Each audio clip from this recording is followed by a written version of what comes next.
Hey, everybody. Thanks for coming. Hey, Grace. Hey, Cliff. Hey, brother. How you doing? Pretty good. How are you feeling? I can. Having trouble hearing you. Say what? Maybe I need to turn my volume up. Let me see. You know what? Give me a second. Might be my side. My volume's all the way up. Say something again. Should be good now. Yeah, there you are. Let me shut off the air conditioner if I can hear you better. Sorry, I had unplugged my camera the other day to clean my desk and had to reset all my settings. Okay. That should be better. Worst possible thing. Haha, how's it going, Grace? I beat you to the stream today. Gateful Game Foul Outdoors. Thank you for coming. I turn my volume up so I can hear. So I can hear shit.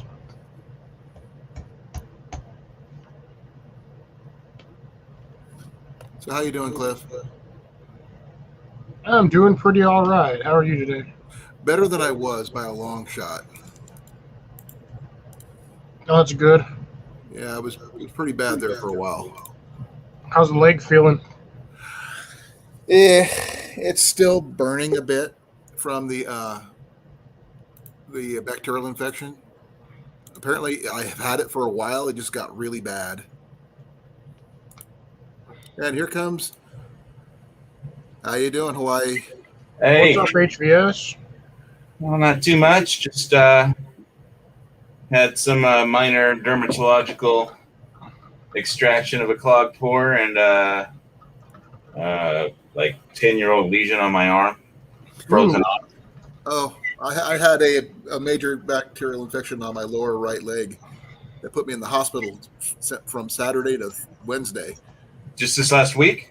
Yeah, I got out literally yesterday afternoon. I'm sorry to hear that. I mean, yeah, I didn't have any infections or anything. It was just clogged pore that I had like a year ago that never got unclogged, and so they just used some kind of they gave me a shot of lidocaine on my back, used some kind of extractor, and told me to go change the bandage in 48 hours. And so I had to go to the urgent care to do that. Yeah. I don't have eyes in the back of my head and I can't reach my back. Right. So they just changed the bandage and gave me a prescription for muracrysol or something, some kind of dermatological it's kind of like Neosporin, except it's different and has you don't have as much chance of having a reaction to it. They got me on, which is something I've actually got to take while I'm standing here. They got me on doxycycline. I just have an ointment. Worms? Doxycycline? Yep. No, that's a nasty. I mean, that's a powerful antibiotic, very powerful one. Yeah, that's what I said. I had a bad infection. Yeah, I just have an ointment basically to spread. I can get it's in the other room. I can get it. Grace is in camp right now. That's interesting. Colin, flip the. Give me a moment here. Jeez. I'm getting vertigo. There you go. Is that better, brother? Well, we've been in the stream for coming, Daniel. 4 minutes, and now I get the freaking notification. By the way, GameFoul is a new subscriber as of yesterday. Nice. I met him over on Frontier Survival's channel. So he's really cool guy. So, and GameFoul, just to let you know, HVS is from Hawaii. You're on that one, huh? Yeah, it's just an ointment. Okay. Well, I do have something I'm going to be unboxing here in a bit. I had something I was going to eat while on the channel that my wife got me last week, but I apparently misplaced it from yesterday to today. So now it's Archer beef jerky. Archer beef jerky. Did you check out these coins I sent you the link? I posted a link for. I didn't get a chance to. They're like Robin Hood coins. They look really nice. They're like something like you would almost have to have. And silver is pretty cheap right now, or if you can't afford that, the copper ones are the same exact. Hey, Rob. Did you get your truck back? Cornfed's got his truck stolen and all his gear stolen, including his cameras, recently. That was like a week and a half ago. Yeah. They found the truck, but all the gear. Well, because remember he had the locking gas cap, so they ran out of gas and couldn't go anywhere. But they got like over $2 to $3 grand worth of stuff. Yeah, that's the part that sucks.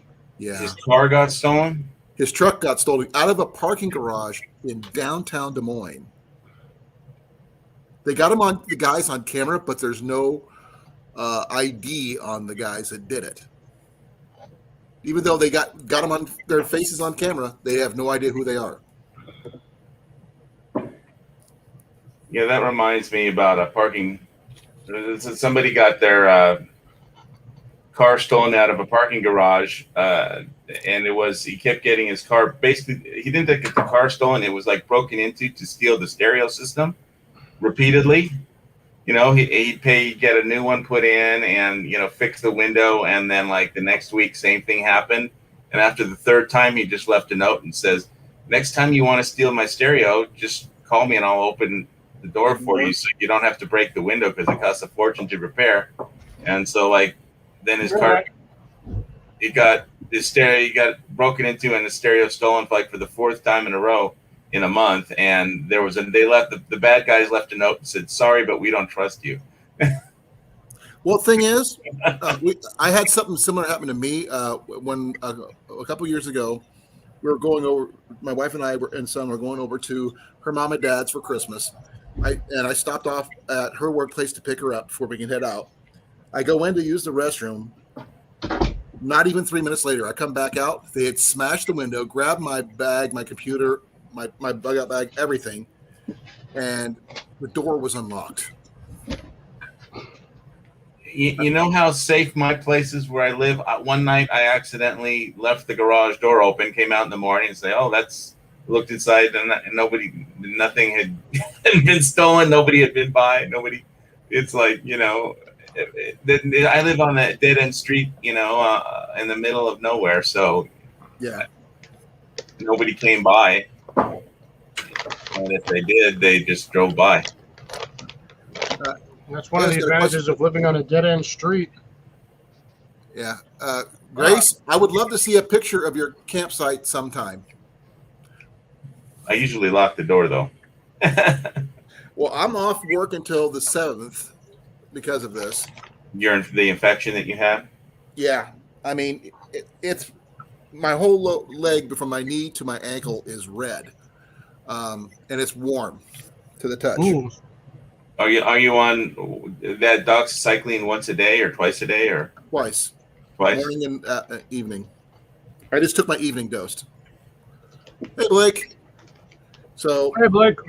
My temperature last Saturday shot up to 103. Oh, that's bad. Yeah, according to my wife, I was so far out of it, I slept all day, which is not like me. So, right now, I am stuck home. Once again. Not sure what I'm going to be doing this weekend with the holiday coming up, because I can't really do anything. It's like being stuck in the hotel room all over again. That'd be cool, Rob. Maybe we can get together about that weekend. You could show me the area better than I can. One of my subscribers is actually visiting me tomorrow. Yeah? Yeah. That's cool. Johnny? Yeah, well, I owe him $400, so. Well, no wonder. Come on, give me my money. Okay. He tried flying all the way from California. I don't think he just came here for my $400. Yeah, he bought me some theta because you can't get theta. You can't, because Hawaii killed all the exchanges, so I can't buy it here, even though it's it showed up on my Exodus cryptocurrency wallet. It's like the cryptocurrency exchange on Exodus doesn't function in Hawaii. They added that they can now detect what state you're in, I guess, based on how you hook up to the internet. And so I had to ask somebody else to buy it for me and send it to me. It's a cryptocurrency. Never mind. I know you don't understand them. It's okay. I've heard of it. I know someone who'd be perfect for you to talk to, and that'd be Drops. I don't think so. My conversations with Drops have not been such that I care to repeat them. But you guys are on the same level when you guys talk about stuff like that, and that's way above my head. Well, just wait till the grid goes down and there's no internet connection. Cryptocurrency is going to be useless. Well, not precisely, but You can't pull cryptocurrency. You can't use cryptocurrency. That's true. you can actually send it over the radio. But I won't bore you with technical stuff. Thank you. I really appreciate that because I'm not smart about stuff like that. All you have to be able to do is wrap your head around the concept of digital scarcity, and if you don't want to do that, then I can't help you. Yeah, I'm still just gaining little bits and bits of silver right now. That's about all I can do. Well, that's good. Yeah, I'm a big silver, hoarder, fanatic, stacker. Mine is more by happenstance than by design. If that means anything to you, I mean, because I look through every roll of quarters I get when I get it, and every roll of dimes, every roll of nickels, and see what I've come up with. I've gotten quite a bit. Well, not even a handful, to be honest, of silver that just pops up from here and there. Including amazing. That stuff. What the good stuff about that is, it's aside from the silver content, it's actual U.S. currency, so they can't tax it or do any weird, government, confiscation shit to it, because it's actually not just silver; it's also monetary. It's a currency made by the U.S. Mint, so they can't befuddle you with. Yeah, actually, one of the quarters I have is a really old Canadian quarter that's silver. I swear that you got to go on. You need to go to that Provident Metal site. Check out the link to the Silvertown Robin Hood Archer coins. You'll love them. I will. If you send me the link one more time, I will promise I will look. I've just been so out of it recently. You're stuck at home. I just got home literally yesterday afternoon. I think this should be around it. This is the only silver I own. Is this guy and this ugly silver freaking lima bean thing. Well, my wedding band is silver. This thing's actually pretty heavy. I mean, it's thick. It's not white gold, is it? No, it's silver. It's like almost a solid chunk of silver minus the hole that the chain's going through. I'm going to see if I can find it. Okay, Harvey. That's cool. I think the necklace itself is gold, but it's probably plated. Okay, I posted it in the chat. Thank you. Actually, one of the oldest coins I have is from the 1800s. It's a dime. It's a Liberty Head dime. Oh, nice. I gotta find my 1901 penny somewhere. I have one somewhere. Give me a second. I don't know where it went. I gotta lose some stuff when I get to this.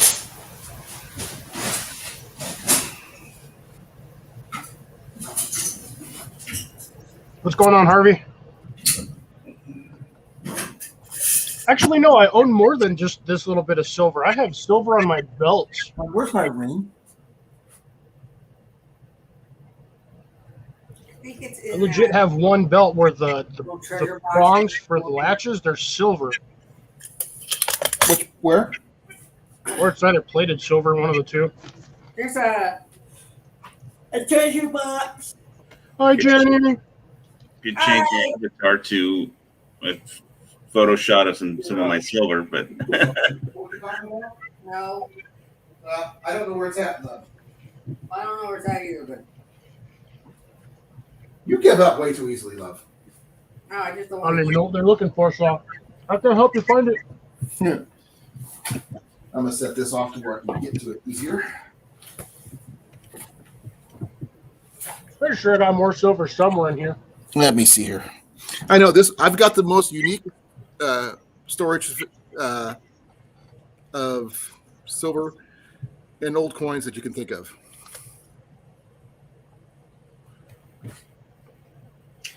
some kind of wagon.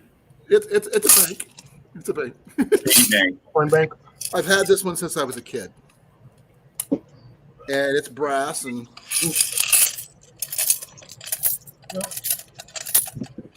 And I've got coins in here that really, I don't think they're really valuable because I've got a steel penny in here and that kind of thing. And that steel penny's worth something. Huh? So the steel penny's worth something. Not really. Not as much as you think. It's the ones that are not steel in certain years that are worth money. But steel pennies themselves aren't worth that much. Well, mainly most currency, you want anything pre-1940. Okay, this one here is not much, but it's a 1964 dime. Let's see here. A 1961 dime. And these are the things I try to find, but here's my oldest one.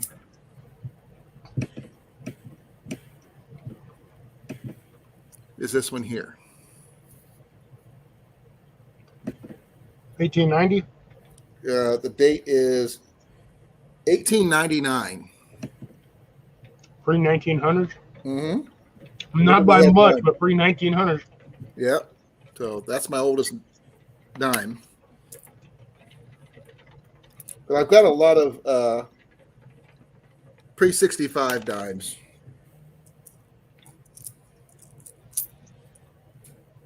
What the heck is that? Oh. I think my oldest one was either my 1901 penny or like I got a dime that's like 1923. Oh, yeah. But I can't beat that 1899 one. That's older than dirt. Okay, this one here is a Canadian quarter from 1937. That's Almost, silver. it looks just like our dimes. Well, here's the back of it, though. Yeah, standard Canadian moose. Typical Canadians with moose on everything. That's an elk. But it's from 1937, so that's real silver. I can't load one avatar. What do you know? A ton of old coins, but I got no idea which ones are silver or not. Now, here's one. It's if there's any Canadians in here yet. I don't know if there are. I've got a loon. $1 Canadian dollar. God, I hate green Skittles. Subscriber. I saw that. You got the notification too, This right? one here is just this one here just because I've never seen a loon before. Okay, here's that penny I was telling you about. Ugh, I hate green Skittles. Steel penny. That is beat up. Steel wheat penny, no less. If it's in better condition, it might actually be worth some money. Yeah, I've got a few wheat pennies in here. Now, here's one. It's a little older, but you might appreciate, Cliff. 1891. It's an Indian head penny. Indian head penny. Wheat penny, no less. Oh, dang. Like I said, I find these. I don't,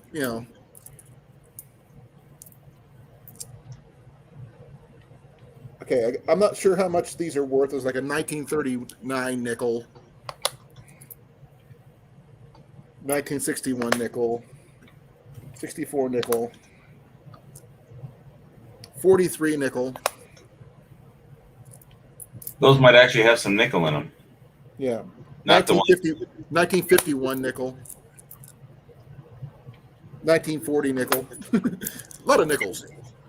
I'm telling you, man, anything pre-1940s actually has 1940s. decent materials in it because that was right before they started pulling everything from everybody for bullets. I've got like 3 1940 nickels. 1941 nickel. Speaking of which, my last trip to Kona Guns, they were out of everything. Oh, wow. They had like 2 boxes of 454 Cazul. No, 3 boxes of 454 Cazul. That's just a regular penny. 1 box of S&W 500 pistol ammo, and Pew pews, huh? that's it. That's it.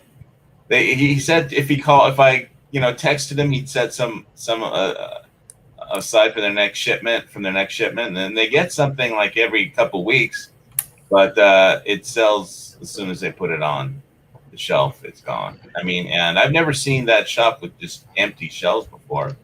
You know, I should have taken a picture, but there's no way to share pictures on here anyway, as far as I know. Yeah, there is. Yeah, you can share the links to the pictures. No, if you post bring it up on your computer, and you go to share, which should be at the bottom of your screen. Click on it. Well, it just said share the whole screen, not like one thing, though. No. But if You bring that share picture up on your computer, and you go to window, you can show that picture from your window on here. That's all you need to show. You don't need to show anything else, just that picture. Okay, I'll try, but Yeah, so you click the share button, and it goes to video file or share screen. You click share screen, and then you have your options of entire screen, window, or Chrome tab. okay. You can do it that way. You just do the window is all you need to do. But Share yeah, screen.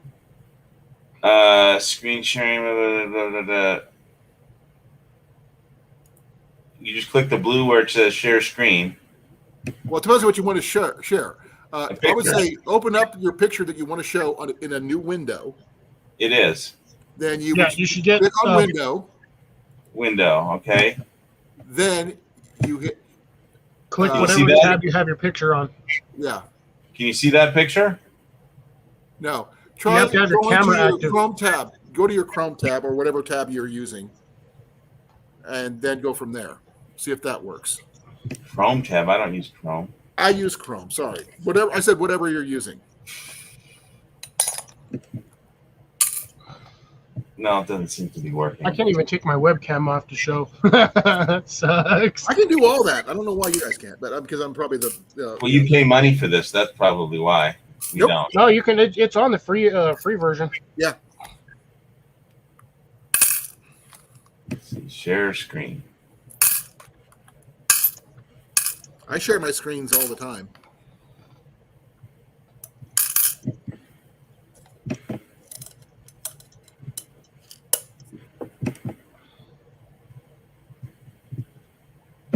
Yep. Just call me Colin, Gamefowl. There we go. It says stop sharing, but it's. I don't see that it's sharing. Oh, Colin, you still have to do it on your side. There you go. See? You did it. I did it. You did it. It's up there. Take a look. Okay. Yeah, that's my silver collection. That's most of my silver collection, and a little bit of gold.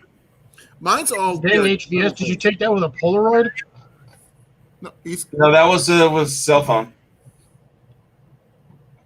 that's pretty cool. That's a lot of Bring it silver. a little I bit, got Dave, some now, just a silver dollars somewhere. I just don't know where. Yeah, there's a 100-ounce bar on the upper left there. That's a 100 I can ounce. see that one. Oh, that big thing that looks like a block of foil. Yeah, that's a 100-ounce silver bar. That's But not a Wonka bar, folks. That is a real piece of gold. yeah, there's Hey, some gold there. Jesse, thank you for coming. The 100-ounce one is, but I haven't been buying much lately. I think I bought like 5. I bought just a small amount, 4 or 5 2021 Eagles of the old kinds, not the new ones, but the old 21 because they have a Type 2 now. Right. But because they were the last ones for this that are going to be that design. So, but I think I'm pretty much done buying silver. I'll just wait for the collapse, you know. Well, me, I don't buy because I just like I said, I like finding mine because I think some of the more interesting stuff is found. And Well, I have I like some of the designs. Like Canada has some interesting designs. I have like the snow links one. Let's how see. you doing, Steve? Hey guys, how's it going? Oh, somebody from Australia just. Snuck in, just like you did. Yeah, so this is what happens when you don't lock your front door. Aussies keep sneaking in. But you have a key. I gave you a key, dude. Oh, cool. Oh, that's all right then. That's what the rent is for. Remember?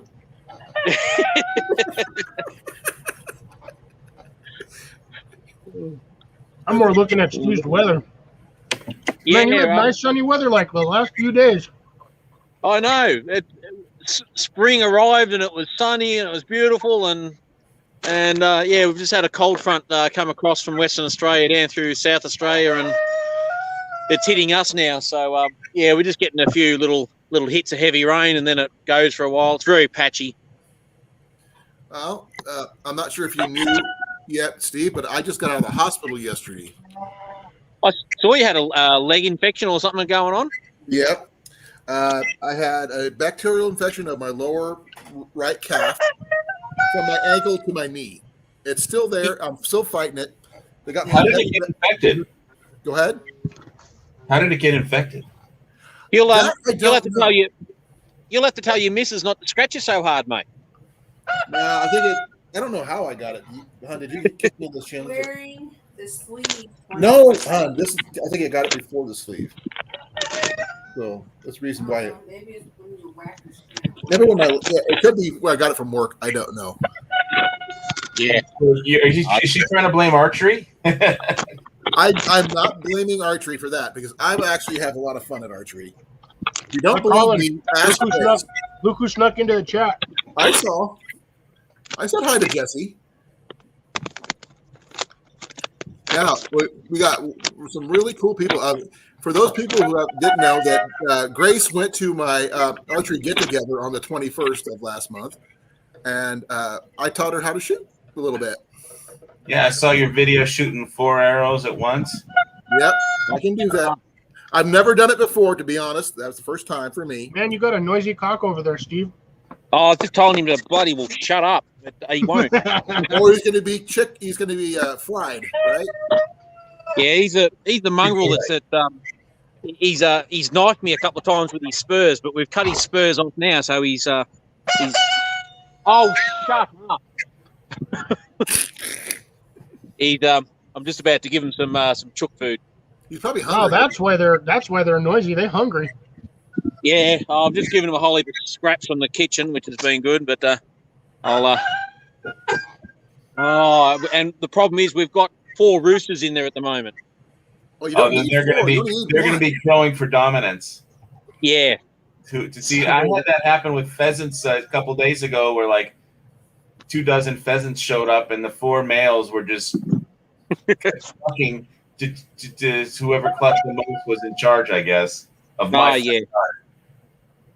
It hasn't been too bad because the young ones hadn't learned how to crow yet, but they since have. So that's I'll go inside. That's Rocky, the oldest one, the biggest one. Woohoo! You see that? He tried getting you from there. Yeah. Oh, he's got a little bit of a he's got a little bit of an irritation on his foot, Hey, which Cecilia. is and then Hey, Cecilia, how's it going? Steve's got a question for you. And then this one's learned how to crow, and then this one's learned how to crow, and then this bastard's learned how to crow too. So His roosters. Oh, what you do is I'll ship you a crow. That way they can eat one. was there a question? Was there? Yeah, it's from Harvey Black. Oh yeah. He was wondering where you're from. So central Victoria in Australia. So about 100 miles north of Melbourne. Okay. So if you look at it, Both of those cows looked at from the same direction. Instead of one going one way, one looking the other way, they both at the same side. oh. Hello, Pruey.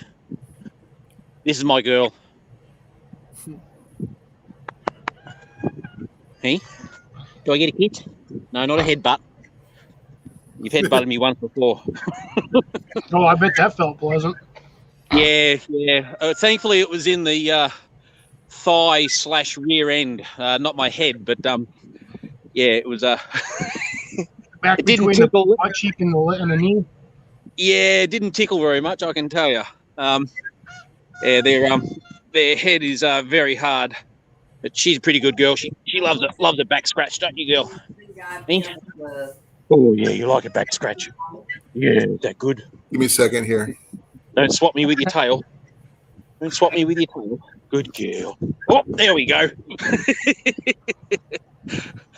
that's I've had enough. Go away and leave me alone. Wasn't it? Eh? Yeah. Hey, Grace, I got some information for you from Jenny. We haven't gone through all the pies yet that you brought, but a fellow Indianan, I guess how you say it, acquired one of your pies because for nostalgia purposes. Who happens to live here in Iowa now? Thought you might want to know. If you don't believe me, ask her. There's my coworker Jill. She's from Indiana originally, apparently. Okay, how many people we got in here? We got 4. Let's see, what's this thing say? Yeah, I bet Jesse's probably editing some videos right now. We got Probably 6. editing dribs and drams and most likely something else. Cecilia's asking how you're doing, love. All right. Jenny says she's doing okay, Cecilia. I got a box in the mail, guys, from Three Rivers Archery. I tried to go on Three Rivers Archery and order stuff, but I think because I live in Hawaii, it's like all the shipping options were just empty, and there was no way I could. Maybe if I called, they could ship something to me, but just ordering on their website, I can't do it from Hawaii. No. I actually ordered this. That's before very I got unfortunate. sick. So I didn't need one of those things for the side of my bow because it already had one. It came with one on it, so I didn't need to order anything. Some videos I watched said that you cut off part of them. Grab my bow and that little tiny piece that goes on that you hold. a Hoosier. That's how you say it. A Hoosier. Grace is a Hoosier. Just to let you know. Woo-hoo, look at them. Eggs. Some great double A's. Chickens are entirely too noisy in my Airbnb. There's no way. Pulling up stuff out of the box, guys. Bear with me. Oh, you're gonna.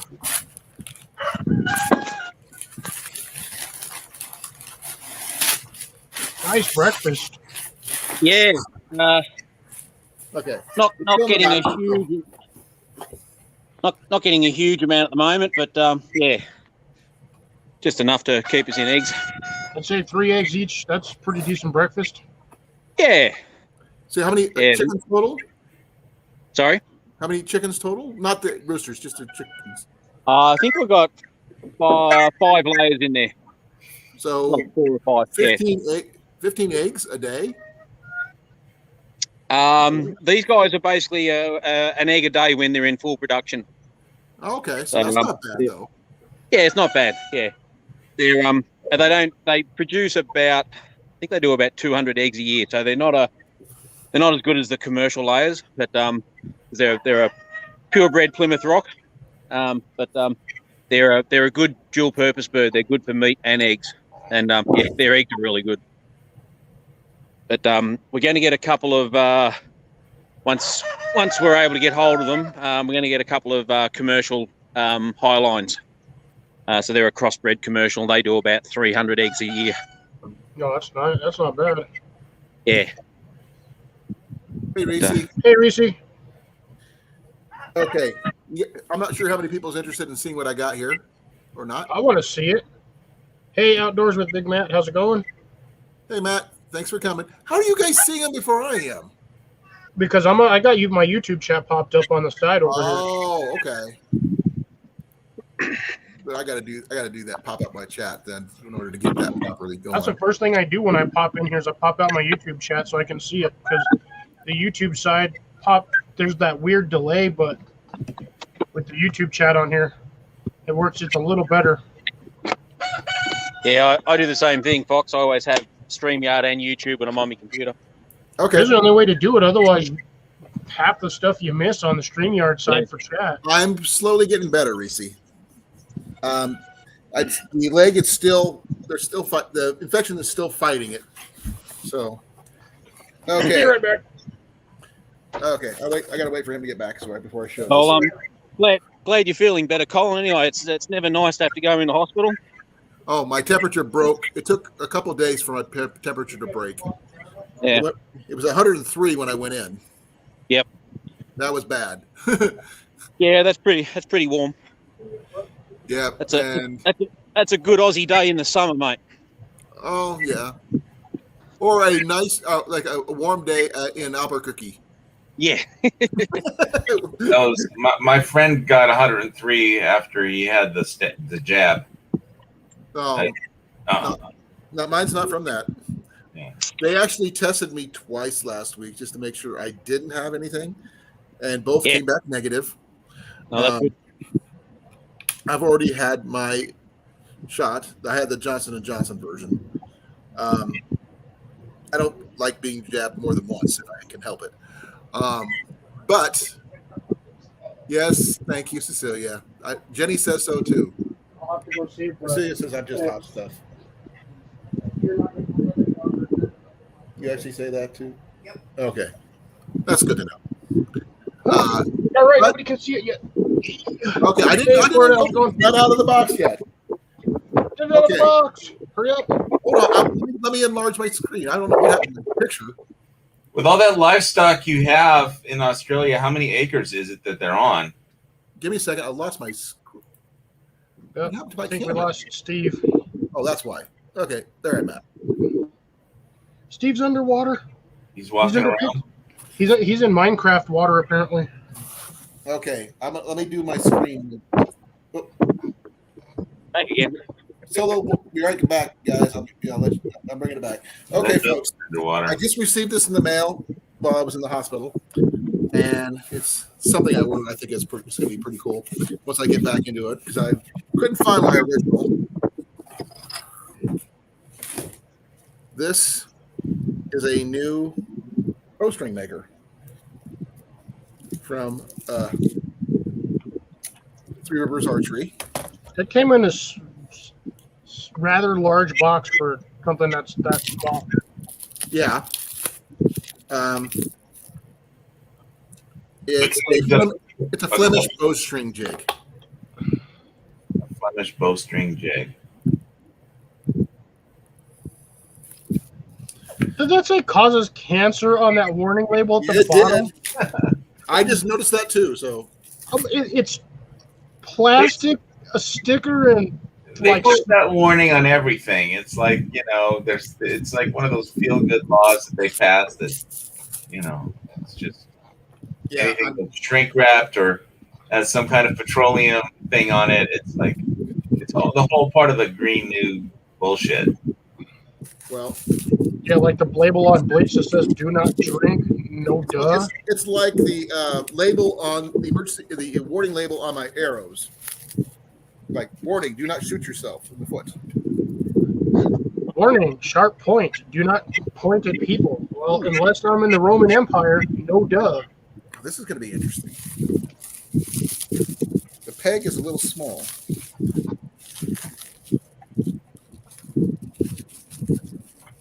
Here, I'm going to show you guys this once I got the plastic off. There's the jig. This should put a warning on the US dollar and say, warning, not real money. I'm going to have to go down and do some measurements, get the measurements for all the holes and make sure they're all marked. Because that's going to take me some time before I get that set up. But this is a lot sturdier than the one I had, because the one I had was all wooden pegs. So you're making bowstrings? Yeah, I have. But my bowstring, huh? I have a question about bowstring. About my bowstring, when I took it off the limbs, and after I had put the wax on it, they sent me part of the bowstring. It was like, it's still all. It's like the strands seem to come apart, but they're not frayed or anything. They're just not together. You know what I mean? Okay. Okay. You just twist your bowstring. Yeah, you twist it. That's all. Okay. But it's right now I'm storing it and it's not on. It's just like so. But when I put it back on, I'll twist it. So, but that doesn't mean there's any damage. No. Okay. right, that was my question. Thank you. Yeah. Unless you're finding. Now, like I said, I'm going to go through this thing and be measuring out the links and I writing think you them need down. to meet our Aussie friend because he sounds like he's like water on a seal. He's like on seal team 6 or something. It's windy out there, like wicked windy. Yeah, it's getting very windy out here. If it's annoying people, I'll include it. So, HVS, you're talking about your bowstring looking like this? Yeah, That's Yeah, normal. that's All you normal. do is you just twist it. Right, yeah, it's just a tiny part of it that looks like Yeah. that. If you twist it, you can wax it to keep it together if you're interested in doing that. I waxed it, but before I took it off, it was You fine. wax it, then you use a rag to heat up the fibers to melt the wax. I did that. Okay. I did it. You told me that last time. I did that. Yeah. I followed the instructions, sir. Thank you. South Florida, if you didn't get this, I just received this in the mail. I got a new bowstring maker. I got to do some measuring to get the lengths down because each hole is for a different size bowstring. So I got to figure out which one is for which. Because I only have certain sizes that I use. I've got a 60-inch bowstring that needs for Ian, and 62-inch for me, and a couple others for my long bows. So it's going to be interesting to see how many bowstrings I make out of this one. 34. Yeah, I had to show. This is for Cliff. I had to show Fox this one. This is proof that when I get on my tractor with a dozer blade and a bucket, I actually can level things out and get things done. Nice. Driveway's looking dry. But no, this is up the back of the property. So this was a great big heap of mounds of clay and dirt that we had from another property, and it's not quite finished yet. Still a little bit bumpy, but I'm just letting it settle down a bit and harden up, and then I'm going to hit it again and get it nice and level. But this is where our shed's going to go. Nice. So yeah, it's going to be quite a big shed. It'll actually cover most of this area here. So I think we're looking at 18 meters by 9 meters, which in feet is a hell of a lot. So what? 19 times 3. Yeah, well, 10 feet, yeah, 3 meters. That's a good sized piece of property right there for that shed. Yeah, it'll be good. It took me a couple of days of digging in and leveling out and sinking into the ground a bit, but yeah, I was pleased to know that I'm not a total failure on the tractor. Well, I would be. I don't even know how to even start one. I didn't say you were a failure on the tractor. I just thought it was funny that you got the tractor stuck in the driveway. No, I said I was a failure. I was really disappointed with how that turned out, but it was just the wrong time to be trying to do it. It was too wet and muddy and mushy and horrible. I think wet and muddy was an understatement. It looked like the river bottom in the driveway. Oh, mate. I'm surprised you even got the tractor that far in. You were downtown on your lunch break. Sorry, what was that? I hope you didn't get in trouble with the police when you were downtown. No. Oh, actually, I meant to tell you that. Not just after you finished that live, I got back in my car and I drove down that street. And here's the 2 motorcycle cops that I saw. And they had a bloke pulled over with their lights flashing. They were booking him. But I think they were traffic cops. I think he went through a red light or did something at the traffic lights, which a lot of my fellow Bendigonians how can I put it? There's no other way to put it. They're shit drivers. I know the feeling. Sounds like the rest of the world. Drinking beer while you pass 2 traffic cops on motorcycles isn't a good idea. Yeah, not a good thing to do. I got one for you, Steve. Check this sucker out. I pulled this out of my garden 2 days ago. Holy cow! Let me do this. That's a good size. Look at that, hun. Check that out. That's my arm. That is not that's a zucchini, right? This is a 5-pound zucchini. That is a caveman club. I know, dude. Say Captain Caveman for me. Captain Caveman. Even a There's something at the bottom. I can't even get my hand around it. Couldn't help myself with that one. the line is even a caveman can do it. Hey, This is one of the best gardeners I know. I love zucchini sliced up real thin, put into an Asian stir fry. That's bloody magnificent. Well, I got the perfect thing for Asian stir fry too, because I got daikon radishes growing also. Guys, very nice. Yeah, I got a new subscriber came in from Leaf Robber's channel. His name is Game Pal Outdoors.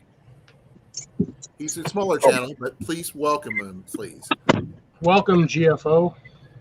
Oh, look, now we can hear Stan. You're going to call him GFO now? I'll get away from that bloody rooster. Well, that's good at least. G-Fod. You think the rooster was in the car? Ooh. Oh, man, can you imagine? The rooster tried to take over driving. Bloody would, actually. It'll just make you go fast.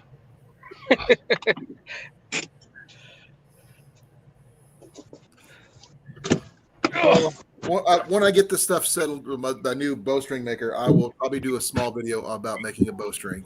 I can't guarantee you when, but I will get one.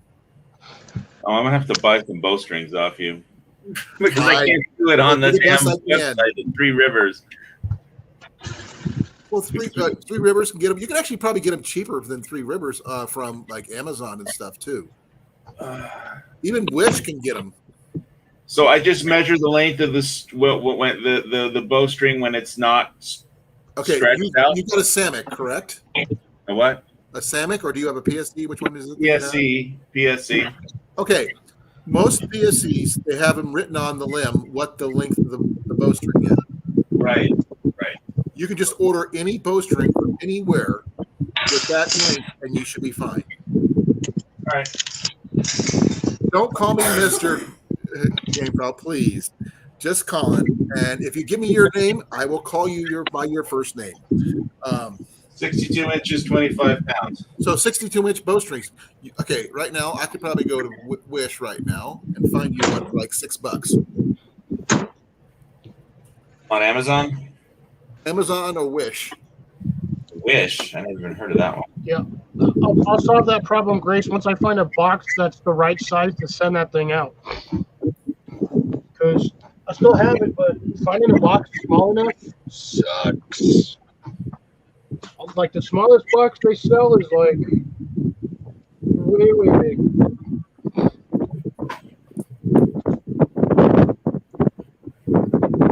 Collins will be in the mail tomorrow. Really? Event now? Really? I found that I was gonna do it yesterday, but as I was about to do it, it just dumped on us. I lost half of my day of yard work because it just downpoured over here. Okay, I'm gonna show HVS. It's like a lime tree. Check this out. Yeah, that's a lemon. Here you go. Check this Well, out. the tree. There's Wish, 62-inch bowstring for $9.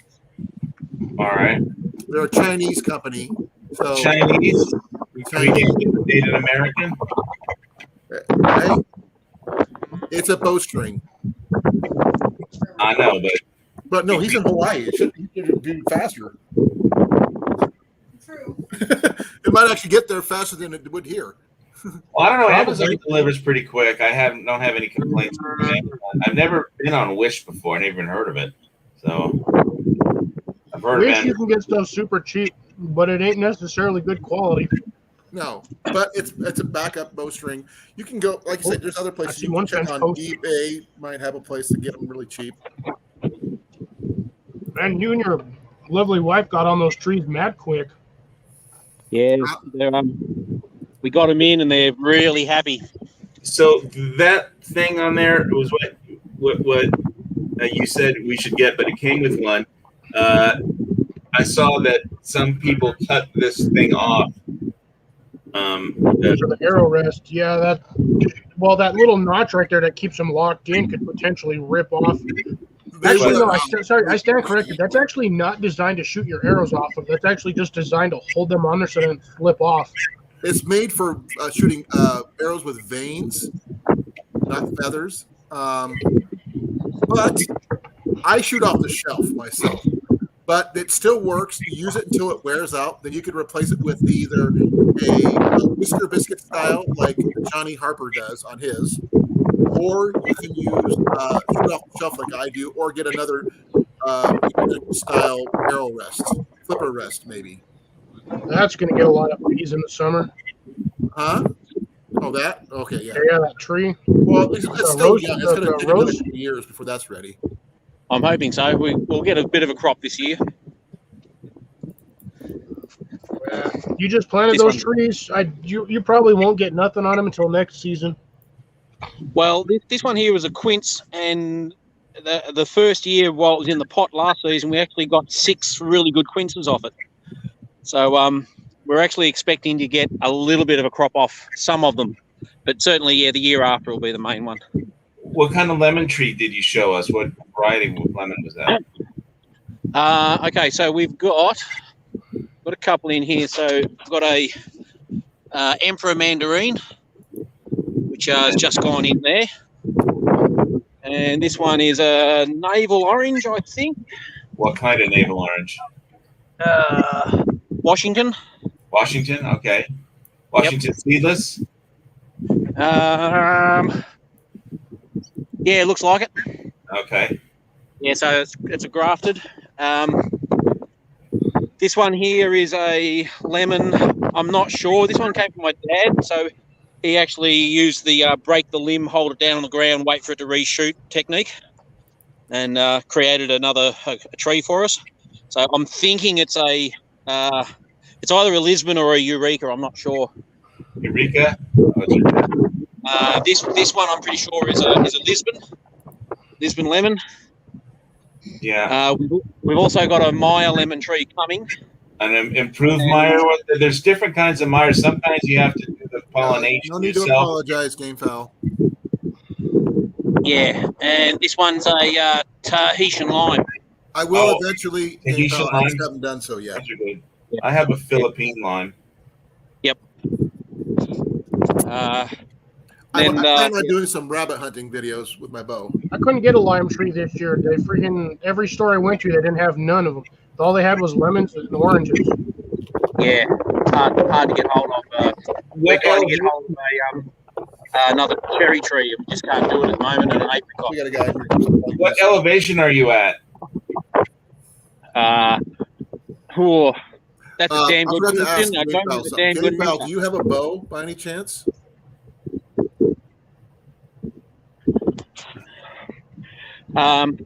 If you want to do a Google search, just do a search for the elevation of Bendigo. Oh, okay. You don't know? I was just wondering. I'm still curious whether any of my citrus trees that I planted like a couple months ago are going to actually bear fruit because I'm at 3,500 feet elevation. So I don't know if it's going to be too cold or what. Yeah. Hawaii? Yeah. I posted 2 links for you from eBay that you might be interested in checking out. In the chat. In the chat? Okay. Well, one's from Wish, one's from eBay. 700 feet above sea level is where these for bowstrings of your length. Then one of them is free shipping. So, right. I'll never buy off of eBay, but I'll check it out. I usually just use Amazon. Well, I'm going cheaper than Amazon. So, I'm just trying to help out. Okay. Cool. Crossbow works. My wife, Jenny, she shoots crossbow. Man.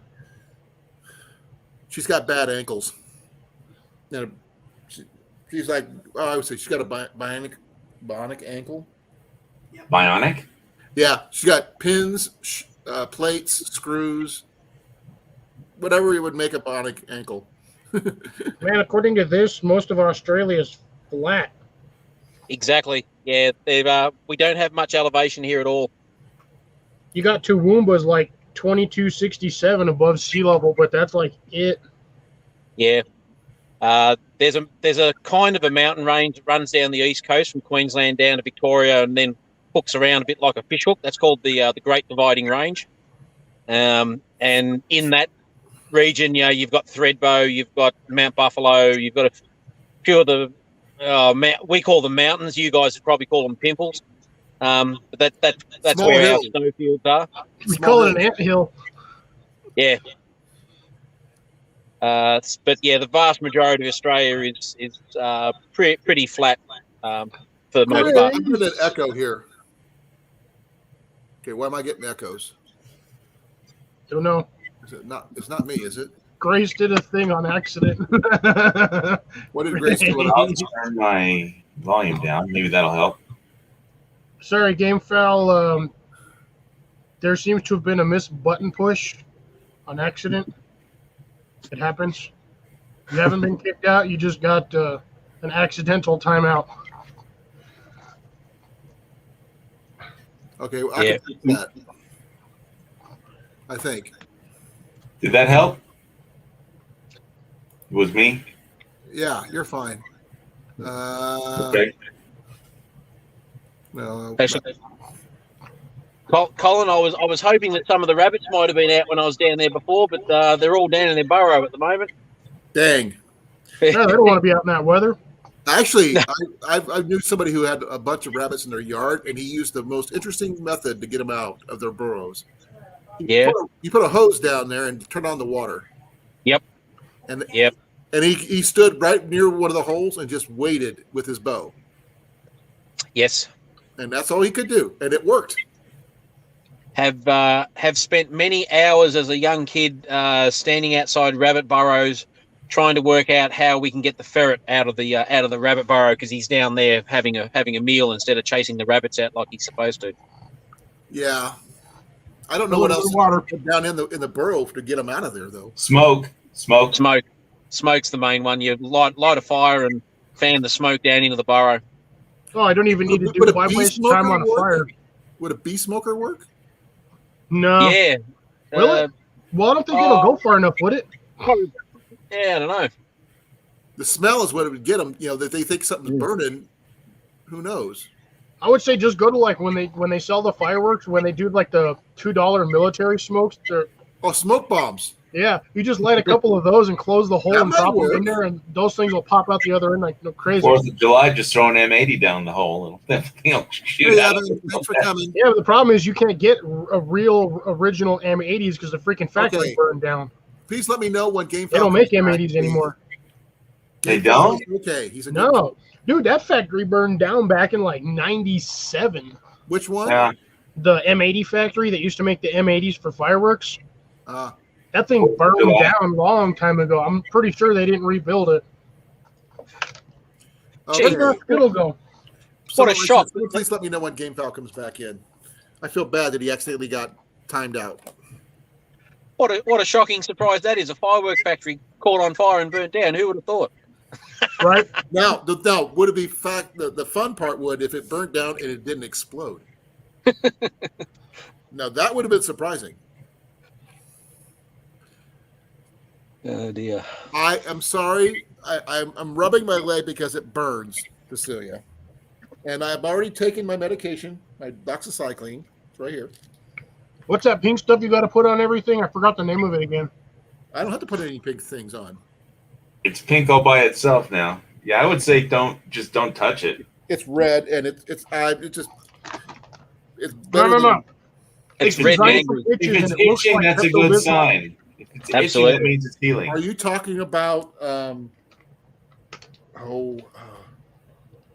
calamine lotion?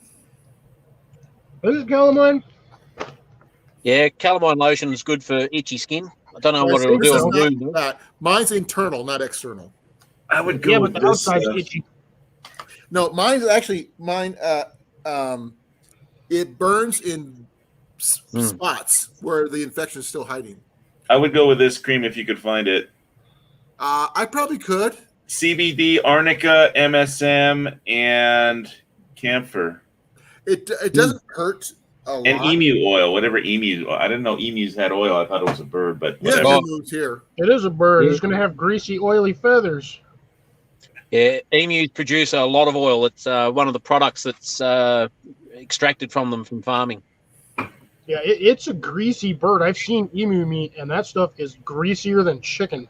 I got a bacterial infection of my lower right leg, Evan, and because of it was worse than I thought it was. Because on Saturday I got sent to the hospital with 103 temperature, and I didn't even know I was being admitted to the hospital until they said, "Oh, we're going to move you upstairs." I go, "Huh? Why are you doing that?" He goes, "You're being admitted." I am. Okay, I was the last person to know. My wife didn't know. I didn't know. Interesting trivia fact about emu oil. A lot of Australian rules footballers will use emu or used to use emu oil, one as a liniment for their muscles as part of their warm-up and sort of getting them ready to go. But also because it's so slippery, it turned them into greased pigs, which made it a bit harder to be tackled. Ah. So they cheated. No, it's internal, great Cecilia, not external. Either that or all the rugby players are gay and just like to get oiled up. No, I'm talking about Australian rules football, not rugby. Oh, I thought that was the same thing. I'm sorry. Oh, no. Bite your tongue. Well, I mean, I barely understand rugby, so I just plead ignorance. Yeah. Rugby's I'm actually the better game. Ugly American. What do I know? I actually prefer to watch rugby to the Australian rules football because the rugby players are a bit tougher and hit harder, and that's why I love American rules football. I watch it all the time. Guess how much American sports I watch? I'm at 0. 0? Yeah, because it got too much. I used to all the time, but I just got too much politics, and it's like, no, thank you. I'd rather, I'm sure I could find anything else to do. I'd rather scrub down the bathroom tiles or something like that. I'm just sad I missed the Olympics. The archery portion of the Olympics, but because I was working at the time, I couldn't watch it. You would have been lucky to see any archery on the Olympics because by the time they broadcast every single swimming event, you wouldn't see anything else. Yeah. Well, the thing is, I'm more interested in the barebow division. That's the division I shoot in. Welcome back, GameFowl. Again, apologies. It was an accident that you got timed out, so you're okay. There's nothing wrong. You did nothing wrong. Just while I remember too, while we're talking about hospitals and people not feeling well, just a shout out to Charlie from Pafford Homestead. Charlie's been admitted into hospital with COVID, and they've actually transferred him to another hospital.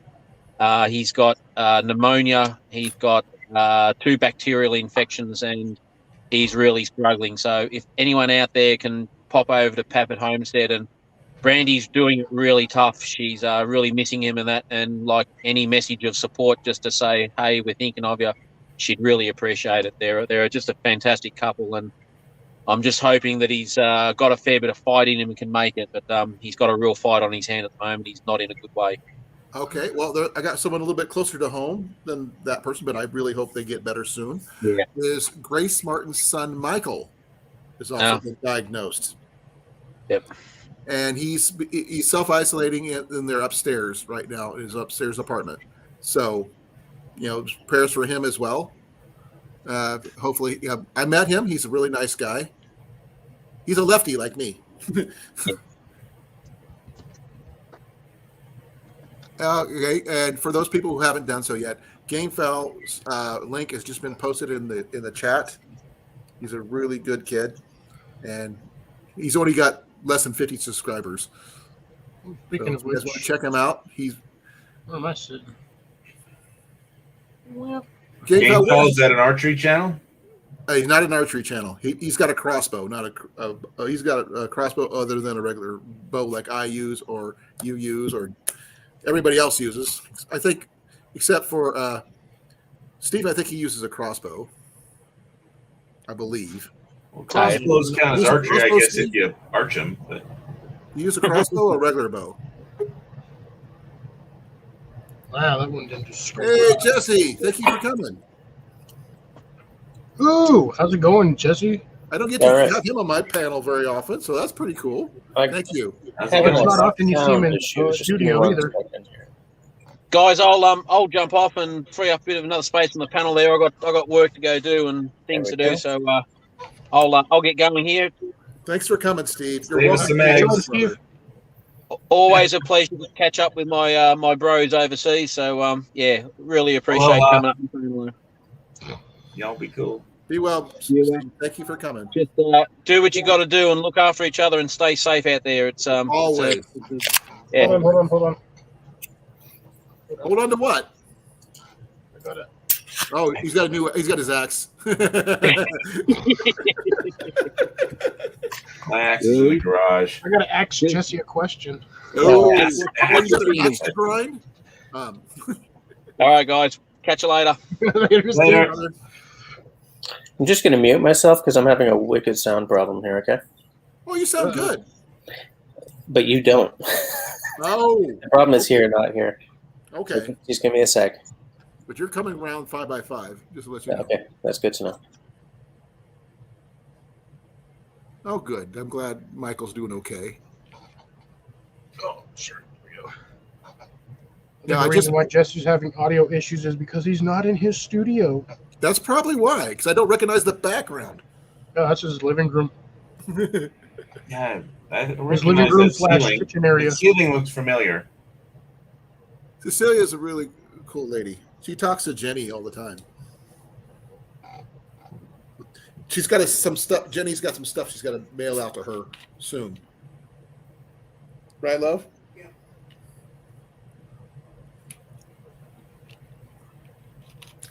No, I'm kind of sad that I couldn't find my jerky. It was a brand new bag of Archer jerky. I was going to be eating it on the live. I thought that would have been really cool. Jenny You got still a haven't looked at the coin that I sent you the link for, dude. Wait, jerky's more tasty. I Silver's had it more yesterday. valuable. Now I can't find it. I don't know where it went to. It'll probably show up when I least expect it. Oh. Game foul. If you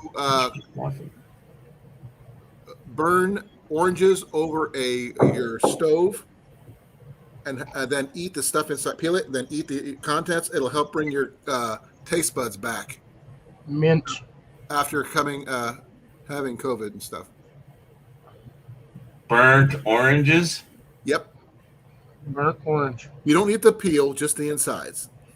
See, here's my theory. If I happen to catch it, if I'm going to be eating a lot of random bizarre foods because I won't be able to smell it or taste it. Well, you know what's weird is because of they've all the ICUs in Hawaii are full and they're making a big kerfuffle on the news about it. I got like a message that somebody, one of my guests canceled the reservation. And then at one night, and then when I woke up in the morning, somebody else took the time slot. So Wow. It's like, sorry, we're concerned about COVID, so we're canceling. I'm like, oh, okay, I lost the booking, and then for 3 days or whatever, and then by the time I woke up the next day, somebody else took it. So like, So okay. you didn't lose out anywhere. No, I didn't lose anything, but people are worried about it. So that FUD is out there. Yeah. Just call it the crud. It starts FUD. with the same letter. Crud. FUD, fear, I like crud. uncertainty, and doubt. Crud sounds better. What does CRUD stand for? Nothing. It's just crud. It just is what you feel like. It's what we used to call it in the service when I was there. Oh, that's right. I know. I remember you like even the older generation used to when you got sick they would call it the crud. Yep. I actually remember that now that you mentioned that. There is no. Hey, Jesse's got the audio fixed. I got the audio. Hey, Can you guys how do hear I me? sound? Yep. Yeah, I hear you. Ah, sweet. This computer is old as shift, shall we say. Wait, can I swear on your channel? A little bit. Okay, this computer's old as shit. Okay. So it has all kinds of weird issues. Yep, my Brady's in the kitchen dining room area. Can you do me a favor, Jesse? Can you shift to your right? Because your light is blinding me. But that's my guardian angel over my shoulder. It's I don't have that much counter left there. There Okay, you go. That works. there we go. Yeah, that's his halo. Yeah. He's Yes. a bushcrafting angel. When you're as good as I am, Mike. you get guardian angels and halos and the whole bit. Did you see what I got in the mail, Jess? Yeah, I couldn't figure out what it was until you actually said what it was. Yeah, it's my new bowstring maker. So, what do you use to make a bowstring? Like, what's the material? Is it a rubber or is it a? Let me go get it, and I'll show It's not you. gonna be a rubber. That's a Sinew. thing to say. You can make it from Give me a sinew, second. can't you? You can make one with nylon. The only problem is it stretches. Yeah. Right. You'd have to make it shorter than what you need just to get that stretch, but it'll stop stretching after a while. You Well, can old use school, didn't they use sinew back, in prehistoric times? They still do. this Yes. stuff is synthetic, whatever it is. It's a synthetic material. I use B50. Yeah, so I was at a bar and somebody tried to give me sinew for food. They said, "Here, try this. It's free. Try it. It's tripe." And I was like, then they told me what it was, and I was like, never mind. Right. Yeah, if you feel like eating leather/rubber. Well, there was a carrot in there that I had the carrot, and then they told me what it was, and I was like, okay, never mind. Just get me some sliders.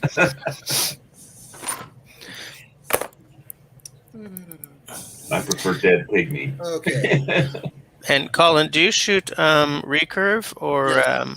I use longbow and recurve. recurve? I do both. Okay. And if you don't believe me, ask Grace. She was there a lot when I did my shooting. Oh, yeah? Yeah, he had a video. He shot 2 arrows at once, 3 arrows at once, 4 arrows at once.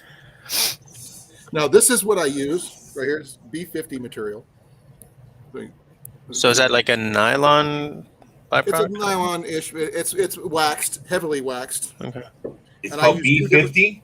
B50. Oh, let's see if I got it. It's So like how a many round strands arrow. for how many strands do you use for a string? Actually, I generally try about 14. 14. 7 of this, 7 of this. And you don't want the string to stretch, right? The stretch happens actually in the arms of the bow. Yeah. Well, actually, stretching is natural. It'll happen no matter what you do. But what you need to do before the first few days after you make a bowstring, you string it. Mm-hmm. You leave it strung for a couple of days. Then you twist it, make it to the right size, because the stretch is going to happen no matter what you do.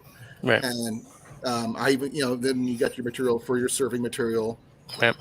and your crimper for your knocking points and stuff like that. So that's all the stuff that and a box knife for cutting the material. Right. That's all I use. Is the blue stuff the same material as the darker? Yeah, the green and the blue are the same. Okay. So why do you use 7 of each then? Is it just for the look? I like the look. Yeah, you can do black. You can do whatever colors you want. I mean, Ian did a red black on his new bow string that he just had made. Because I couldn't make it because I just hadn't gotten in the mail yet. But you can come in any color. So if you like pink, you can do pinks. It doesn't matter. It's just a matter of. I love pink. I just love pink. If you like pink, then use a pink bowstring. I hate pink. Colin, the Samick Sage ones, I was just counting them at 16 strands. Yeah, you can go from 12 to 14 to 16 strands. You don't necessarily. I mean, if I'm going to go make one for my 100-pounder, then I'd probably go with a 16 strand due to the. I'd probably go 18 personally. For the weight, but my 74-pound, I think a 14 is just fine. Okay, make a video, using your jig, making some strings. I've already planned to, but you just got to give me some moment. Remember, I got to go back and do the measurements on here so I can figure out what holes is for what length and everything. I've got to go through figure out the measurements on that one because my old jig had them all measured out. This one doesn't. So you're adding more and more strands for more and more strength, right? Correct. Okay. And as you can see, these are actually a lot more on there. As you can see, I've been doing this for a while. Honestly, to me, those just look like high-end, like upholstery thread for sewing. It's very similar, but they're not. The upholstery ones aren't waxed. And this right here material here, the serving material. Speaking of upholstery, I got my new couch. Yeah, there's that. Nice. Same thing I use on my necklace. So wherever I go, I've got. I want to see you make one out of the inner strands of paracord. That's my plan. I've already told you about that one already. Remember, I talked to you about Yep. that. And that's one of my plans. What's with this one here, once I get it all measured out, I might try with Ian's 30-pound longbow. Nothing fancy, just a simple longbow string. And I have a slightly better idea, but it's going to be pretty expensive. Okay. Okay. Gamefowl is starting a leather work and All right, making where'd that thing keychains go? and wallets. There it is. Oh, cool. Do I want a keychain? I would love a keychain, Gamefowl. Oh, I Thank was like you. stuck to that. Okay, thanks for coming. Harvey. Kevlar cord. I'd like to see a bowstring made out of Kevlar cord. Oh my God, that would cut my fingers in half. Well, if you had finger savers, it wouldn't. You see, mine's flatter than flat. I know you have a finger saver, Hawaii. That's not a problem. Yeah, I know. They're hard as heck to get on your strings. I can tell you that. That's why I like using my shooting glove instead. I mean, I'm a glove guy. Yeah, but you could either be a finger tab, you could be the finger saver, whatever, or you can just go bare fingers if you're really man enough to try to do that. I If just you're have some insane like Kevlar me- cordage for like perimeter warning traps and stuff like that. Yeah. If I want to set up a tripwire, I'll use that. That's what I have it for. There we go. Get that thing back on. I will try, RV, but I'm going to be on for a while since I don't have to be at work tomorrow. I'm off work until the 7th. Lucky. Not by choice, I know, but lucky. but You So at let's least you get a guys day know. off. in 20 days, I'm not sure what day that is. Maybe it's, I gotta I find still out. can't afford to go out there. No. Yeah, it's if I'll use my Kevlar cordage if the shit hits the fan, I need to fortify the volcano prepper compound. I'll set up trip lines around the place with Kevlar. In about 20 days, I will be celebrating my 54th birthday. You don't even HVS. You don't even need Kevlar for that. You can just use 50-pound test spider wire. They can't even see that stuff on the ground. Monofilament line would be awesome, or you can use braid. That's what I'm saying. Use spider wire. That stuff is ridiculous, and the break strength, even on 50-pound, is insanity. I broke a fishing rod because I got that What stuff kind of stuck bow to do the you bottom. have? Me? Yeah. I don't yet. I'm still trying to decide, which is why I was asking if you do recurve, because then I was going to ask if, why do you choose recurve instead of compound and blah, blah, blah. Okay, But then I we can tell sort you of why I choose the traditional over compounds. Well, one, just to for an example, when Tyler Woods Bushcraft was out with us shooting on the 21st, his bow came undone. His compound bow came off the cams, came apart. Okay. My bow wouldn't do that. Yep. Well, in as a prepper survivalist kind of, if you get to have like a really expensive $1,000 bow and you don't have the gear to restring it or fix it, I mean, it's going to become worthless. And just a simple recurve, you can deal with that yourself. You don't need like special. As for Cliff and I use a Samick Sage for my takedown recurve, even though I do have takedown longbows as well. But the Samick Sage price point is cheap, probably about 158 Canadian, I believe, if my numbers are right. Just because I know you're in Canada. Yeah. Also, there you can go from 30 pounds all the way up to 60-pound draw length, left or right-handed. Yep. So Okay. for the price point, they're good. They collapse fairly small, very packable. I'll get mine here. Let me get the limbs. Yeah. Because Cliff has the same one as you, doesn't he? Yes, he does. I seem But to remember that. Mine's just a heavier draw. Okay. I'm actually I consider my Samick my lightest bow I own. Yeah, for the most part, the Samick's are all There's one I pretty have. much the same style. You can get some of the newer ones, which might have one or two more attachment points, but Yeah, for the most part, there's your limbs, and there's your riser. Yeah. My father-in-law, my wife's stepdad, actually, he shoots recurve as well. And he blasted his bow apart once a few years ago. I wasn't on this trip, but we use these in Quebec. The way you deer hunt is you build a blind. You put a great big pile of carrots or something, and they come. In a place like Alberta, you're not allowed to do that. There, it's all sort of still hunting, and but in Quebec, because we have way more people than they do, if you're still hunting, you might take out another hunter by accident. So Yeah. it's we call them they cache. What are they? Blinds, I think. Blinds. Yeah. And what we did, because we don't have ASB, thanks for coming. we don't have a lot of There you money. We built our caches as blinds as these big boxes, door on the back, window out the We do front. that here too. Okay. So they're too narrow for bow hunting, as he discovered, right? So deer walked up to the carrots, fired, and as the bow, Snap forward. snapped onto the frame of the window and broke How both the tall arms. is it, the blind from floor to ceiling? They're usually about anywhere between 5 and 6 feet normally. Yeah, there's about 6.5, I think. Was he standing or sitting? Standing, but he was too close, right? Because that was the issue. He was too close. yeah, because our stands are not deep enough because we're rifle guys, right? You don't need to have that kind of. You don't need to plan for that kind of. Yeah, a recurve would probably be best. And one thing about the Samics, if something happens to the limbs, you just buy new limbs and just swap them out. Yeah.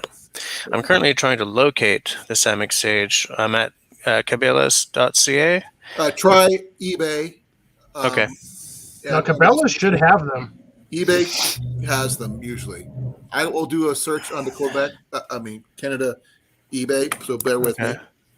Because cabela's.ca they got Bear, they have PSE, they got Fleetwood. I'm surprised they don't have because Cabela's normally sells Samics. Let me take a look here. Yeah. Maybe they do in the States, but not in Canada. And I haven't really. The thing is, I don't know when the hell I'm going to get to hunt again. So it's not like I can really. What draw weight, Jesse? Deer and moose. It doesn't matter. I don't know what size you want. Oh, me neither. Right? Because I 55, don't really. I can get you a right hand one right now for 116 Canadian. 116 Canadian. All right. Free shipping. I'll give you the link here. I'll put it in the chat here. I haven't even. Interesting thing I think about, people keep talking about all the food shortages that might be coming in down the line, and everybody says, "Well, I'll just go out hunting." There you go, Jesse.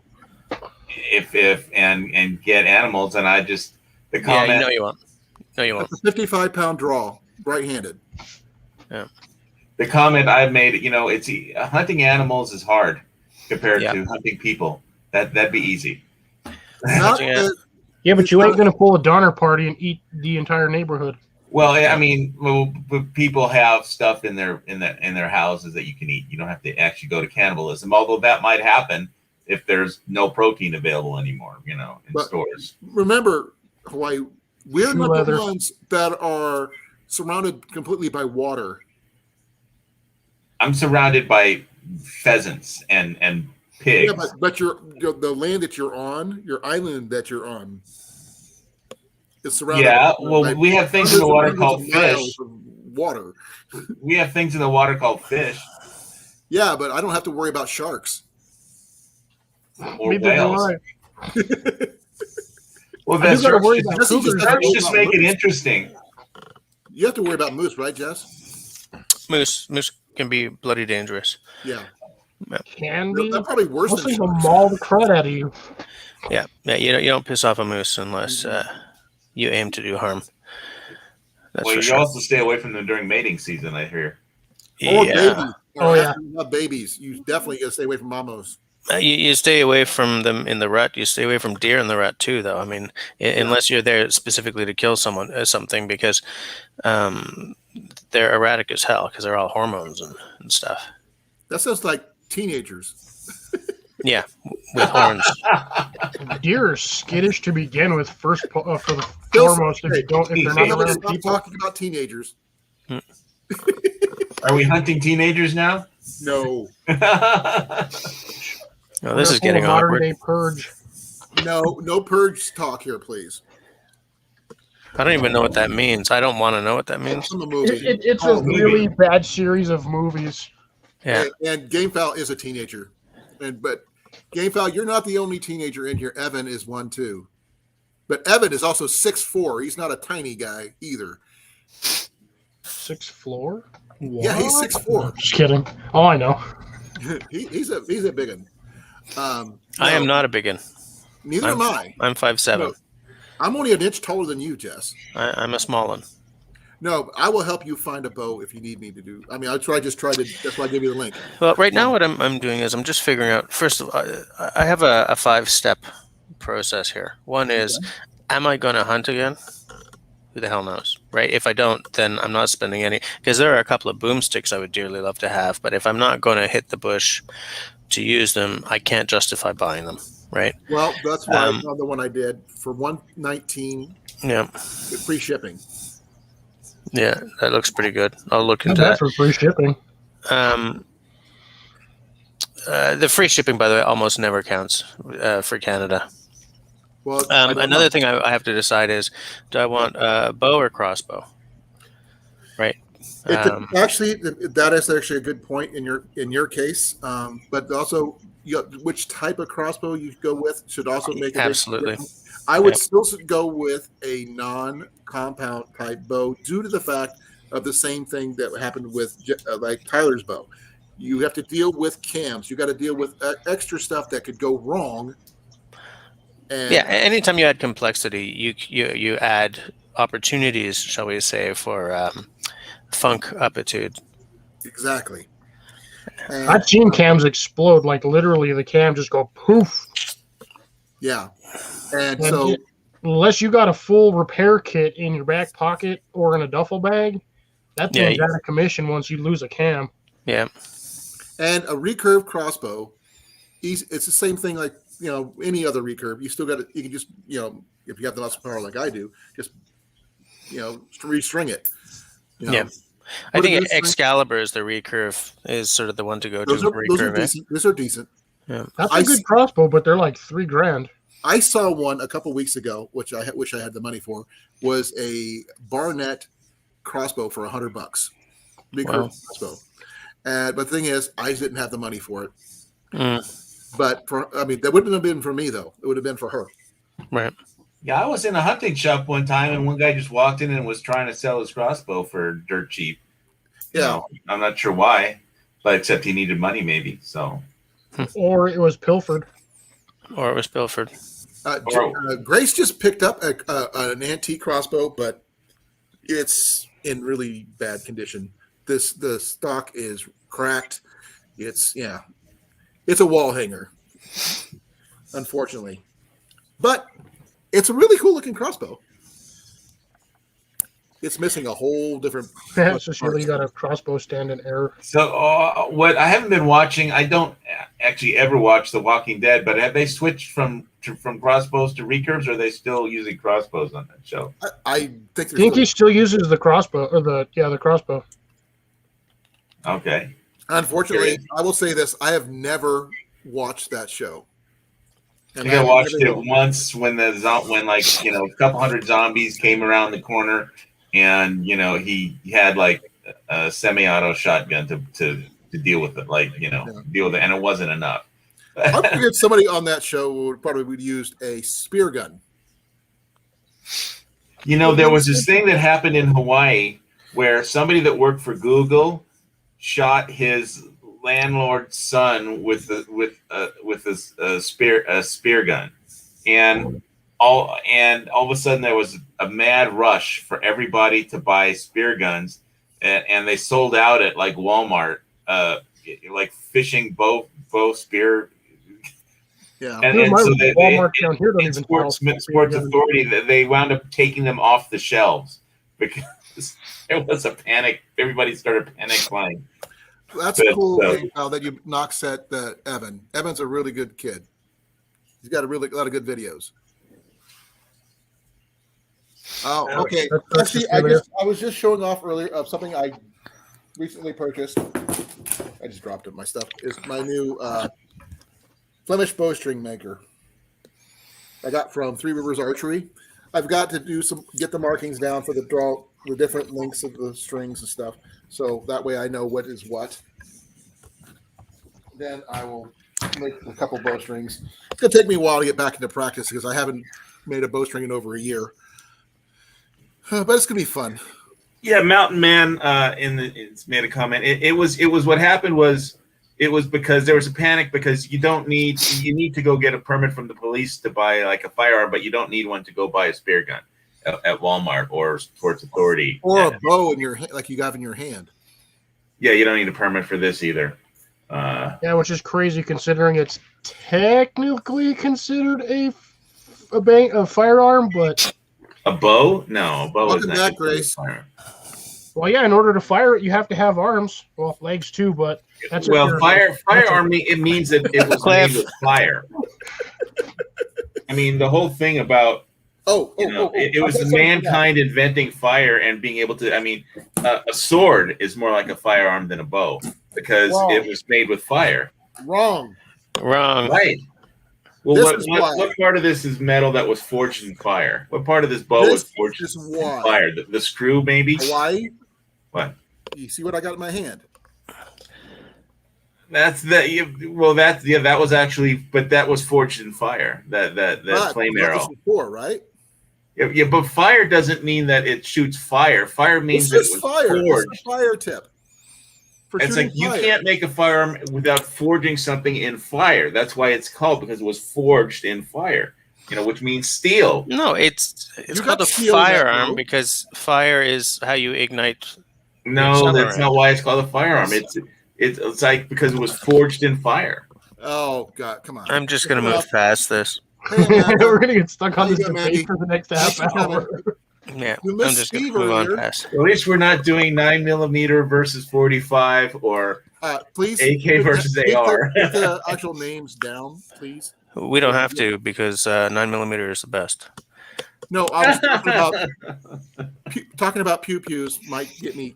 Not. I agree. That's why I don't talk about them on my channel at all. I prefer sticking to my bows. My bows are cool. Well, that's what we were talking about, and none of this bow was forged in fire. Yes, it was. Which part of this bow was forged in fire? Your pins. Actually, those were probably yeah, they're originally it might have been. They're metal. But they're still machined. Formed. But don't they make plastic versions of this too? No, they're metal. I checked my pins on mine. You told me you had a bow that didn't have the screw-on kind, right? Mine are all metal. Well, he has. Are there ways to attach it without metal? Nope. No, the plastic wouldn't hold that. The torsion used when you go shoot your bow would snap anything other than steel. You might be able to. Well, then how did Native American Indians have bows? But those are one solid piece. Right. Think about the bow you have in your hand at this moment. You said what part of that bow? And then here we are in our modern society. If you really want to pass this off as a firearm, I'm still going to call bullshit. Ready, so just being. How you doing? Oh, wow. Got A and B in here. Thank you for coming. Wow, this is cool. I mean, I got a whole bunch of stuff in my safe that's been forged in fire, and this ain't one of them. The way I see parts of that one have, technically. But that's we're going to leave it at that. This conversation is so boring. No, I was actually last week on my bows. I talked about silver or crypto or archery. I mean, I got my question answered about the strings, and so I'm going to get a backup string for mine. And, actually, that's why I learned. I have one somewhere. Make them, for I wouldn't have to go buy them. Hey, Will. But okay, Colin. No. So. Buying the strings versus buying everything to make the strings, like, is it a money outlay thing, or you just feel better using a string that you've made? If I make it, I know what went into it. Yeah. Okay. And I know every piece of it. Right. And if something fails, it's something I did wrong. Yeah, How it's much your fault. time does it per string does it take you? How long?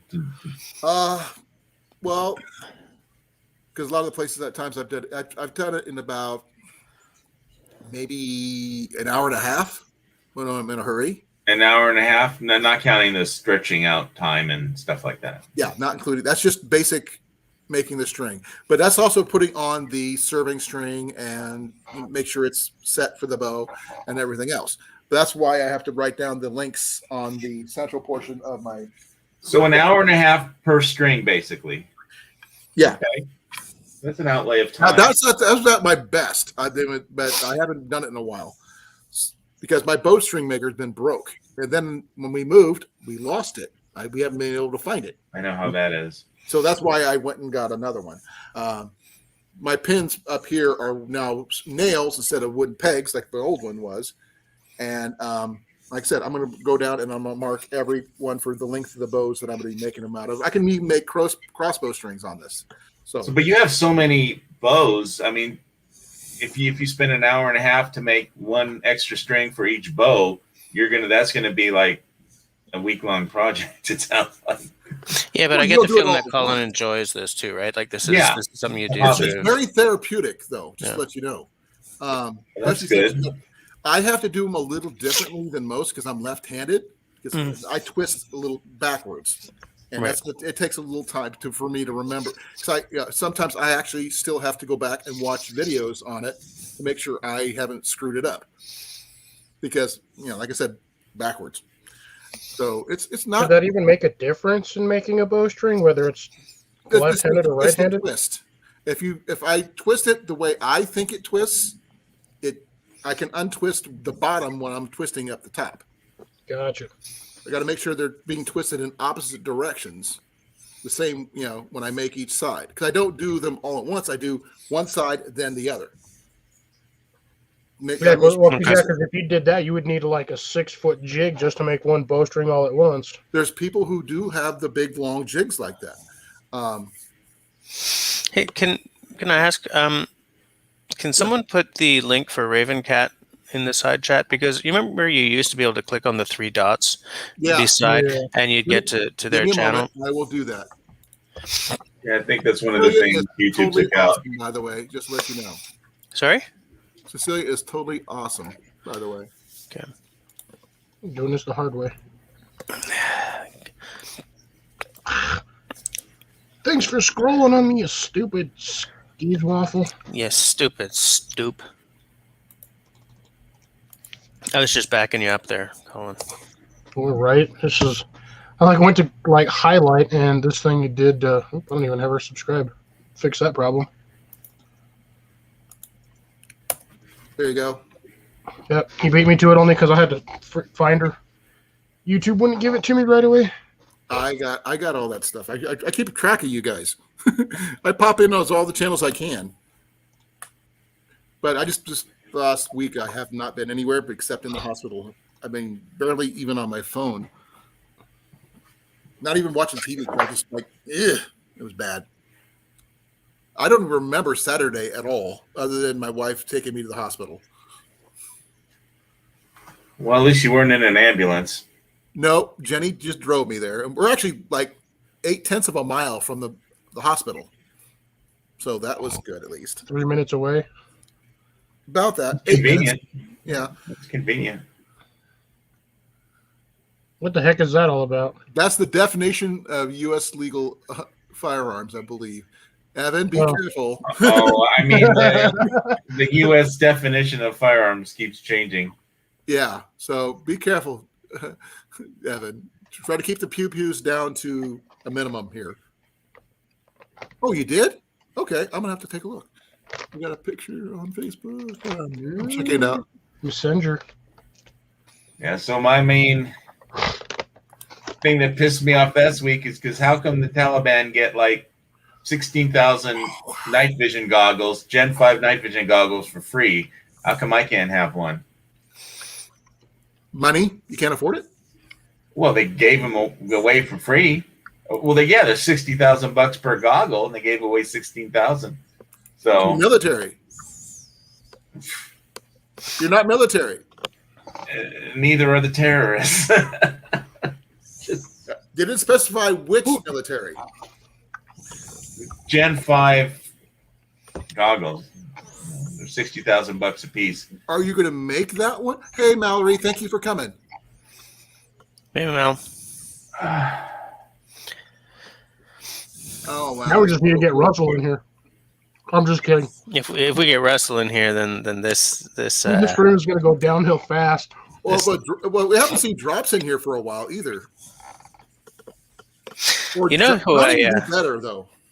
Yes. I messaged John the other day, was it earlier today? He just posted a video like yesterday Yeah, but or this morning. you try to get him to come on though. Good luck. That dude's working like 90 hours a week. No, he's Real working world. more than that. Real life comes first. Not to him. Work comes first, then life. Well, work is real life. Not to him. Work. I know that I feeling. don't know what he has time to actually garden or do any in his yard work. Dude, I think he's neglected his garden. That thing's going to be overrun like Mallory. Unless his kids are helping. I had big to is start with Cool. weeding and weed whacking and hand weeding last week when we had one sunny day. So I can plant my red onions. I got to get them out of the seed tray and into the ground at some point in the next day or two. I mean, I Put on my knee pads and it was. Oh, yeah. The Wonder Woman painting is right there on. Oops, sorry. It's, move my hand the right way. Right there. What is that? Oh, it's a Wonder Woman painting my wife got from Mandy, Royal Amethyst Maker. We went to Free A Comic. water woman painting? What the heck is that? Wonder Woman. A Wonder Woman training. A Wonder Woman painting.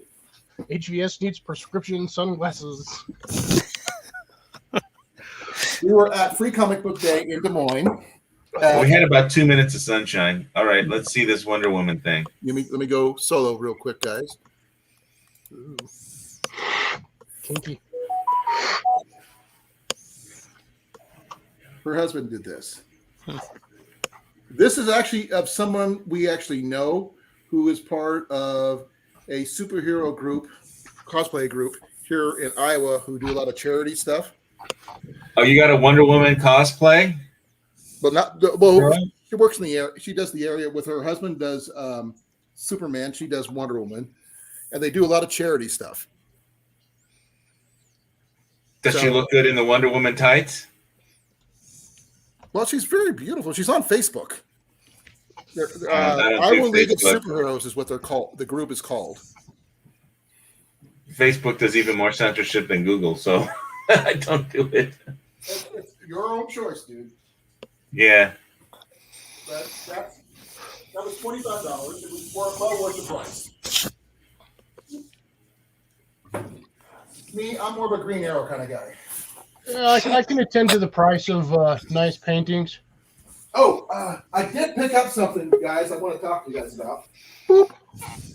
Mallory's in the basement Before I got sick. with the rats. Am I the only one that noticed the shadow on his back wall looks like it's giving us the middle finger? Who, me? No, the shadow on your back wall literally looks like it's giving us the middle finger. I don't know. Or either that or I'm just losing my mind. And here comes Mallory. Mallory's in the basement. Sorry, Hey, Mallory, Mal. I hadn't sat down yet, so. My mic Thank you wasn't for in the coming. right spot. Sorry, my mic wasn't in the right spot. I'm Nice to just see your smile. I'm Dude, just gonna she's fix my mic glowing. real quick. How's married life? Yeah, she's the newest married person on the panel. You have my condolences. Got two single guys over that way. All right. And the three married folks right here. Married life is the same as it was as it has been for the past like 6 years that we've been children. Pretty Yeah, much. I will send that to her, Mandy. So give me a second. I got to send Mandy A and B something. You guys go ahead and talk. I'm going to do this on Facebook. Talk amongst yourselves. Russell would be proud of me because I've been drinking box wine. Oh, Mal. A little cuvée du dépanneur. Mal. My dad brought it. Like I did a live stream last night, and I was showing my wedding pictures, and he's like 5 minutes after I got done, he's like, "Mallory, do you want me to come over tomorrow?" And I was like, "Yeah, sure." He brought box wine. Nice. Yay! A box of the finest. Yes, haven't seen you guys in a while. Hey, Cliff. How's it going, Mel? I'm good. I'm good.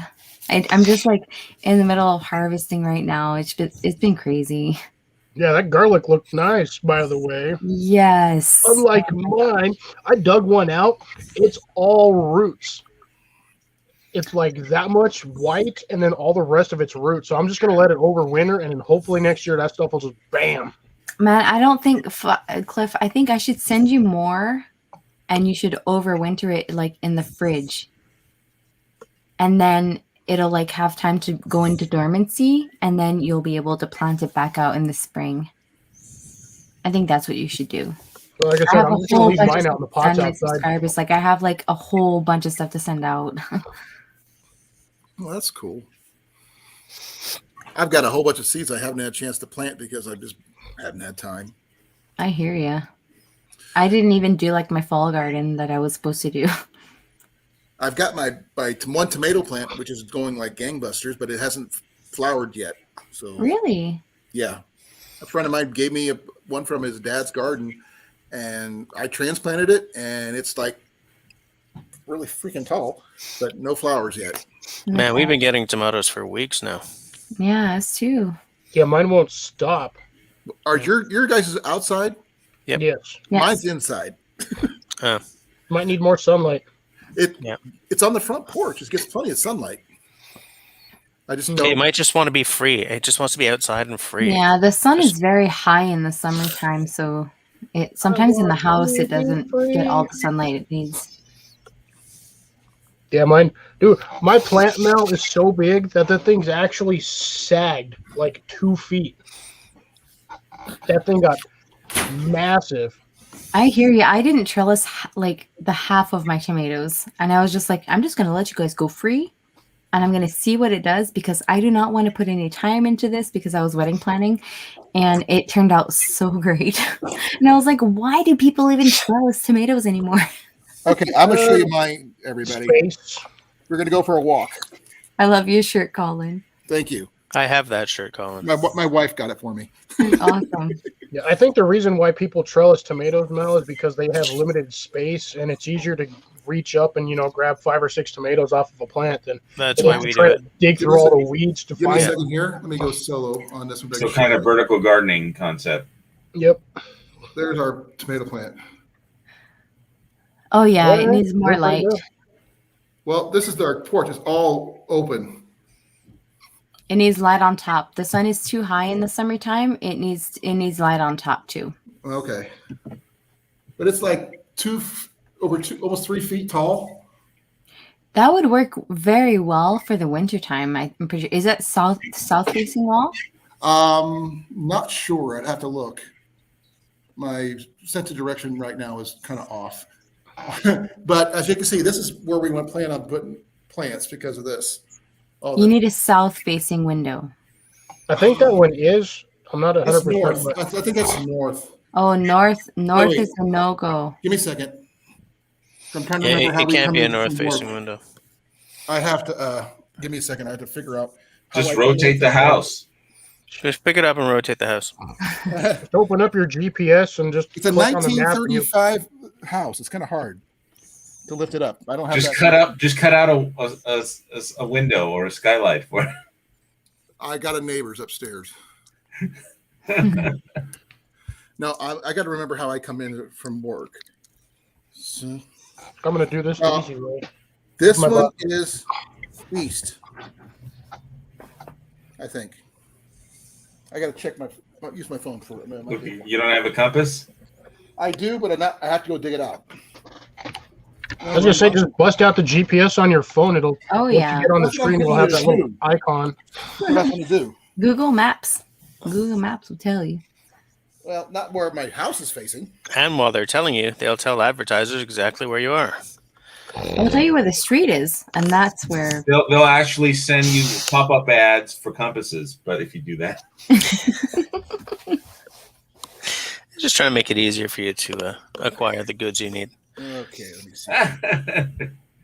Trying to sell Hey, advertising, 'cause that's what Cecilia, they do. you got some tomatoes. That's awesome. Okay. I got a whole bunch of, like, I've been eating salsa for the past week and it's been so yummy. Yeah, we're facing east. That's east. So east, is it east south or like frank east? Due east. Okay, so that means that it gets the morning light in the Right. beginning, but it's not enough sunlight. You're gonna need to put it on a south facing, or just put it outside in summer. You guys have really awesome weather in Iowa. Yeah. I was gonna say out there in that climate, that thing would be huge. Yeah. Let's see here. I'm just trying to figure out. Oh man, because we don't really have anything on that side of the house that we can actually put anything in. Because it's not open to us because that's the entrance to the upstairs apartment. Okay. And it's not even much of an apartment; it's barely an attic. Yeah, you start them indoors, but then you just like gradually put them outside, and they will just go crazy in a big pot, and they will love it, and they'll give you a whole bunch of tomatoes. But that big wall was east facing, but there were windows on the sides as well. So Right. just move it to the corner east and like the corner of the east I- and the south. Southeast- There's a problem with that Southeast because I is got nice two for covered winter porches growing. on both sides. You got what? 2 covered porches on both sides. Oh. And that one window gets the most sunlight. That's the You reason know, why. I'm trying to help you here, but if you're not willing to knock down your neighbor's houses, I don't know if we can make this work. If I had a choice, I'd move this thing into a country where I wouldn't have to worry about it. But it's not my choice. Especially since we already have a working hand pump well in the backyard. Yeah, that thing's actually pretty nice. I'm kind of jealous on that one. You actually got a hand pump well. Yeah, and a working well that's actually got decent water. So that's not too bad. That's cool. Oh, Thanks for Cecilia, coming, you got Mandy. I some really tobacco. appreciate That's it. awesome. Mine didn't make it this year. It got eaten too early in the spring, in the summer. What ate it? Cabbage bugs? No, it was slugs. Ooh. Oh yeah, when you had that Tobacco massive slug seeds are problem. So puny. They just got eaten right away. What got eaten? My tobacco. Reason I would grow tobacco is for 2 reasons: trade or medicinal reasons. That's the only reason I would ever grow it. Mine is medicinal. Yeah, not smoking is not considered medicinal. Well, you know, the medicinal way of the natives here was to smoke it. Yeah, I don't smoke. Yeah. You can make a tobacco tea out of it for your garden, can't you? But Cecilia, do your researches because you have to ferment the tobacco before smoking it. She was about to say tomato and tobacco. Potato, Can you imagine? tobacco. No, imagine Oh my that God. though. If you could actually crossbreed a tomato plant with a tobacco plant, you know how big that thing would get, and the freaking leaves would be massive. Yeah. But I Yeah, don't know but how the the tomatoes would would- taste tomatoes? ashy. That would taste so nicotine weird. tomatoes. Ooh, nicotine tomatoes. Yeah. These tomatoes taste kind of ashy. What's wrong Your here? tomatoes would come out brown. Yuck. They can just probably come up with some GMO kind of thing to put into one of those vaping devices. Yeah. Tomato tobacco flavored. Tomato. Next thing that's on the list, you'll probably do something with like spaghetti sauce. You know what makes me laugh? Is like when you look at those vaping savers, and you're like flavors, you're like, whoever thought of smoking strawberry, or raspberry? It's like, that's weird. Actually, Or pine needle. I've never seen that before. You'd be surprised. That's a thing. I got something to show both you, Valerie and Jesse. I think you guys might get a kick out of it. At least I hope you do. I hear coins. Device. Yep. My bank where I keep all my 25 Figure out what cents. that is. coin on. Is that like a Donner Party bank? No, actually, I think you're gonna get a kick out of it. A loony? Oh, a I got loony. But Where'd you get a loony? I don't know. I just acquired it but I don't know what to do with it. Keep it. You I might be got able to one. buy some bubble gum. But what I wanted to show you, which is actually kind of cool, I think is cool. I can find it. Here it is. Ooh, ginger flavored or tobacco flavored ginger. It's a so Canadian quarter, Yeah. Oh, that's an old one. 1937.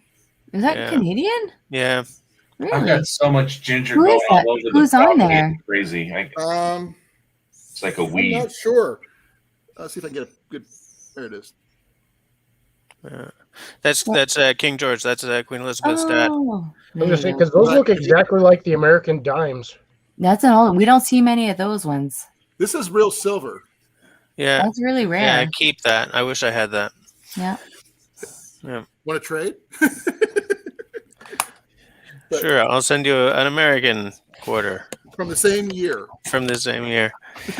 I'll trade you. Here, wait. I'll show you what. That I'll might be worth of one of the bottles of whiskeys that we can't get down here in the States. No, You guys can got a get lot of everything old- down there. I've got a lot I'll, of old change, coins. I'll change you against 25 cents of Canadian Tire money. It doesn't do Whoa, me any good Mallory. for Canadian I've Tire. never actually seen one of those. What? Dude, if you were guys at my always house, talk you'd about see a Canadian lot of Tire those. money, but nobody's ever shown one. What? Oh, there it is. 25 cents against 25 cents. Come on. That's No. I'll do it. crazy. Won't work. How many of those things do You you can have? only buy Canadian tires with them or something. They only work at Canadian Tire, yeah. I got 2 of them. So You only got 50 2 cents of worth them? of Canadian Tire money. Oh, no, I got 3. I got 3. Mal, of them. if you don't have Ooh. a stack of them in the corner, you're not Canadian. Oh, I had like $30 of them, and I exchanged them against coupons when I was in my couponing phase. Wait, you had a couponing phase? No. Yes, I did. Coupon clippers. Doesn't Canadian regular currency look like monopoly money or something anyway? Then I do have American cash too.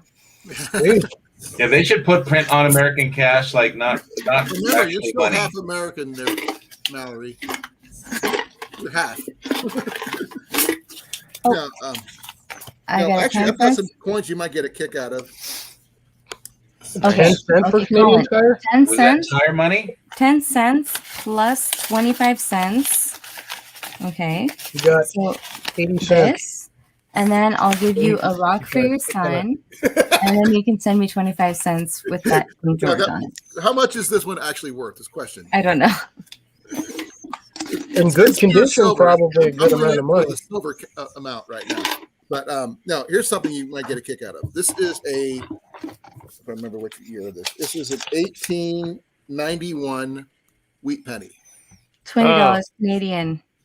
Is that see-through? Yeah. Yes. What? You got see-through money? Yes, Well, we do. yeah. That's crazy. Isn't that weird? Yeah, just us and half the rest of the world. Okay, here's another one. Jesse That might money's get a not kick out of. transparent. This is a I think this is a 1940. Trippy.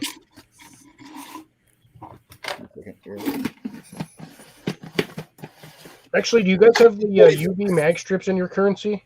Oh, yeah. 1940. I'm thinking 44 steel penny. A steel penny. Is that like a wartime measure This kind of is a war penny. thing? Yeah. But like I said, and this is one of my favorite ones though. This is the Liberty Head dime from 1899. Nice. Oh, yeah. Is it? Wow. Yeah. Colin, one day we should do a live stream of our coin collections. I've got a crap This load. is it. This is all I've got. Oh, that's all you got? I got a tin full of I'm done. coins, but digging out all the rare ones takes a while because I got a lot of stuff from like 1965 and below. I like I said, I just thought me having the loony might be funny to you guys because I mean I have no idea where I got it or how I got it.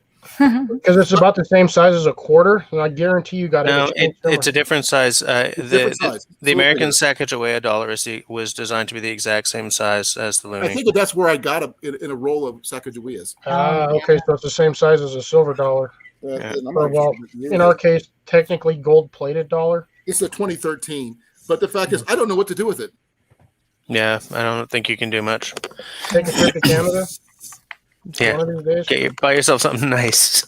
Hey, Hawaii Volcano Cheeseburger? Squad, what is your name? I forget your name. Steve, Steve, why did you turn off your camera?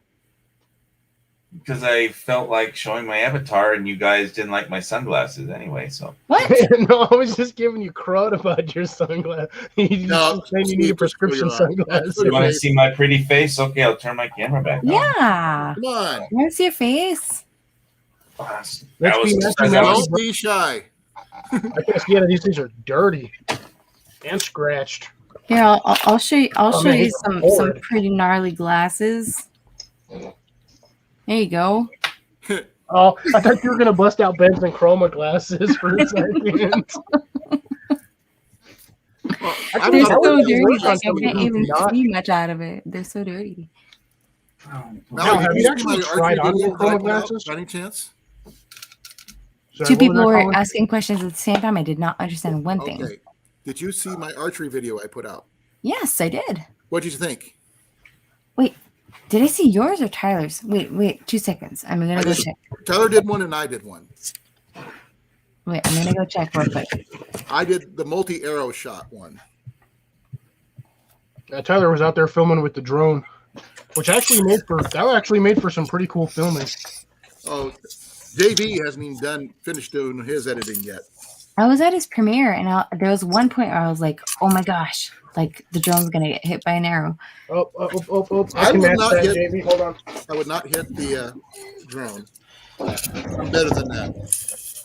I'm dying for a drone. I The don't. drone. Yeah. I need a toonie to go with my loony. What? Yeah. What's a toonie? Looney It's a $2 Tunes. coin. It's a cartoon reference. I'm still trying to figure out what to do with the loony. I just happen to know what it's called. Okay, wait. I think I have one. Am I bugged? Two can play this game. HVS. Looney hats. Well, I can Oh go my Tiger God. Stripes on you. Look I at go you guys. Tiger Stripes. This is just multicam black, but let's see if I can find my Tiger Stripe. That just looks black to me, or blue. Actually, looks blue. It's multicam black. Let me find my Tiger Stripe one. Mine is Forest Litter, whatever the heck I'll you want to stick call with it. my baseball caps. Thank you very much. It's not even Marpet. It's just like random forest color. Jesse, if you want to talk to me more about your bows and getting a bow and everything else, I will talk to you, give you a good hour, half hour more about. Wow. There's a tuning right there. Right, so Oh, that's actually Toonie was actually. Oh, I have one of those somewhere. Yeah. I thought like when they first appeared, I tried to I called them doubloons because it's a double loony, but There you go. I everyone got else one. went for tuning. oh, cool. Yeah. It's like our $2 bill. Yeah. Well, it's like what our two. We used to have a $2 bill as well. Here, I might have a one you haven't seen. There was a story going around about a kid who played a I like bill the black at one better. school for his lunch. Yeah. And they turned him down because he didn't believe that a $2 bill was real. Yeah, that's stupid. That's terrible. I have an I'm having American a hard bill. time holding my loonies and toonies. It's a Looney Tune.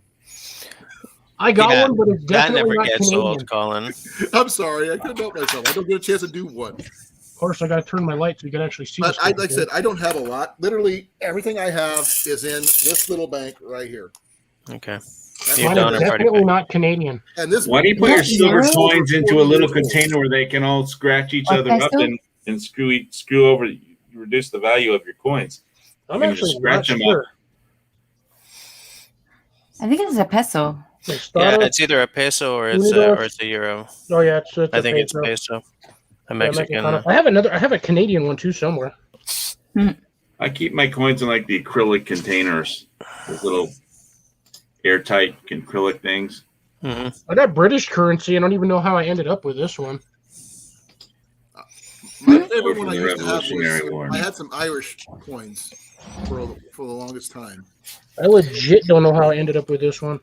which I thought was awesome, but I can't find them anywhere. Yeah, I think one of the I mean, if I can just get really boring for a second here, Go ahead. if like one of the things that was kind of a shame about moving to the euro was that the Irish had really nice looking money, and the French had really nice looking money, and euros in no way are nice looking money. Maybe that's the point. You know, They don't I got stand euros out. in here somewhere too. They're trying to make everybody look the same. well, yeah. I mean, the thing about euros is like even the architectural things on the bills are fictitious because the idea is that they don't reference any one country. Like on the coins, the country that stamped that coin has the reverse, but the obverse is the same across the European Union. There you Yes. go. Well, the central bank currencies are going to die anyway, so you don't have to worry about it for too much longer. What is I it? can't get good lighting on this at all. Oh, it's a quarter. Yeah, it's a Canadian one. Yeah. So did everybody on panel watch Colin's video of him shooting the arrows? Yeah. I haven't seen it yet. Do you want me to share the screen? We can watch it. It's like 2 minutes 52 seconds. Sure. Go right ahead. Okay. Be warned, music is loud. Really? I got music. I added music to it. Really, you did? Okay. Yeah, first time. Okay, wait. I'm gonna put my screen over here so I can share. Another the one for I got a screen. 1980 Canadian penny. I got 2 Canadian pennies right here. Well, that you really can't do anything with because we don't do pennies anymore. You got a That's just literally useless. Yeah. in 1986 and Cool. I know what I'm doing with it. I'll turn it into a bow drill Here divot. it goes.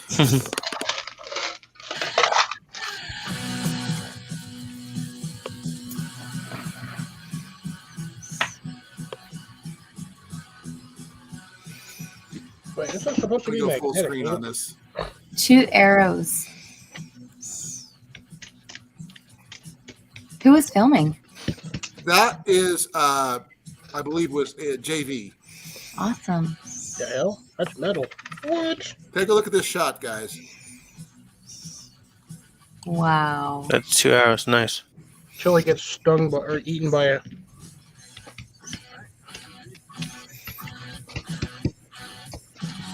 There's something else in there, metal. Yep, going to 3. Ooh, that's steel. These are full-fledged arrows with that's my Samick Sage, by the way. Okay, Colin. Next video, you have to shoot an arrow, and then you have to shoot the arrow with your second arrow. Nah, that's a waste of arrows. That would get expensive pretty fast. Come Wow. on, Look at it's a that challenge. grouping, folks. Challenge. That's Archery awesome. challenge. Don't give me an excuse. Don't chicken out. What was the yardage again you were shooting at, Colin? Then you shoot a bullet out of the air with another bullet. Then I'll do that. That's easy as long as I can just throw the bullet in the air and not shoot the If I have bullet to out of shoot the it, you gun. gotta shoot it. Well, wait a minute. The arrow has stopped moving when you have to shoot it. You're telling me Are I you have to doing shoot at a 4? moving target? Yep. If I have to, you do. The arrow isn't moving. Why should my target be moving? I actually If had yours to isn't. attempt this twice. That's the reason there's a part 1 and a part 2. Colin, how are those More arrows arrows. staying on like that?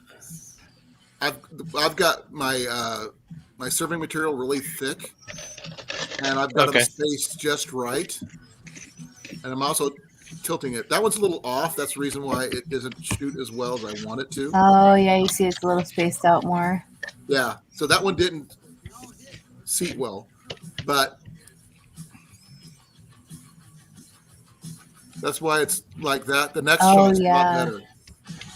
But 2 of them are like right on top of each other. Wow.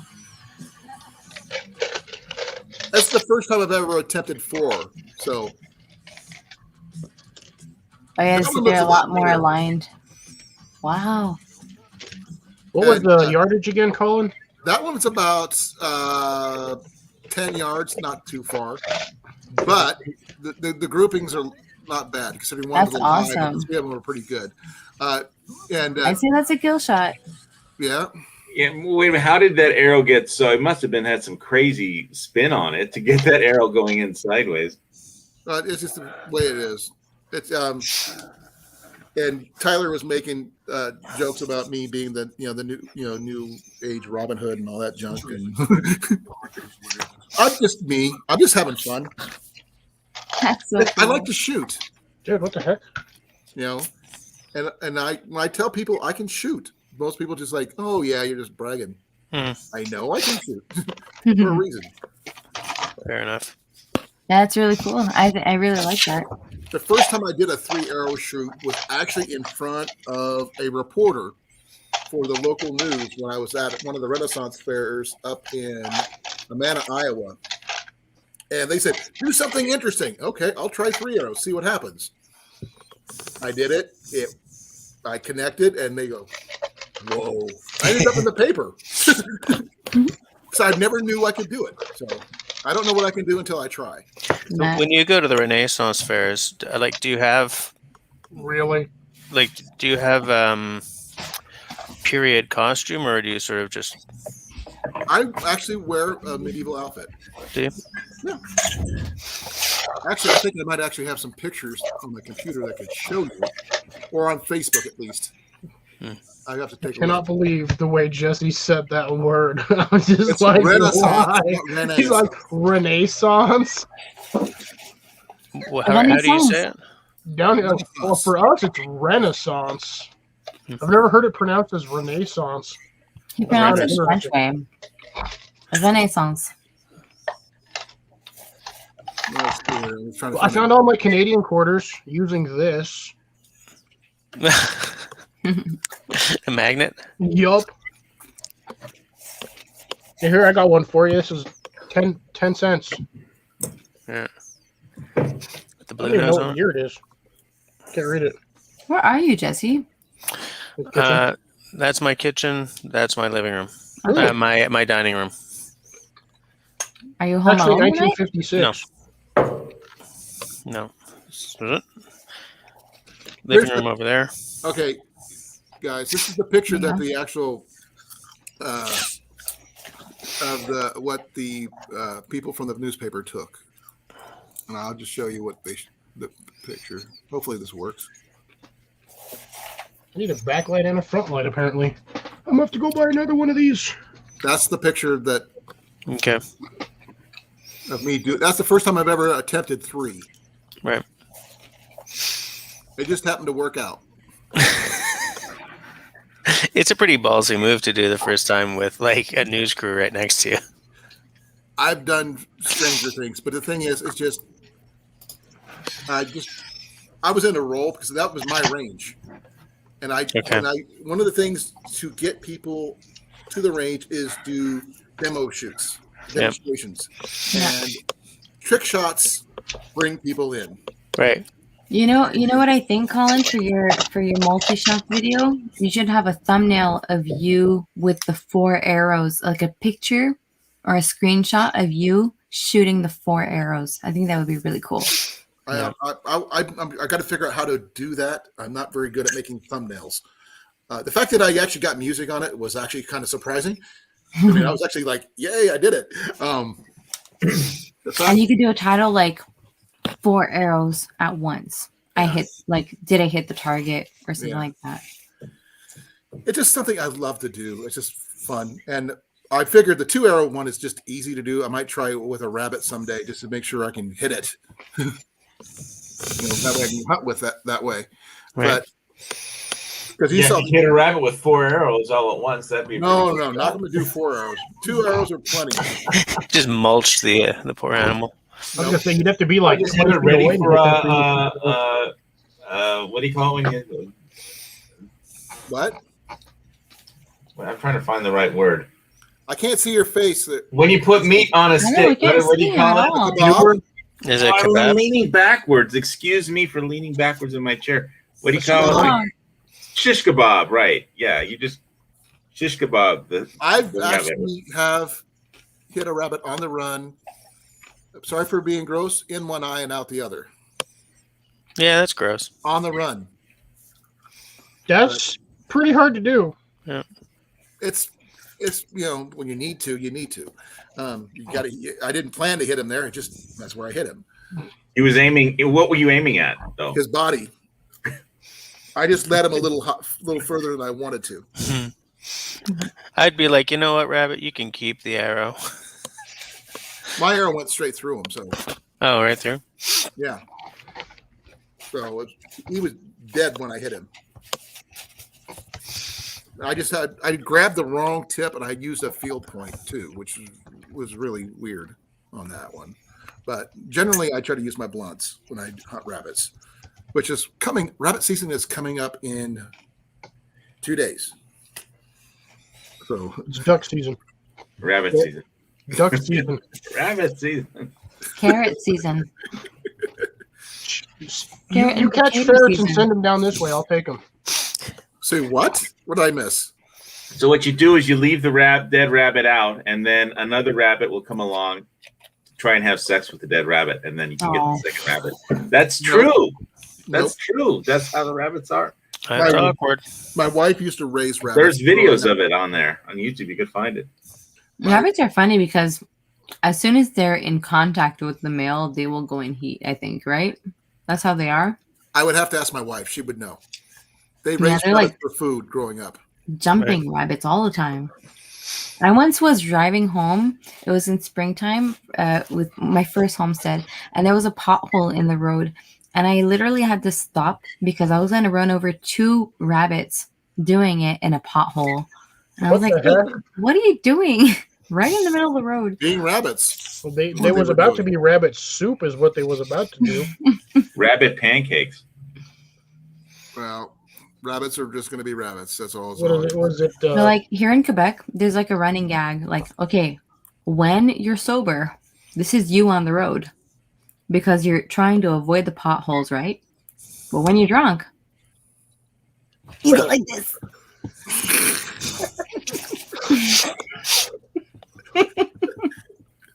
That was good, Mel. That was good. Sorry. It only works if you understand Quebec roads. I know. That's actually any Iowa back road, too. I was going to say, come to the U.S., all our roads are like that. There's potholes everywhere. There's a subdivision where one of my friends lived, the cacao farm, and they wanted $1 billion to fix all the potholes in the subdivision. They literally wrote out a bid for $1 billion to fix all the potholes. They turned it down. That does not surprise me. I do have something to show you guys. I picked up last week when I went to pick up Ian. I stopped off at a Goodwill up there in Marshalltown. I think it's Hawaiian Acres. I picked up a Cabela's tent. Ooh. A what? A Cabela's pop-up, a dome tent. Oh, nice. For $8.99. Oh, Christ. Man, I'd be going over that with a fine-tooth comb to make sure there ain't no holes, no leaks, all the seam tape is there, zippers work. But the thing is, if he got it for $8, then he can fix all that, and it still comes out as a win, right? Everything's there. All the components, even the seam sealer that's supposed to come with it, is still brand new. I bought some tarps for my archery arrow backdrop catch and at Home Depot, and they're the kind with all the grommets that tarp elitist guy didn't like, but they were still expensive as all heck. I just used to get the cable for it now. Dog run cables work fine. Welcome back, Will. If I could find a dog run cable. Walmart carries them. I wouldn't be so sure. Any place that sells pet supplies carries them. Actually, that's just one of the items. What the people at Home Depot said is that we're out of everything. Okay. I mean, that's how it is over here. Wow. Yeah, that's lies. Just go down to where they sell the rope and chain. You should find some down there. Also, I picked up 2 Thermarest air mattresses. Oh, nice. For like $4. Jeez. And 2. What size? Let me see here. Wait a second. I still got to get my tarp set up. That thing's been sitting in a bag since I bought it. I haven't used it once.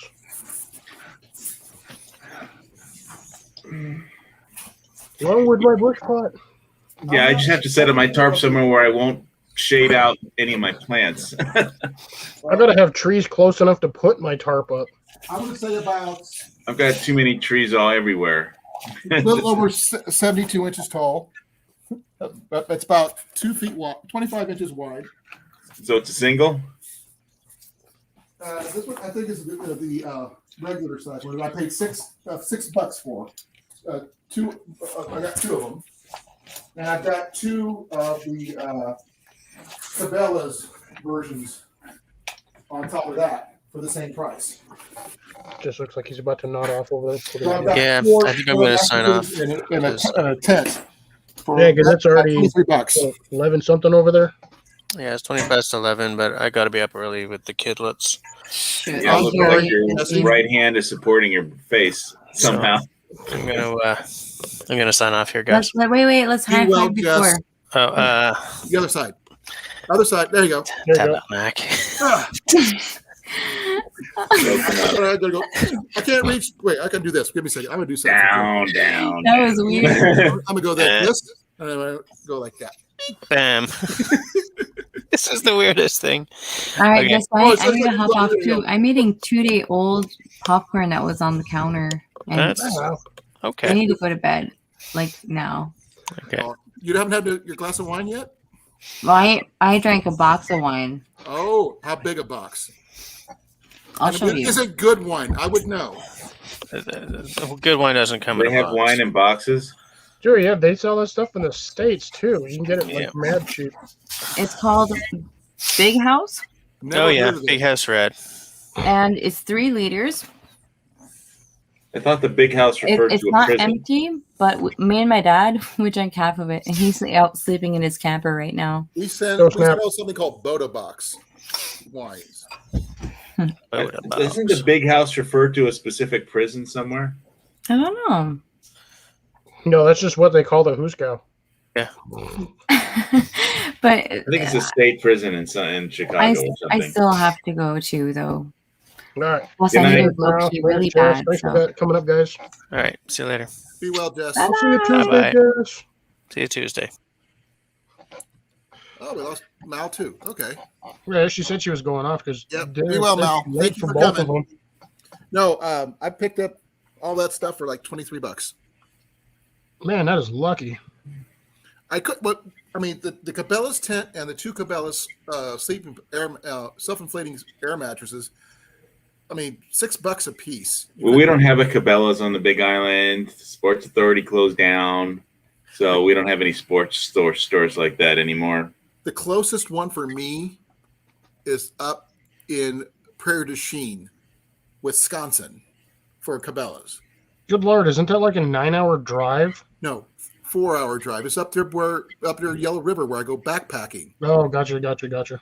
And the fact that I found them in Marshalltown, Iowa, in a Goodwill for that price, I'm not walking away from those. I wouldn't either. So I picked them all up. Ian chose the ones he wanted, but I got 2 thermal rests that are wider than the one I already have, which Oh, is that's nice. good. And the Cabela's ones are even thicker. They're like that thick. 2.5 inch.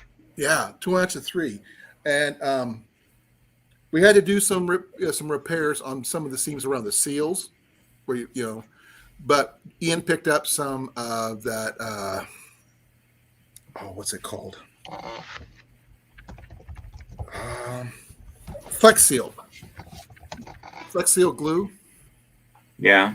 and he's used it to seal the seams around the air intakes, and it works. I was going to say, use the stuff they do for bike tire repairs because that stuff is a flexible rubber. Same and thing. that stuff, yeah, Flexo glue does the same thing. Flex glue does the same thing, and the fact is, you get it in bigger tubes than you can the little things anyway. that's true. I kind of wish they'd sell the bicycle repair glue in just little containers because you use it like 2 or 3 times and then it just dries out. And then you have all the patches because the thing comes with like 12 patches. I'll lean back again.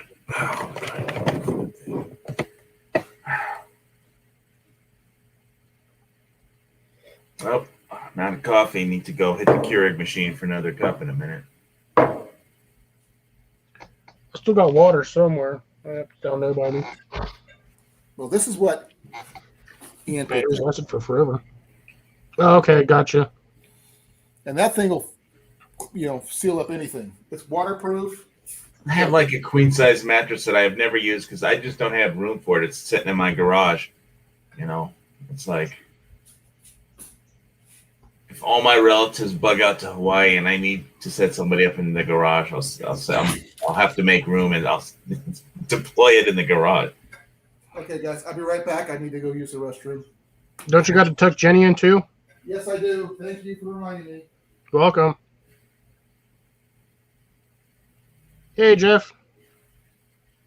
Jenny is a person, not a rabbit, right? Yes. Jenny is his wife. Oh, okay. I just is he gonna go tuck in a rabbit or something? That would be interesting. Yes, very. I have the munchies and I have nothing to snack on. I took some pictures that I haven't made into a video yet, but it's like I got a new leather couch delivered, and I had 2 bags of Cheetos that I put on, one on each side as pillows. You know. You should have gotten some bags of Lay's. It's 90% air. It's what? I said you should have gotten some bags of Lay's because those are like 90% air. Well, the Cheetos are basically puffed corn with cheese powder. Yeah, I know, but you get a bag of Lay's and it's like 90% air and like 10% chips. Well, it's but I got Cheetos like, because everybody makes fun of people who sit on their couch and eat Cheetos. So I got a new couch, so I feel like, I'm going to sit on my couch and eat Cheetos. If you have a problem with that, kiss my couch. But I usually do not eat Cheetos. Yeah, missed it. There we go. I just did it for the picture, for the photo. Yeah, this is what I go through, and I usually go through one of these every about 4 days if I'm really in the snack mode. Well, I usually don't, but I haven't had a real nice couch like this one. It's like this awesome leather couch that I had delivered. Yeah, but you're going to eat greasy cheese puffs on a leather couch?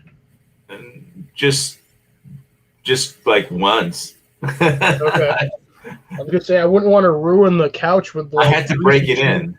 No, I inhaled all of it. Don't worry, I didn't let any cheese powder go to waste. You better not have. Okay, what did I miss? Cheese puff We're talking about Cheetos and my new couch. Ah.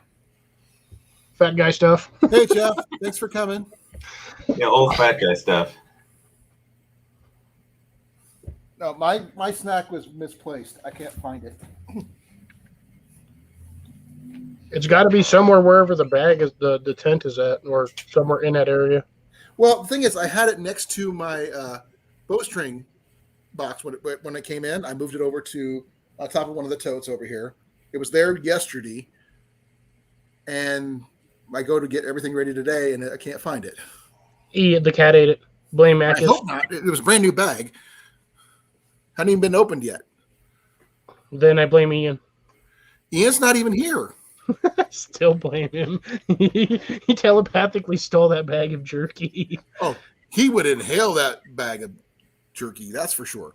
But Jenny's going to try to get me another bag of Archer ones. I think it's kind of cool. Yeah, I'm starting to learn not to inhale my entire bag of beef jerky in one sitting because $13 a bag, and then it's like eat the whole thing in one sitting. It's just a waste of money. Well, it depends if how long ago since you've eaten. But I do know one thing. I did lose 12 pounds when I was in this hospital. Nice. I got down to 278. Hey. That's not much to somebody, but to me, that's a big loss of weight. Those little portions. The first thing they tried to feed me when I was there Saturday night, they gave me something. I think it was turkey, and something about my taste buds at the time. I cannot handle salt at all. It was just too salty. Oh, hospital food is always that way. It's because they try to get your salt levels back up when you're in there. No, they tried to they had to keep mine down. I was like not allowed salt anything because I had overhydrated, and so I was like, yeah, I was on the cardiac diet, and it wasn't bad. Mine, the fact is, I just grew up with no salt. But I've told Cliff this before. I prefer pepper over salt. But I'm going to do both. You're sending out my stuff tomorrow, correct? Yes. Good. And I just got to find a box for Grace so I can get her sent out. I'll have her sent out next week. What do you send her? Spices? What's that? Bug spray? Oh yeah, she's gonna need it. She gets chiggers really. Yes, this is what it is. There you go. Jungle juice. I've heard of Jungle that. juice. I've heard of that. Yeah, hopefully if the my sports store still has these after I send these out, I'm and sorry, if Jeff. she I likes didn't it, let you know. I'll I get a got couple out of more. the hospital yesterday afternoon. I had been in since Saturday. I didn't plan on going in the hospital, but the 103 temperature and other factors. Said otherwise. Yeah, Is your blood pressure okay? Actually, my blood pressure was just slightly elevated. My lungs were clear. They did the COVID tests and everything else. And when that came back negative, they're like, okay, what's causing all this? And then they took a look at my leg and said, oh my gosh, it was like really red and hot to the touch. As a last resort, first I assume you have the corona thing, and then they then as a last resort they examine you. It's just absolutely backwards medical to be honest, Steve, on that, I had some compression sleeves on my legs at the time, and they couldn't see my leg. Well, if you have a compression sleeve on it, maybe they still have to examine you. I mean, come on. Yeah, they're just trying to. They have to do their due diligence, go down the line of the most worst case to the most obvious case. But to answer Grace's question, the reason why I lost weight is most likely because of the portion control and what they were actually feeding me. I did have some really good cod when I was in there. Tilapia. Some tilapia that was just amazing. That's what I'm looking for. I love fish. I'm just not much of a fisherman. Well, what about bow fishing? I have not done it yet. I mean, I've got parts of the I did have it right. do that, but I've never done it. Well, that's something new you might want to try. I mean, I've got Steve. If you actually you see what I've got here. Yeah. You know what this is? It looks like a flashlight. It is not a flashlight. But it looks like one. This is the rig for fitting a bow fishing reel to a bow. A bow fishing reel to a bow. Okay. If you look at the end of your bow, there should be a little hole. There's a lot of holes on that bow. No. When where you hold you put your hand on the riser like you're holding it, getting ready to shoot. Right. Right below your pinky finger, there should be a hole on the front side. Okay, you're gonna make me go reach across the room to grab my bow. Yep. Or I could ask, All right, I'm reaching. Give me the a same second. thing. All right. There's 3 holes. There's only one on the front. One on the front. Oh That's yeah, the back. okay. That's the back. That one. That's the one I'm talking about. Okay. This screws into that. And then the reel screws into the other end. Yeah, this is where the reel goes, right here. I see. And you shoot your bow fishing reel off of that, and your arrow, and there you go. So there's an aquaculture farm near here that has tilapia, so I could always shoot their tilapia if they don't want to just use a net. If they allow you to do that, I would love to see a video of that, because that would I hope I don't actually shoot through their pond material and the whole thing just all sinks the entire lake. Above ground? Just leaks out. Is it above ground then? Yeah. Oh, okay. Then I would say no. No, I mean it's laying on the ground. It's like, Yeah. It's as inexpensive as you could possibly make it, but it's large. It's very large. It's like the size of it. Jeff, I would love to see your videos off your new phone when you get it activated. He finally finished up his backdrop. Jeff did, and it holds up to wind really well. Apparently, that's pretty cool. Yeah, it would be easy if I wasn't trying to grow things and I could set it up where but I have to set it somewhere where I'm not going to block the light of the trees or the vegetables need. Park it in front of the shed. Jeff has got his on wheels. He could move it around and it's not up in the same position all the time. Wheels don't work in like the jungle. There's nothing. You should still have a grass lawn, right? A what? You have a grass lawn. He's got a driveway he could use. well, I could shoot down the street, you know, and as long as the neighbors don't pop their heads out, but the park ranger doesn't see me do it. Who's my neighbor? Well, I would talk to him first. Yeah, I was gonna say get with him, find out what you can actually do with it or where you can do with it. Nah, I think I'll just leave him out of it.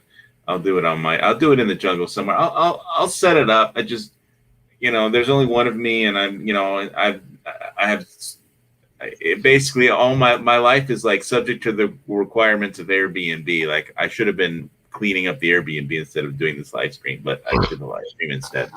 So, because I got a guest coming tomorrow, I got a subscriber coming tomorrow who I owe $400 to for buying me Theta Coin, and I just have so much stuff to do. It's a never-ending list. But yeah, I still have to get out there, plant. I got like 1.5 seed trays full of red onion sprouts to put in the ground, and finish weeding, planting area, and flame weed the area, and I have to go into the jungle and find a good spot to set up a raised platform bushcraft little camp, and then I have to go further in and find some place to set up an archery target in between, somewhere in the jungle where there's enough space. You know, I know you said 10 yards, but I mean, that's all you really need is 10. Yeah, well, the vegetation is pretty thick, but I might be able to find a 10-yard vacant spot in there somewhere. I mean, generally it's so thick. It was funny because it's like if I was standing like 3 feet away from you and I just wasn't moving, you couldn't see me. That's how thick it is. Right. So, but there might be some spots in there. It involves me gearing up with all my gear, all my jungle kind of, you know, gear, and getting out there and then finding a spot or two. And then I have some ohia wood, which is like a really hard wood that I could set up a raised platform for bushcraft camp with, tie it onto with some bank line onto some trees and put a spiky on one end and do a raised platform camp. But and then I'm just going to have to find a spot that's going to be in the jungle. It's probably going to be on somebody else's vacant lot who lives in San Francisco and has never been here. But set up an archery target area, but it's just it's just the ground is so uneven. It's just dangerous to do. So I'm gonna have to. It's gonna take, and I have to have time to not where I don't have to do anything else. Right. And which is like the hardest part. You know, I mean, because we got real life to deal with and stuff like that too. So. I just can't run off into the jungle and do bushcraft and archery, even though I would love to do that. Okay. Well, everybody does things differently, and what they can do is all they can do. Yeah, but so I got the tarps I need, I think, and I just need to get some cable, and then I have to just go hike around in the jungle and find a good spot. Right. Because my place is surrounded by like empty vacant jungle lots, you know, that other people own and like off on the mainland somewhere. And so it's not like anybody's going to complain if I set up an archery target or anything, because why would somebody in San Francisco even care or know about it? But it's just the ground is uneven. You can't even walk anywhere without, you know, it's a major. You have to be very careful to walk like 10 feet so you don't fall into a crevasse or something. Just random lava tube, just hole in the ground and poof, lava tube. Yeah, well, that's when we hired an excavator to build a house pad. One of the problems was that there was a lava tube and we had to fill it in. We had to have a load of they called it -6 gravel to fill in the lava tube, so the excavator could go over it to go from the street to where we wanted the house pad, because we're building a storage shed.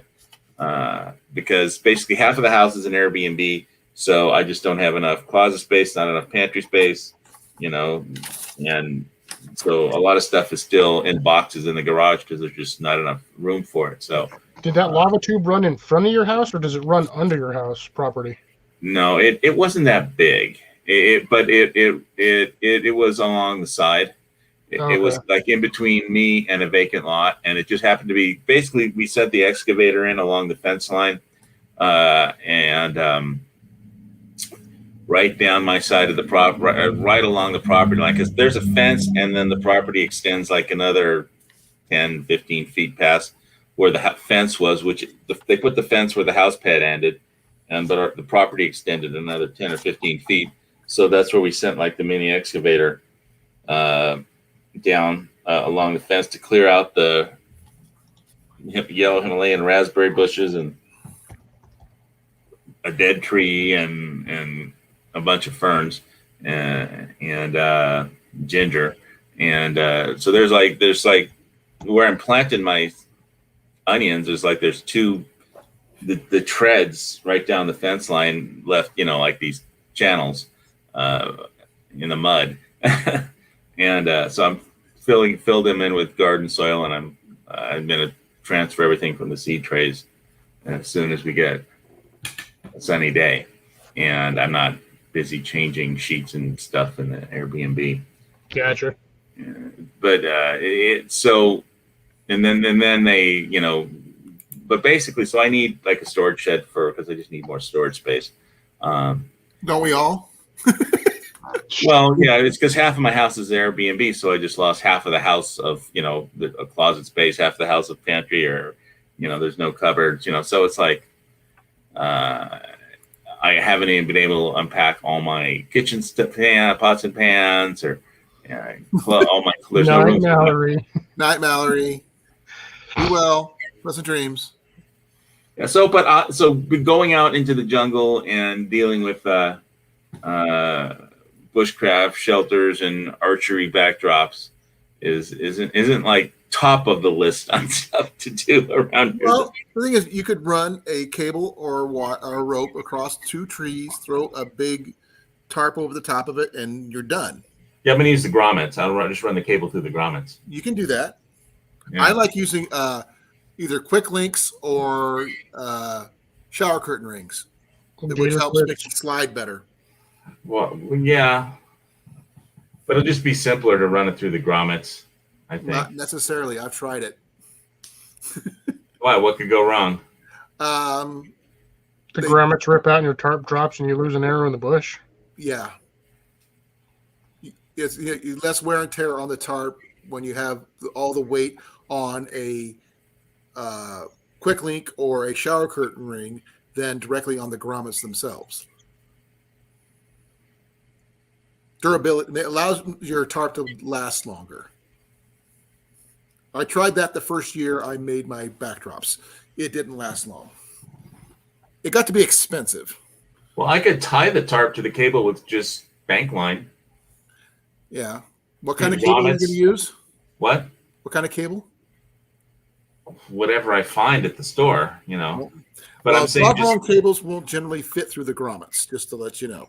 That's why I've always used something else on the tarps, then run the dog run cables through the rings. All right. Well, bank line should work. Bank line will work, but it will sag. Just to let you know. Bank line doesn't stretch very much, if any at all. That stuff is ridiculously unstretchy. Yeah. That's little stuff that's guitar string right there. Yeah, that might work. If you can contribute to work, if it works for you, then use what works. That's all I'm going to say. I mean, that way, if you have a place to catch your arrows, you don't have to worry about losing arrows when you practice. Right. And that gets expensive. I can't tell you how many arrows I've lost over the years and how many I've broken over the years. I actually lost like 4 or 5 arrows that weekend. Yeah, but freaking, how many did Ian find? Like 3 dozen? That was not that time. We didn't actually get a chance to go look because we were in the process of shooting. But we found 3 dozen before. Because we went there right at the tail end of season and just walk through the woods, because they get down in there and we just start digging through the brush and finding arrows. And these are not cheap arrows either. No, they're probably shooting like what I have is those freaking $60 ones for like 6-pack. $60 arrows. Oh, for a 6-pack. The $10 arrows, they get expensive. Yeah, they're the carbon arrows. They're like 500 grand, I think, is what we figured out what they were. But yeah, they're the high end like hunting arrows. Yeah. Yeah, I have the victory arrows that Sportsman Guide sells. They're carbon fiber. Yeah, that's what I think mine were. Let me check. Mine are Easton's. And for those people who didn't believe me, I was in the hospital. Here's my hospital band. I still haven't taken it off yet. Oh, man, I got Yeah, they didn't want me to leave with my hospital band from when I had open heart surgery because there was blood all over it, and they said it was a biohazard. It's like, but it's my blood. It's still a biohazard. Yeah, it's like they had those stupid rules that were written by insurance policy people. Yeah. Yeah, that's why, Jeff, I know that's why you built yours. Yeah, see, these are the ones I've got, HVS. What brand? Expedition Hunter. I'm not familiar Expedition with Hunter. 500 spine. Actually, that's pretty light. 500 spine is really light. I mean, arrows, the lower the number, the stiffer they are, which means the heavier poundage you can pull. So 300 would be the really light one. Weight for stiffness is what you need. Like for my bows, especially my 74 pounder, I need a 300 grain spine. But the weight of your arrows, which is a whole different ballgame, can be as heavy as you want it. Huh? Yeah, so these things weigh virtually nothing. That's why a lot of people who shoot add inserts and weights to their arrows to make them heavier. My arrows, when they're fully, the ones I have with the broadheads, are, when I have everything all together, they weigh 430 grain, which is not a lot, actually. No, I'm pretty sure these things weigh less than, way less than that. So it depends what you're hunting as to how heavy you want the arrows to be, so you can control the terminal ballistics, I imagine. It's very, very close. Yeah. You change them out according to what you're hunting. Yeah. Right. That's why I like using wood. They're a lot more versatile than carbons are. You don't have to change out a lot. There we Now, go. the only thing I would probably do is I got to get some flu arrows for getting game birds, but I haven't done a lot of aerial shooting. Can I do it? Yes. Have I done it? Yes, but I just not practiced enough to be confident in it. That's what a blowgun's for. Not when something's flying. I mean, but the birds keep just coming into my front yard. I mean, I have a video. But they're landing in your yard. There's a difference. No, they're walking into my yard. Same thing. And they're too lazy to use their wings to fly away and escape. Unless if you're going to do that, you could just use a ground net thing and just do that route. I was gonna say, didn't you say last time HVS that you like pretty much can walk up to them birds because they're too lazy to run away? Yeah, but the females aren't. The males are. The males are like brave. They want to stand their ground or something. But the females, they run. Yeah, Jeff, I've showed you my arrows that I won. I was just say, if you can get that close to them, just cut the end of a shovel off and just hit him with a shovel, the shovel handle. I mean, I got so close to one, could have just kicked them. Jeez. Slingshot. Get a slingshot. I could have used a sledgehammer or a machete and I would have used my machete and chopped off its head. I was gonna say, if that's the case, if you can get close enough to kick him, just cut 2 holes in the front of a pair of steel toe boots and just weld 2 nails to the front of it and just kick him that way. Well, I don't have steel-toed boots. I do, but I don't want to waste them. Yeah, boots cost money. Nah, but you got punting spikes now. Ain't nobody gonna mess with you walking down the street. Well, nobody's gonna mess me walking down the street. Great for hunting birds, Sean. Definitely. Yeah, that's great, Sean. If you actually know how to use one of those, because I've tried before and I can't get those things to like. Once you release, they just kind of both of them just go at the same time and just trail the string. I've never gotten one of those to work properly. You got to get them to spin. That's the issue. Well, you're supposed to do this and then throw them, but the problem is the balls just take the string and trail it. Right. I mean, I could probably get one of those birds with like a medium-sized rock and just throw it at the bird and stun it. People have been doing it for millions of years. Why not? What is it? Just use the old school rabbit stick. Just find a big enough stick to throw at them. Yeah, I need to make a rabbit stick. That'd be a good idea. Well, Sean from North Shore Paranus just entered. He's the one that entered the Bola suggestion. Now, He entered? What? Sean entered? Yeah. Let him enter. He could have been lurking for all I know, because a lot of people do that here, apparently. I'm pretty sure he just got here because he was over at Gray's for a bit. So I think he just got here. But, I mean, there's different reasons. I mean, I like going rabbit hunting because I don't have to worry about them flying off. Well, I mean, technically they don't fly, but those things bolt quick. But rabbits are habitual when they run. They don't run in a straight line and go bye-bye. They go out and circle around and come back to exactly where they were at. It's like, the male birds were last time they were in my yard, they were so busy clucking at each other, arguing over who was in charge of who had the rights to be in my front lawn and mate with the females. They were just clucking at each other, and I could have walked right up to both of them and just grabbed them both by the neck and said, "No, I'm in charge."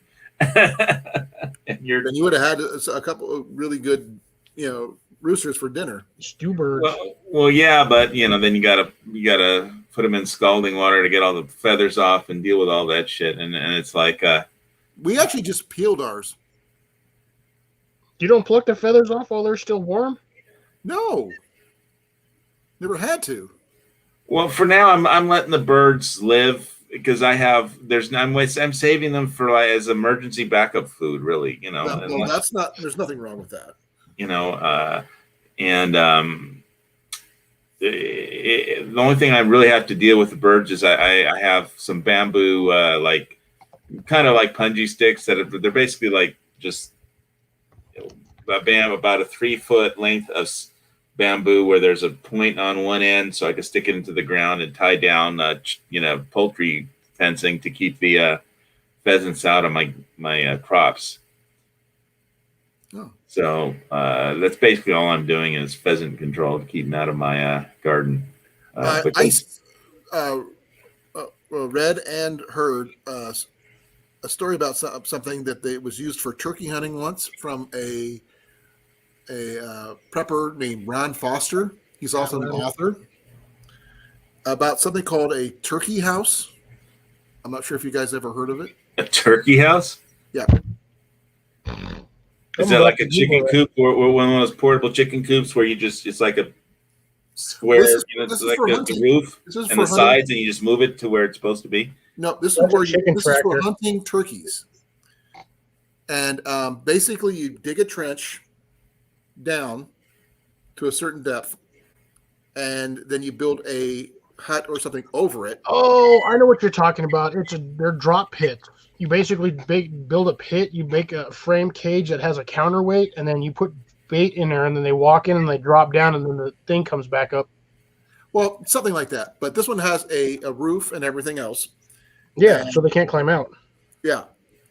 But they go in, but they can't. They don't back up the trench. They just go. They try to go up. How about if I just use a long bamboo stick and put a point on it? If you want to do this, well, this one's a passive one where you don't have to be there. And in the story that the guy was talking about, they caught about 7 turkeys in overnight, and they baited it with some corn going down the chute. I'm gonna go get my bamboo stick. 1 second.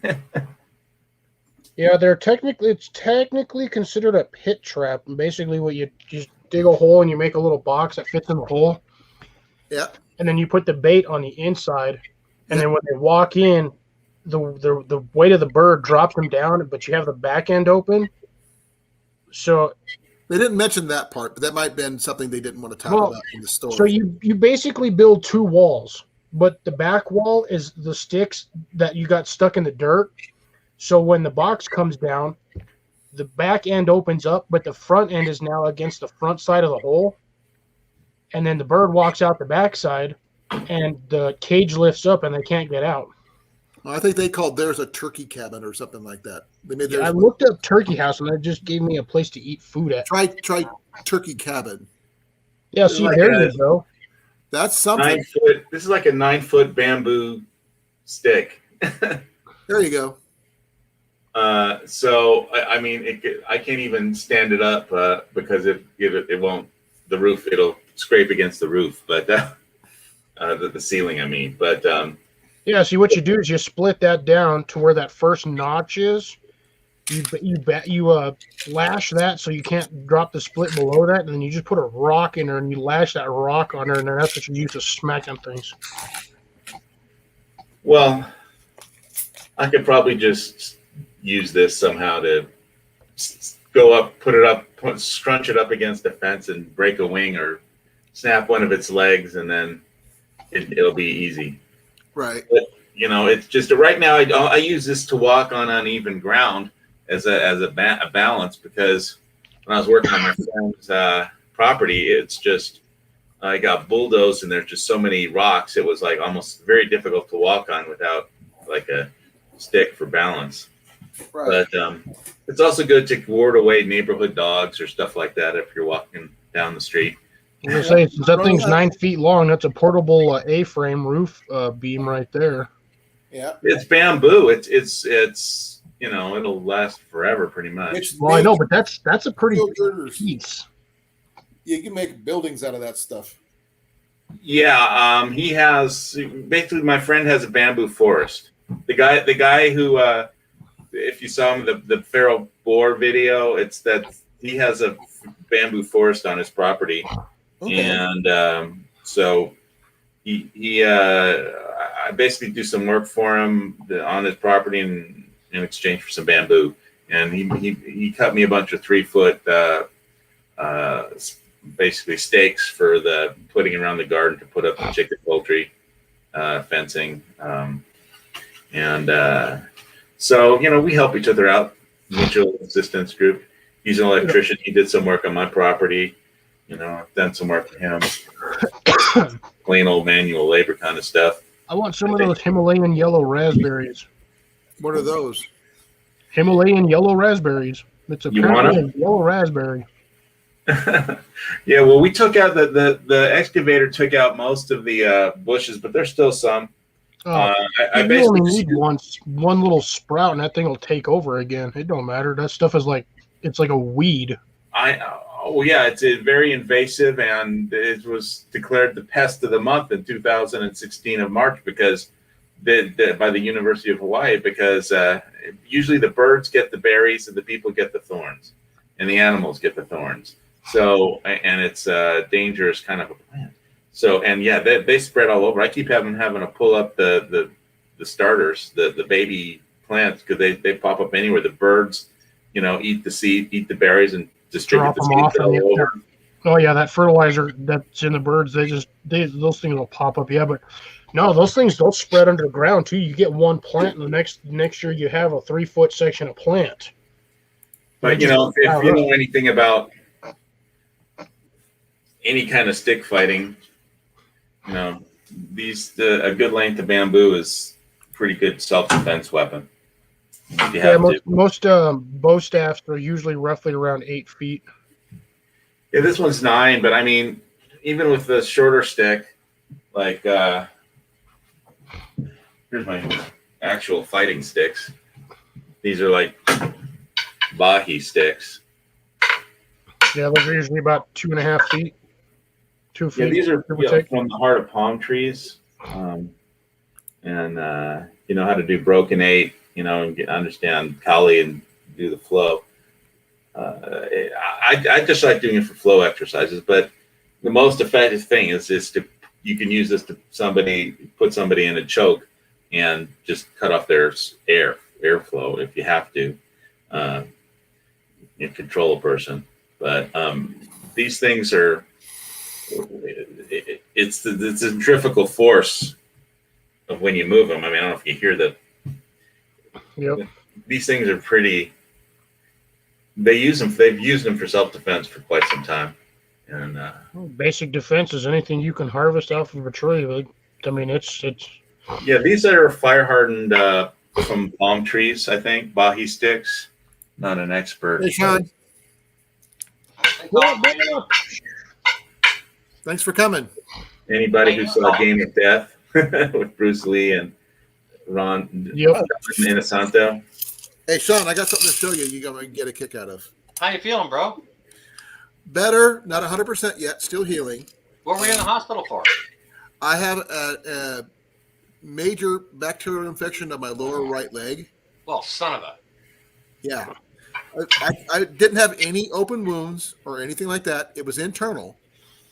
And I'm still fighting it. They got me on doxycycline twice a day. So I'm doing the best I can. So dude, that's a serious antibiotic. That should take it out soon enough. Yeah, stay on the juice, man. Well, these are pills, but I'm doing the best I can. Well, the juice, pills. Stay on the antis. Yeah. Here's something that'll make you. It'll probably make you laugh. I got one of these. You got a loony. I got a loony. Hey, you know what? You get yourself a $2 coin, and then guess what you got? Cartoon money. Tune. Yeah, I know. You get yourself a Looney Tune. That's $3. Yes, I know. But the one I actually wanted to show you that I think you might get a kick out of is, give me a second here. Where'd you get all those monies from Kanakistan? I don't know. Oh, that's silver. 1937. Yeah, keep that. That's like 80% silver. I know. That's worth like $5 or so. Yep. Hang on. Well, if it's silver, hang on to it. The word is hodl. Hold on for dear life. Yep. The prices you might get a kick out of the loony. The prices of silver have been manipulated by banks for 150 years. Yeah, for sure. I mean, you know what? Like that denomination that Colin just showed there is way better than this, ounce silver round because, if you want a loaf of bread, you're not paying $25 for a loaf of bread. You're going to pay $5 or what that coin Colin showed was, right? Yeah. Well, $2 or $1. I wouldn't say, it's called fractional silver. It's not that it's fractional. Or in his case, it's scrap. Well, there's a difference between a silver round and something that was issued by the mint is actually legal currency. So the government can't confiscate it because it's actual currency. 100%. Now, That's some of why I that like stuff finding- that I is found issued- everything I've got. I never bought any of it. I just found it. There's a way around that. some of that stuff, at least here in this country, that is issued as, say, a $2 coin before we had a $2 coin, was issued in, pure fine like 9999 silver. So, the weight value, the silver weight value, is worth more than the $2 mark on the front of it. You understand what I'm saying? Just the same as that coin that Colin has, that 25. Right, well, but the weight of the silver is one thing, and the fact that the government can't confiscate it is something else. Yeah, well, you melt it down, their name is no longer on it, right? There you go. Sean said it. I was going to say, you melt it down and they can't tell if it was a coin or not. Right, but if it's a coin, then they can't. That was issued by the mint, then they can't steal it or melt it down from you. That's Well, the they whole can steal thing. it from you, but if it's in non-currency form, they can't do nothing about it. Yeah. But sure they can. That's the Gold Act in America. They had everybody had to turn in their gold. It was illegal to own gold. That was punishable by imprisonment for like 10 years. I'm a Kanakistanian, so. Well, yeah, but things can change. They can pass that kind of law anywhere. 100%. I'm not trying to disagree. I'm just saying there's slight differences between the borders. You know what I'm saying? No, you Well, just buy banks a are evil. Bitcoin. Banks are evil and steal from people in every country, no matter what country you're in. That's their business. No, I just thought you might think those two coins were kind of cool. I thought they were really neat. Absolutely. You know what? Yeah, hang on to that quarter because I that's was going to. that's what you're. Mallory tried to trade it off me for some Canadian Tire bucks. Do not do that. I wasn't going to. I think she was joking. I think she was too. Do you know what? It's actually really funny. Seeing as you mentioned that, I came across something was there last week or 2 weeks ago. Something on I don't know, some YouTube channel, and people were talking about actual collectible Canadian Tire money. If it's like all mint and pristine and vintage and shit like that. And I'm thinking, what is going on here? It's like freaking coupons. You know what I mean? Right. It's like coupons that are worth a nickel. I'm free. But I guess there's a collector's market in it. I bet there is. Well, it's like that scene from Raiders of the Lost Ark. You know, if you take something and you bury it in the desert for 1,000 years and dig it up 1,000 years later, it's like priceless, right? Even if it's just so. I guess so. And you know what? That brings us back to a point of like, what is this actually really worth? You know, maybe in American money, it's like just under $25 right now. Well, what is American money really? I mean, I was just commenting earlier that they should print on all fiat currency, like not real money.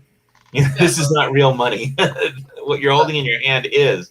Well, exactly. But the point I'm trying to make is the difference between what the market deems this worth, which may be 25 USD. The market. It's not a free market. It's not a free market. Dude, you keep cutting me off. I'm trying to make a point here.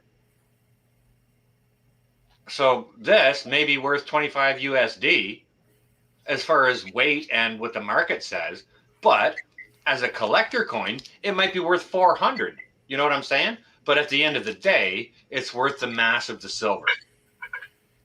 You know, if it gets scratched and beat up and whatever else, it's worth the mass of the silver as scrap. Right? But the mass of that's a fake number. The number that they're going to say it's worth is just a bunch of people, bankers, making it up using high-speed computers trading with each other. Is that going to be the case when the big balloon goes up and there's no electricity anywhere and all you've got is... I don't know about you think there's going to be a solar kill shot or something? I'm not saying solar. I'm not saying EMP. I'm not saying anything. But, you know, if the big balloon does go up and you're left with this in your hand, what is it worth? Right? In the past, judging what is by... it worth and how do you determine it? It's worth this. In the past, you can only look to current history. In the Balkans, when the Balkans War happened, you could trade people that had food, which basically criminal organizations that robbed all the stores at gunpoint and hoarded the food and then sold it. You could trade silver or gold or a ring or jewelry for food and or penicillin or stuff like that, and then they would collect it and wait till the shit hit the fan situation was over. And then they went and became wealthy by selling all the stuff that they had sold for. So what is it worth when it's worth one thing of silver is worth 3 cans of vegetables or 2 cans of meat or something like that. Yeah, exactly. Like I'm not sure if it's Argentina's the right country or not, but some South American country who not in the too distant past really had their asses handed to them. 1 ounce of silver was worth about a month's worth of full-on groceries for a family of 4. So, because you haven't been paying attention to current events, we just got our asses kicked, pal, in Afghanistan because we have no, not Afghanistan. Yeah, that was what a horrible shame and embarrassment that is for you guys. I really feel bad. I'm glad I live the most remote island archipelago on the planet. So, and on top of a mountain, I could just pretty much ignore. When I turn on the TV, I just put on Hawaiian music unless I'm watching like Star Trek syndicated reruns. But Yeah. or some one of the survival shows. But I can pretty much ignore all that stuff, except for if China attacks Taiwan and World War III starts, then that might be more difficult to ignore.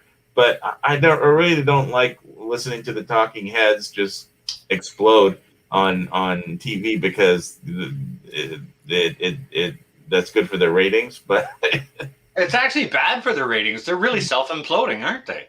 well, MSLSD and the Clinton News Network are.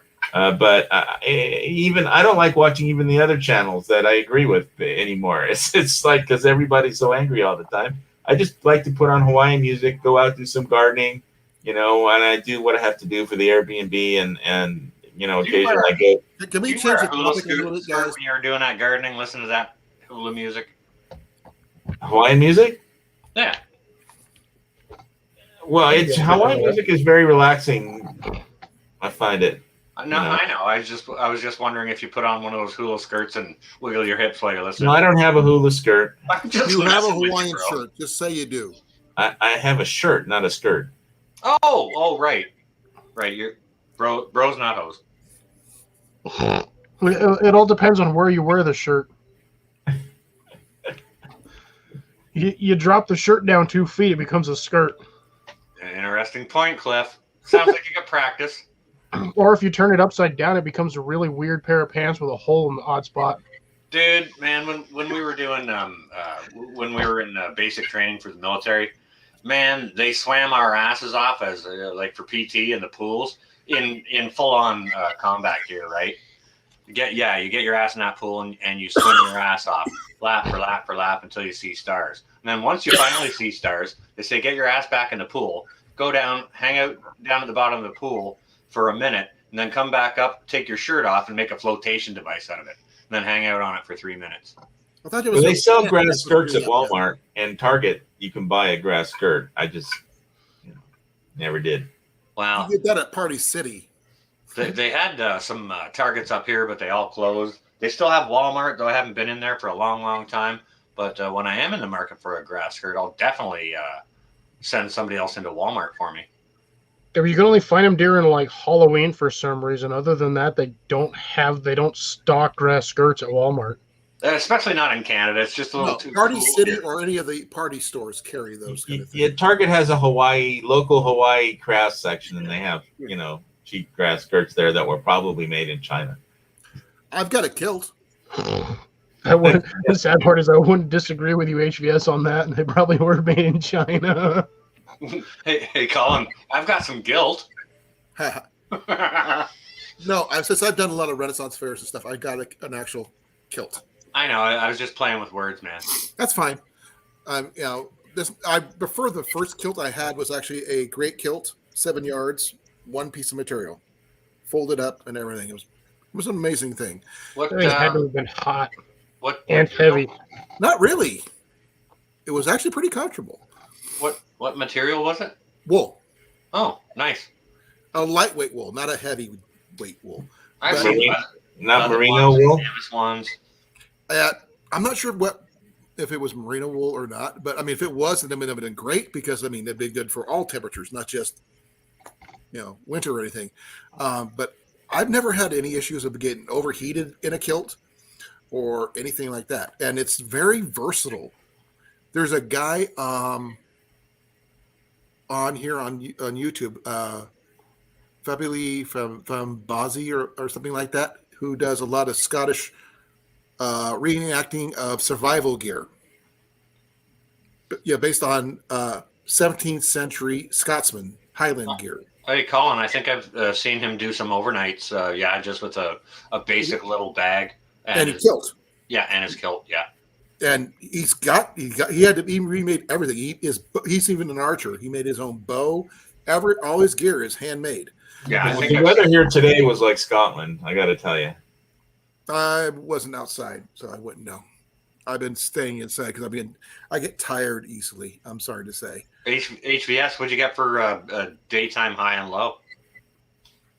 I'd have to look it up, but it looked like Scotland. It was like misty and rainy all morning. The sun finally came out for like, 2 minutes, and then the rain came in, and it was raining all day and cloudy. And then it looks, now that we're like at sunset almost, we had a few blue skies. That looks like the clouds broke the trade winds when the sun started to go down. Somehow the wind changed, and Okay. Well, blew just out.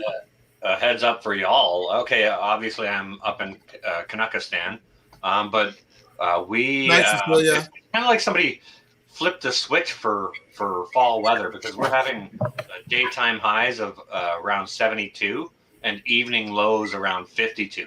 That's going to be the case for the next 10 days. I have a I'm gonna look feeling at it's my going to be a phone. very cold winter this year. I'm gonna look on my phone to see what the high and low was, because I don't really keep track of that stuff. Gotcha. Well, You know I what, got a Colin? question for you, Sean.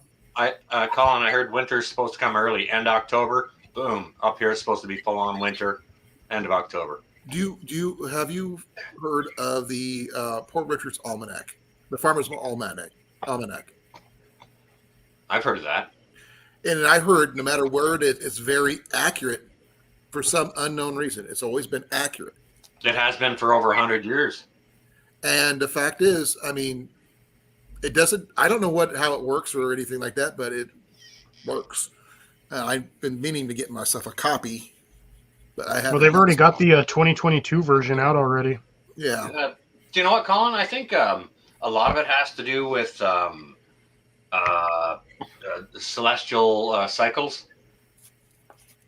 I would no. I've never. I mean, I've heard of it. I've heard of everything I've heard of it. How they're It's always measured. been Okay, positive. It knows what it's talking about. if anybody's into gardening and stuff like that, if you're an extreme like naturopath or whatever, plant this certain thing under a certain moon, and on, harvest it. What it says here is a high of 75, a low of 59. Okay, so that's not much cooler than what it is way up here in Canada. Tomorrow for me, it's going to be a high of 78 with a low of, what is going to be? A low of 64. Okay. What elevation are you at? I'm not sure. What about you? 1,000 feet or less. How many? 1,000 feet or less. 1,000 feet or less. Okay, yeah, I'm at 3,500. So, Wow. but I'm in the tropics. I'm at 3,500 feet.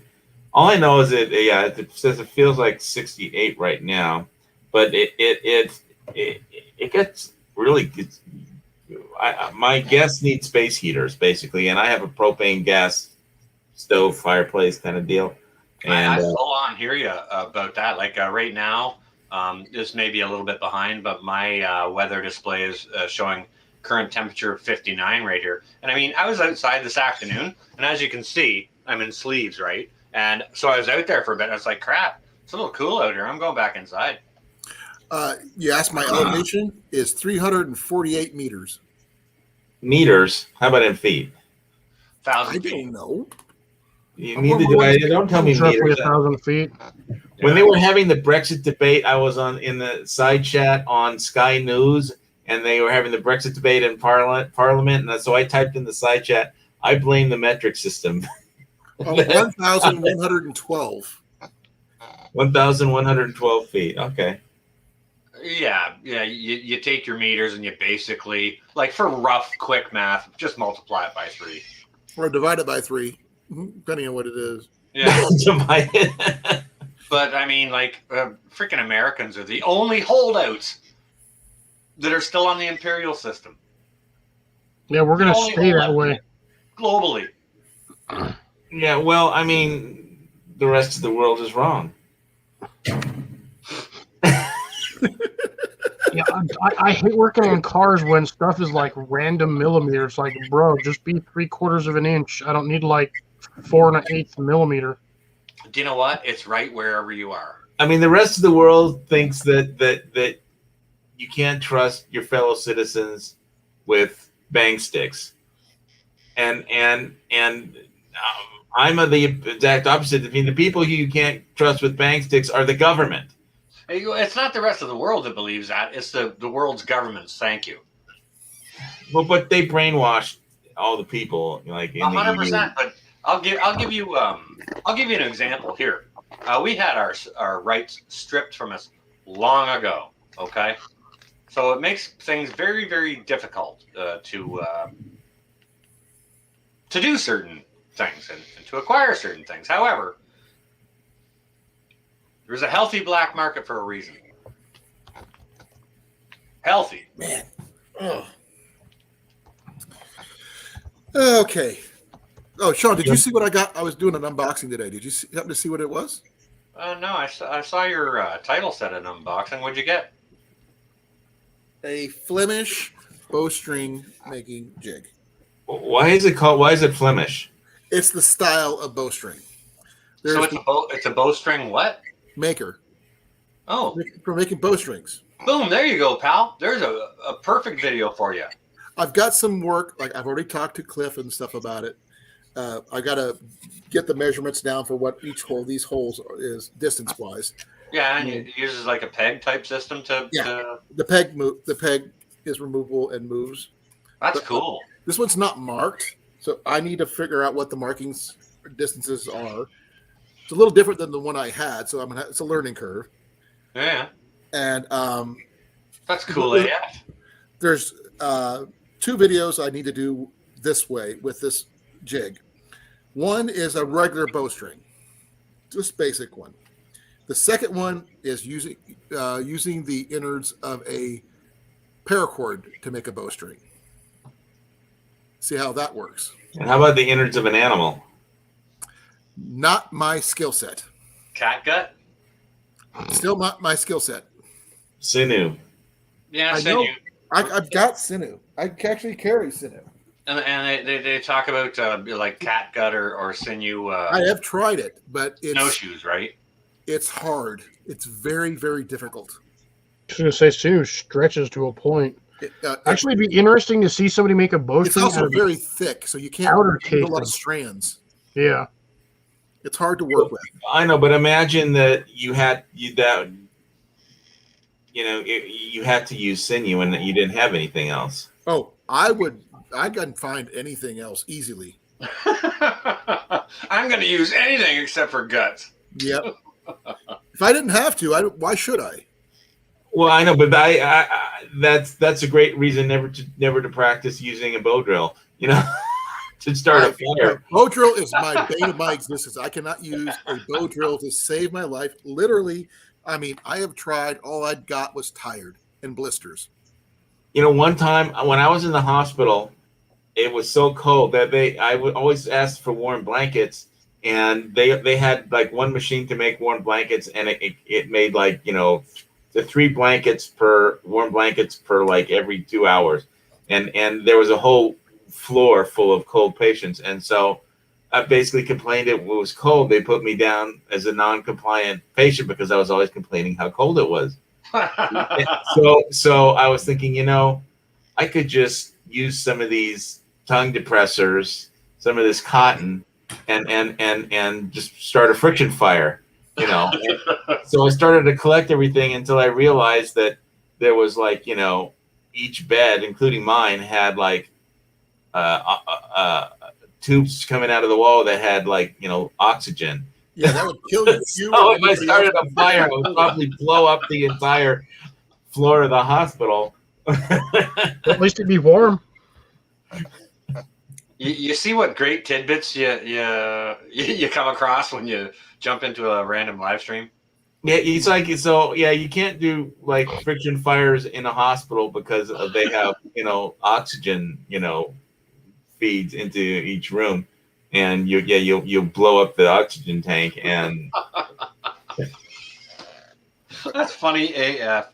You actually have to think about this though too, because you got O2 flowing out of the walls. How big is the O2 tank in the basement? Well, wait a second. Each floor has to have its own. There's got to be a shut-off valve. No, right they there. don't necessarily have a tank nowadays, Cliff. Nowadays they have the O2 you can create O2 in very small units.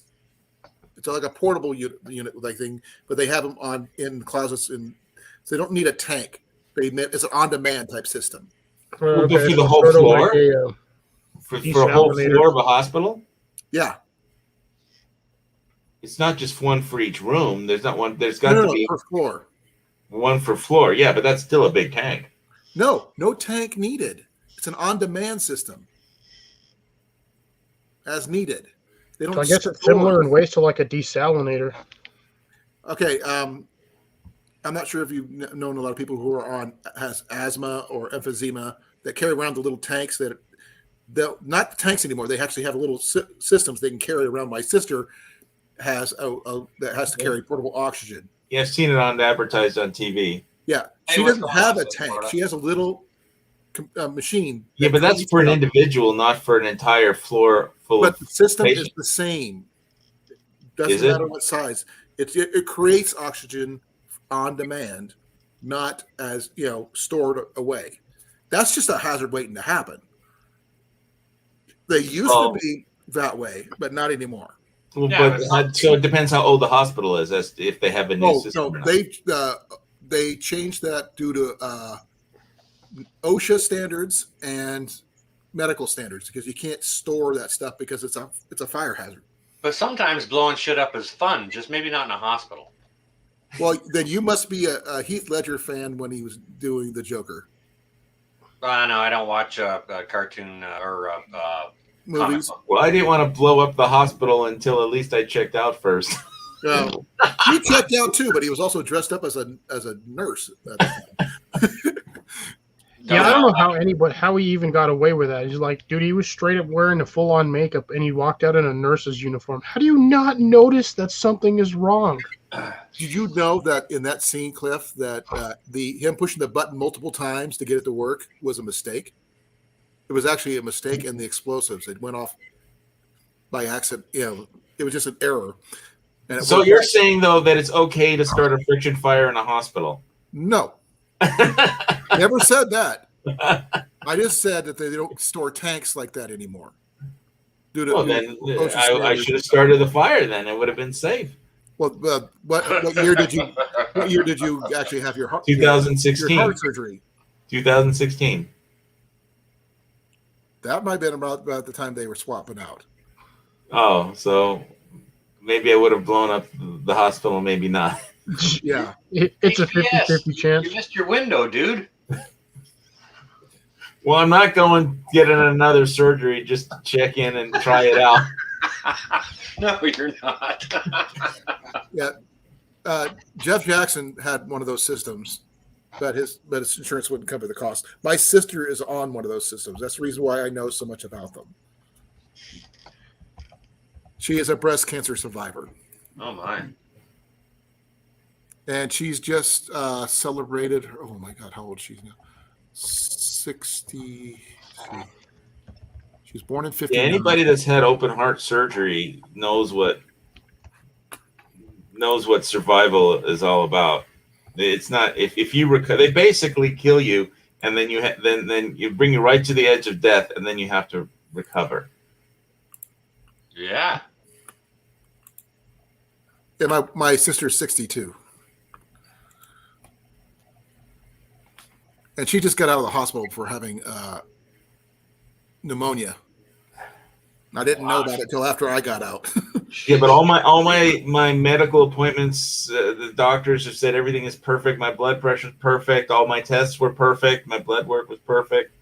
And I even went to a dentist. He said your teeth are perfect. And I was like, no way.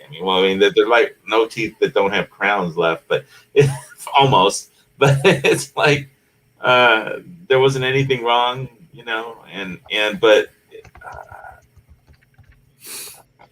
Yeah, same time here. 12:30. Yeah, it's 11:29 here. I'm still going. 6:20, 9 p.m., 6:30 p.m. in Hawaii. Oh, frick, the sun hasn't even set, and you're up at 3,500 feet. Yeah. Well, it's starting to go down. I could see the lights starting to fade. The jungle's starting to turn dark. Oh, okay. You got trees obstructing.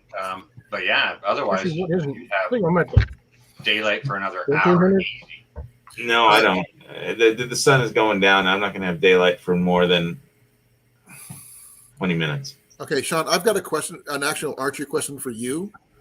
since you have a crossbow, what Okay. type of crossbow do you have, and how many pounds is it? All right, hang on a second. First of all, I'm not an expert in archery in any way whatsoever. I have done I'm it going by multiple times as a throughout my owner life. of. Yes, I do have a crossbow, and that's the only sort of bow that I have right now. That's the reason why I'm asking you. It is. You're one of the careful about few that. people that I know that actually have a crossbow. What Look at brand the is it? cobwebs on this thing. Look at the cobwebs on it. Yeah, What do we is got it a here? Barnett? Yep, Barnett. What? Wow. You need to get the cobwebs off of that thing. Yeah, no kidding. How many pounds is it? I don't know. Let me give it a pull. Let me just give it a pull, and we'll see about that. Oh, I wanted to see him load that, try to pull that thing on screen. Yeah, me too. It's got to be 55 or 60 pounds. That remember, it's a compound, so it makes a big difference. Yeah, So that means the draw weight actually could be a lot higher than that.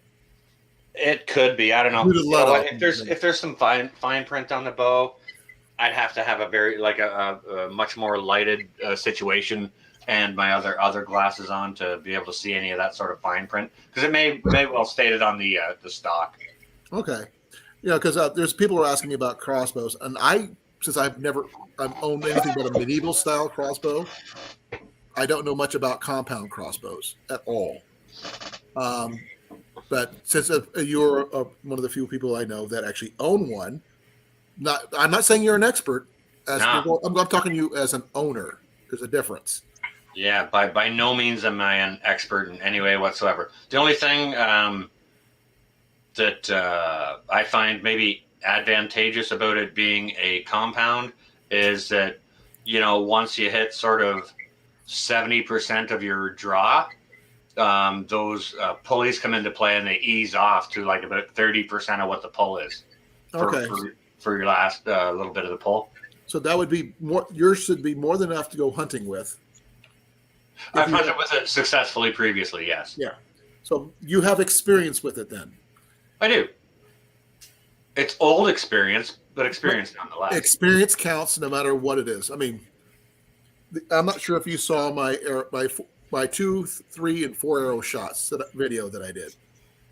My main concern about hunting with a crossbow would be the reload time is just too long. Well, if you do it right, you won't need to reload. Colin, Accidents happened. I mean, Colin, Yeah. if you actually go back into those videos, you'll notice I made a comment on them. Yeah, I think I answered you too. But HVS, yes, I do strongly agree with you. It takes a significantly longer time to reload one of these than it does a simple basic recurve. Like I use. Yeah, exactly. Which is why it's one of the items on my list, right? Yeah. And if I can still help you with that once you get to that point when you're able to. Yeah, I got bigger fish to fry than that right now. But I mean, I understand this, but I will be there waiting for you when you do. When they invented the crossbow, it was to make simple peasants into effective soldiers for one shot. Yep. And so because they didn't need the training, they didn't need they could swell their ranks with effective combat. So those are vanes, not feathers, then. Yeah, those look like the plastic ones. Yeah, I'm not a fan of vanes, to be honest, but that's my personal preference. Okay, so this is one of the bolts that I have for that, and maybe as you can see it, field point, yeah. It basically has a basic field point in it. The difference field point actually looks smaller than the diameter of the shaft itself. That might be about 100 grain one, so it's not a very big one. It is smaller. But the difference between, say, a 55-pound recurve and if that thing is 55 pounds, like I could take the tip off of this and the shaft will still go through you. You know what I mean? Actually, when I was depends on the yardage. When I was shooting at the range a couple of weeks ago, I accidentally shot one of my blunts through the target. Yeah. Yeah, that'll happen. But I mean, the difference between the delivery, or if you want to talk about sort of ballistics, the muzzle velocity you get out of a crossbow is far superior. But the range is lower. Depending Actually, on not really with a crossbow. Those things chuck arrows. But It because depends. the shabs are shorter, Yeah. that they don't have the distance. It's a bolt. Yeah. It fires faster, straighter. But because it's shorter, the fletchings are bigger. It slows it down faster. Oh, perhaps I don't know all the nuances of it. This is That's just what to shoot. This is just for shooting people if they come through my door. And beyond your door. And beyond my door, yeah. Because you go through the door, that guy and the guy behind him. Yeah, hopefully. Yeah, it would Look at work this guy. that way. And Check this guy out over here giving us 2 different views on 2 different accounts. Way to You go, poor Harvey. Canadians. You poor Canadians. Hey, Harvey, how you doing? Not really. I got better stuff than this HVS. Oh, I'm glad to hear it. I stick to mine because, Like I what said, know. there's a healthy black market for a reason. Well, yeah, I if it came down to crossbow or like a cooking pan, I'd pick a really nice iron cooking pan. If it don't defend my house. Cast iron does not actually stop arrows as much as you think they would. No, but it'll break a skull if you hit somebody over the head with one. But you got to get close to them first. I'd rather not have to. Oh, I'll take a heavy metal projector any day of the week. Yeah. I'd rather not have depend myself on a cast iron skillet. Well, I think it's important to be able to fight with improvised weapons. Okay, please forgive me for You mean like this? That is a African war club. That is a Native American warhammer. Is it a Native American? Yeah. I wasn't sure. It looked African. Okay. I like it. Can I have one? Yeah, sure. Here, take it, man. Thanks. Cliff, or sorry, Send you some bamboo. You're well, Jeff. Thanks for coming. You want to see something African? Just hang out a sec. I'll grab something off the wall. I was gonna say that poster behind the picture behind you. No, what I was talking about, Cliff, for Steve, I was thinking about the movie Tangled, where she fights off all those soldiers with a frying pan. That picture right there is actually Haitian. Oh, is it? Yeah.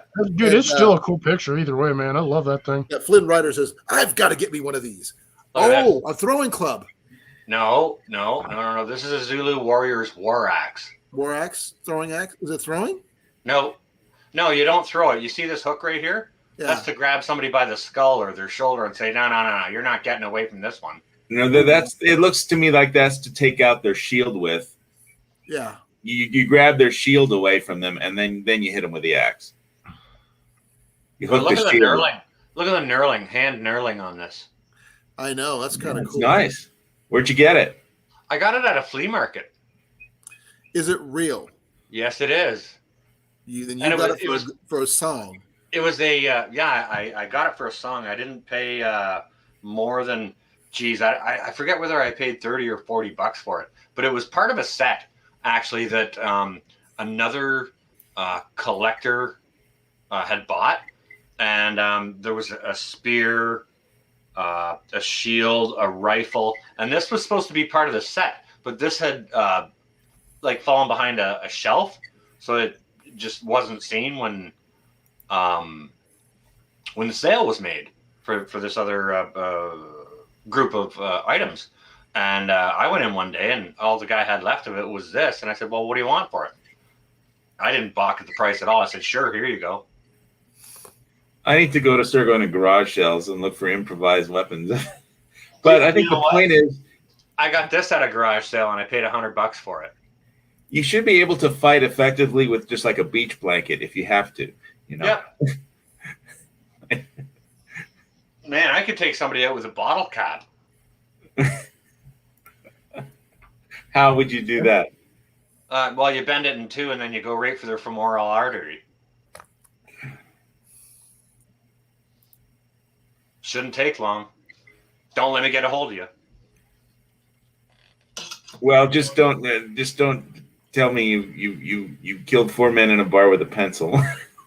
No, Where was it from? no, I won't say that. But a pencil is a very effective item.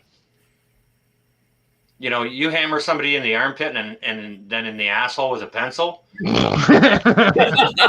they're going to be pretty busy for a while, right? Bleeding, yeah. So you're when you're talking about improvised weaponry and how to use it, Later, Reese. you know, use what's on hand. Well, Greasy, thank you for coming. Yeah. And you have to be creative sometimes. Well, I that's never not carry a pen. the pen is mightier than the sword. But I'd rather have a sword. Yeah, but you can't get a sword through airport security. Yeah, but a pen is only about this long. Doesn't matter. You only need about an inch and a half, and that's pretty much the end And of I somebody. haven't broken down and bought one of those tactical pens I see on the TV commercials. That's what Harvey just said. I had one over here somewhere. With all the rice and beans he eats, he's always got a great defensive mechanism. Here, you want a cost to go effective? with that, you'd be fine. Just whack somebody with a fire steel. Oh yeah, right to the throat, straight to the throat, bang. I can't even get fire steel. I can't get a fire steel fire starter rod mailed out to Hawaii. They don't sell them. Amazon won't mail them, or a lot of companies they can't mail ferrocerium in the mail for some reason. Yeah, it's the 9/11 TSA rules. Oh, gotcha. You can't put ferrocerium on an airplane or something stupid like that. I was going to That's where say, you go Johnny's with got a bunch of them. getting steel rather than Find out where he got his. No, I got mine from Four Directions Bushcraft. I don't know if they'll ship overseas though. But Johnny has lots of them. Where did he get his? From Walmart. On the island? Yeah. Yep. There you go. Well, yeah, but I'd like a better one than the ones that Walmart sells. Well, the thing is, something is better than nothing. Yeah, most of the time for the Walmart ones, you're going to get these like little dinky light my fire ones, or the generic off for like the Chinese off brand. Yeah, don't you hate those cheap ones? When I've seen like the big, the massive ferrocerium rods that are really nice, but they're hard to get your hands on out here. Sometimes a decent knife that comes with a nice sheath, they'll include a ferrocerium rod. Sometimes I'm not sure how you say it. Ferrocerium. It doesn't, ferro rod. I usually just go with ferro rod. Cerium is that's the rare earth metal. I got square ones, round ones. Look how long that thing is. Oh yeah, send me that one. Just don't tell them what it is. Just tell them it's a lead bar and they can't do anything about it. Well, you don't tell them what it is. You wrap it up and tell them it's market machine parts. Yeah. Just tell them it's a lead bar. Because these things weigh about as much as a lead bar. I mean, yeah, but it's not. It's rare. Will weigh the same amount.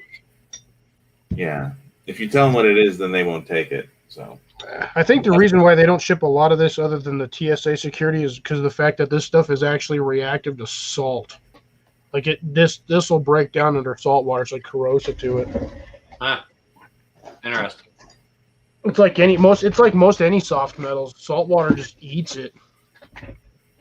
what I was trying to say earlier about hunting is that I said it on somebody else's chat live stream, was that if there's a food problem with the food supply and people go into the forest and start hunting animals, they'll all figure out pretty soon that animals are very hard to hunt, but it's a lot easier to hunt people. So not that people will necessarily be turned into cannibals, but that they might just decide it's easier to, rob somebody and kill them and take whatever food they have instead of trying to hunt animals, because that's just actually hard. There's one you should be able to get HVS, those the Coghlan's Doan bars. Yeah, with the magnesium. Yeah, I'm not saying I don't have any. I do. I'm just saying getting them is hard now. Here's another Coglin. And you're saying you want a nice one. Here's a Coglin. Yeah. I feel your pain. Grace is coming up. I can get crappy ones here too, and I have crappy ones, and they work. In the outdoors. Yeah, I'm just gonna start panic buying big lighters if things keep going south before China invades Taiwan. Well, we should be stocking them anyways. So. Hey, Grace. Yeah, that's what I got these things for. These ones work way better, and they're refillable. They're refillable. Yeah, but I've got like a plasma spark lighter igniter too. So nice. Hey, Grace. Ian likes Zippo lighters because you can use pretty much anything flammable can be used as fuel. Yeah, but the problem is if you don't get a specific, they make Zippo lighters that have a sealed fuel cell so they don't dry out. The problem with the original Zippos is they dry out after like 3 days. Yeah, they leak. They leak. You can use any fuel you want that as long as it's flammable. You can put perfume in there. You could use I do not want to smell burning perfume. That stuff is horrid. It may be horrible, but it would still light your fire. I'll do, at that point, I will do a bow drill. Come on, Colin, light my fire. Come on, Colin, light my fire. I just had to light my fire. Try to set the night on fire. Oh, yeah. You gotta love that. Burn on top of Sean's head. Watch. Here we go. all right, here comes the camera. Please stop me from singing. Hey, that was a good song. Paraphrased, of course, but still. Plasma. Nice. EMP will take that out, dude. Actually, an EMP only works on electronics that are actually running and have power through them. If you don't have any power running through it, it's not going to do anything. It's got a battery. Well, I mean, like plasma, man. That's just yeah. But see, the thing is, it may have a battery, but as long as the battery's not contacting and actually making the use of its energy, EMP won't touch it. Cliff, give the guy a break. He just got to say plasma twice, okay? Plasma. I got tons of that stuff inside of me. It just doesn't. Plasma right here. Yeah, it's almost Halloween. It's like Halloween, you know. It's almost Halloween. That's October 31st almost. So it's like, plasma. Okay, plasma. I have a taser. If I needed to start a fire, I could just use that too. What about that? Don't you have that flashlight that's really hot enough to start fires, Cliff? Technically, the one back there I could, but every time I use it, it like burns out the battery. I've already wasted like 3 batteries on that thing. You know what? What's those those little square batteries? 9-volt? Yeah, 9-volt and a Brillo pad, and you got fire. Steel wool battery. Yeah. Well, you can use the AA battery in a gum wrapper. What about remember the old dry cells? No, you must be older than me. How old are you?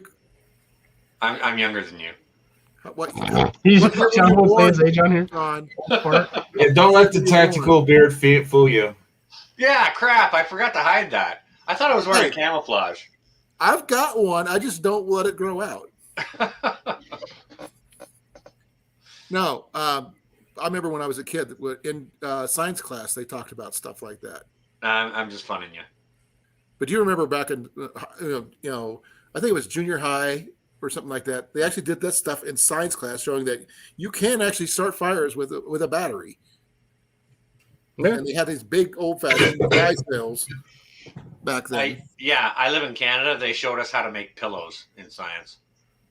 Pillows? You get what I'm saying.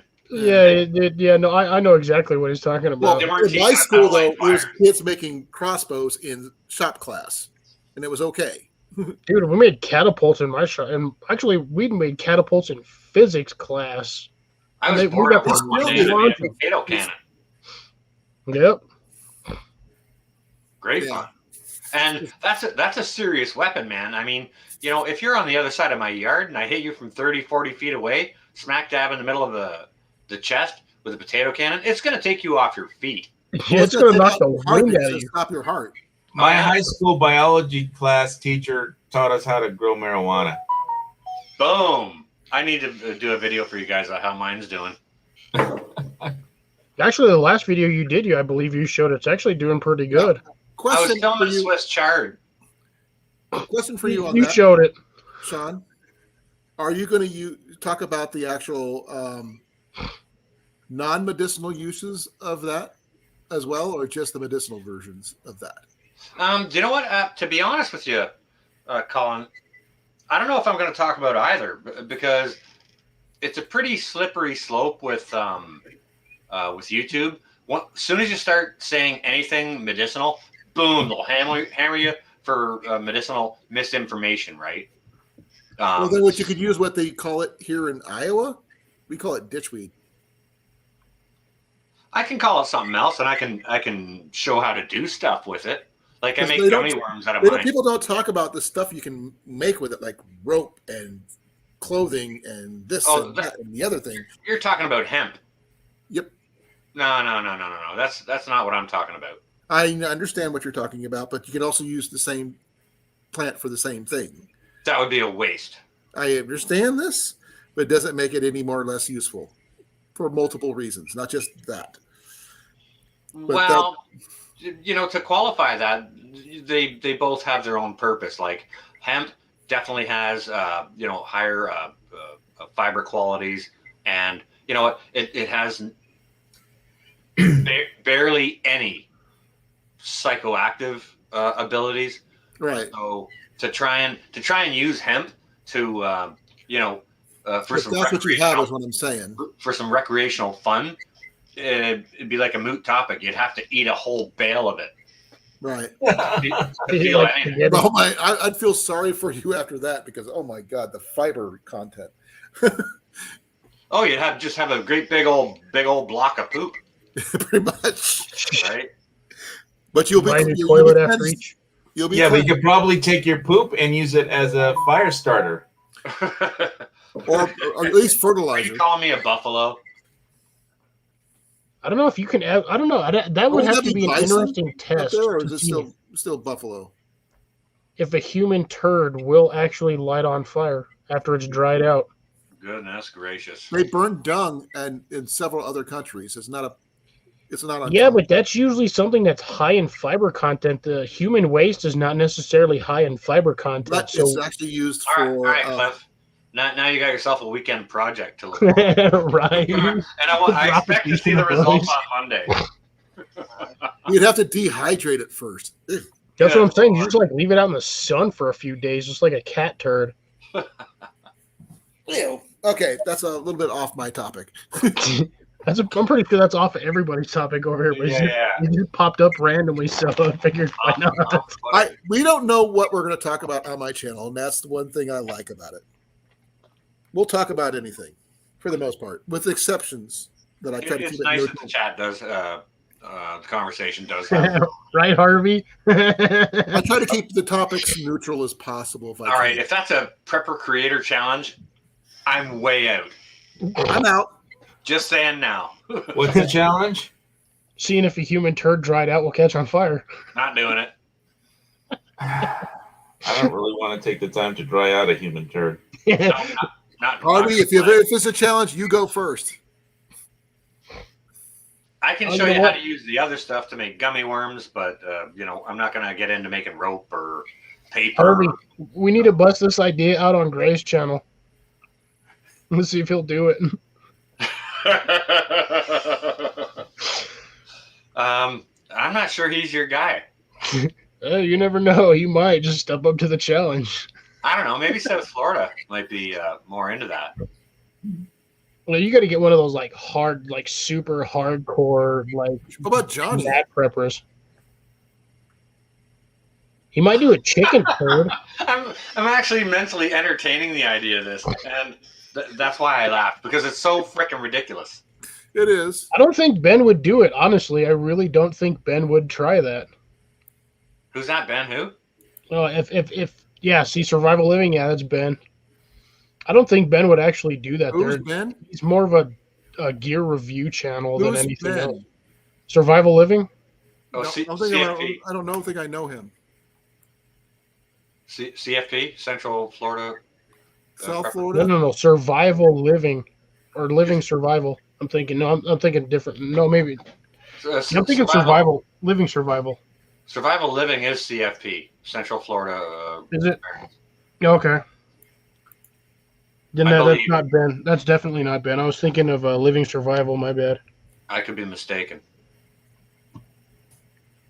I'd almost want to suggest Lily, but there ain't no way she's gonna do that. No Oh, way. really? No. Yeah, there's no way she would do it. No, she wouldn't. Okay, yeah. So Harvey did say it's CFP. Yeah. Okay. So all right. So what big dog do you challenge that to? And I mean, if you do, you got to do it yourself too. Cody Yeah. Lundin.